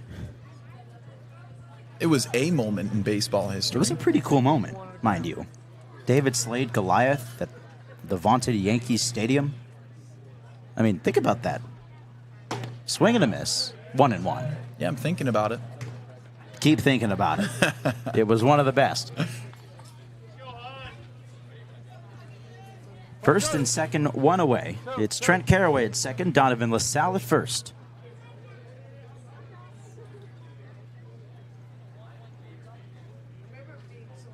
Lee comes home. Pounds in, strike 2. His fastball's nasty. It's your typical lefty who really kind of throws from the sidearm, but more like 3/4.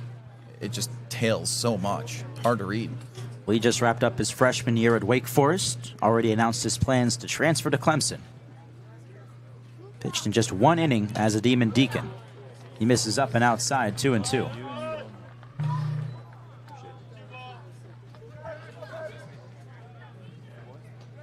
This is the final ball game, waiting to go final in the Cape League regular season. All other 4 games that happened today have already been stamped into the record books. Playoff field is set for the most part, as there's a swing and a miss. Bell goes down on strikes. 2 gone. That's a nasty pitch. I mean, with his mix, you know, you have a fastball that to a lefty is going to come back in his direction, and then, I mean, you're sitting there thinking about, all right, well, if he starts something on my right hip, I'm definitely not going to swing at it. It's going to run back in, and then he brings out the slider, and you're just whiffing over it. Final hope for the Falmouth Commodores 2024 season is Patrick Roche, and he takes strike 1 from Lee. Gatemen took the lead after being down 4-0 in the first inning. They took their first lead in the 6th. A consistent comeback effort once again revealing itself here. Now on the verge of defeating Falmouth in the regular season finale. A roller foul up the right side, 0-2. Bourne defeating Katuitt, 11-5 tonight. Hyannis defeating YD 7-1. Orleans taking down Chatham 7-1 as well. And more importantly, in the East Division, Harwich defeating Brewster 15-7. The Brewster Whitecaps are finished in 2024. Wow, the Whitecaps. What a fall from grace for Brewster. Tough second half for those guys. 0-2 to Roche. Lee kicks and fires. Swing and a miss. And that's your ball game. The Wareham Gatemen take down the Falmouth Commodores in comeback fashion, 9-5 on this Sunday night at Spillane, and they have clinched the number 3 spot in the Cape League West Division. Next stop, Katuitt. A one-game playoff on Tuesday to decide who will head on to the Western Division Championship. The regular season officially in the books, Kyle, and now this Gateman squad sets its sights on the postseason. This is a huge win. You're coming off an 11-4 loss to Hyannis, a team that's really had your number this year. You want to open the playoffs against Katuitt. They went out there and they took care of it themselves, despite the struggles that this team has had in the second half, and especially the way this game started. I mean, for them to come back and really show that offense for a third game in a row is huge for the morale of this team heading into Tuesday. Gateman getting the comeback win once again, going down 4-0 in the first inning. They scored 3 times in that first, got themselves right back in it. They saw a terrific performance yet again from Nate Early, the DH out of Louisville, his second straight multi-hit performance. He had 3 hits tonight, including the crucial double in the 6th inning that gave the Gatemen the lead. Oh, I mean, it was just wonderful hitting. And the big thing is that so many other guys really stepped up tonight. But, yeah, for the most part, I mean, you got, a bulk of the offense from guys throughout the middle portion of the order. And that's huge because that's a part of the order that really lacked production from time to time throughout the year. The Gatemen got their longest start since the All-Star break from Griffin O'Connor. He allowed those 5 earned runs over his first 3 innings. But you once again look at that bullpen, and all you see are zeros. Yeah, the bullpen, man, the amount of work that bullpen has had to carry in the past week or so is just preposterous, yet they remain efficient. I mean, you're asking more and more guys every day to all have a good day. That's not easy. For them to do that, eat up an inning, 2 innings at a time, and all of them to chuck up zeros is super impressive and super reliable. So for one final time from Spillane Field here in 2024, at least in the regular season, we'll see what the postseason has in store for this group. The Wareham Gatemen making the playoffs for the first time in 5 years. They'll have a chance to write a new chapter in their postseason history. A group that hasn't won at all since 2018. Yes, they stumbled a bit to the finish line, but the playoffs open up a whole new can of worms and a whole new opportunity as well. Just a matter of who wins that last game, huh? And the Gatemen, definitely a team that can do that. So, for one final time, the final score here from Spillane Field. The Gatemen defeat the Commodores 9-5, 9 runs on 10 hits, no errors. And for the Falmouth Commodores, 5 runs on 9 hits, 2 errors. Alongside Kyle Marchak and the rest of our terrific crew here in 2024, our sideline reporter Madison Walker, and our wonderful producers Joseph Patrick Henry and Allison DeWitt. The postseason finally upon us. We'll talk to you on Tuesday from Lowell Park at Katuitt. Should be a fun one, a 1-game playoff between the Kettleers and the Gatemen. Tate McGuire will get the start in that one. Until then, we thank you so much for tuning in. We thank our special guests as well today. Rob Bradford of Baseball Isn't Boring, and the good old Alpine Cowboys assistant general manager of old, Derek Polacki. Great stuff all the way around from our crew tonight and all season long. So, thanks for tuning in to the Gateman Baseball Network, powered by Cape League TV. My name's Ethan Eibe. We'll talk to you on Tuesday from Katuitt. Have a good one.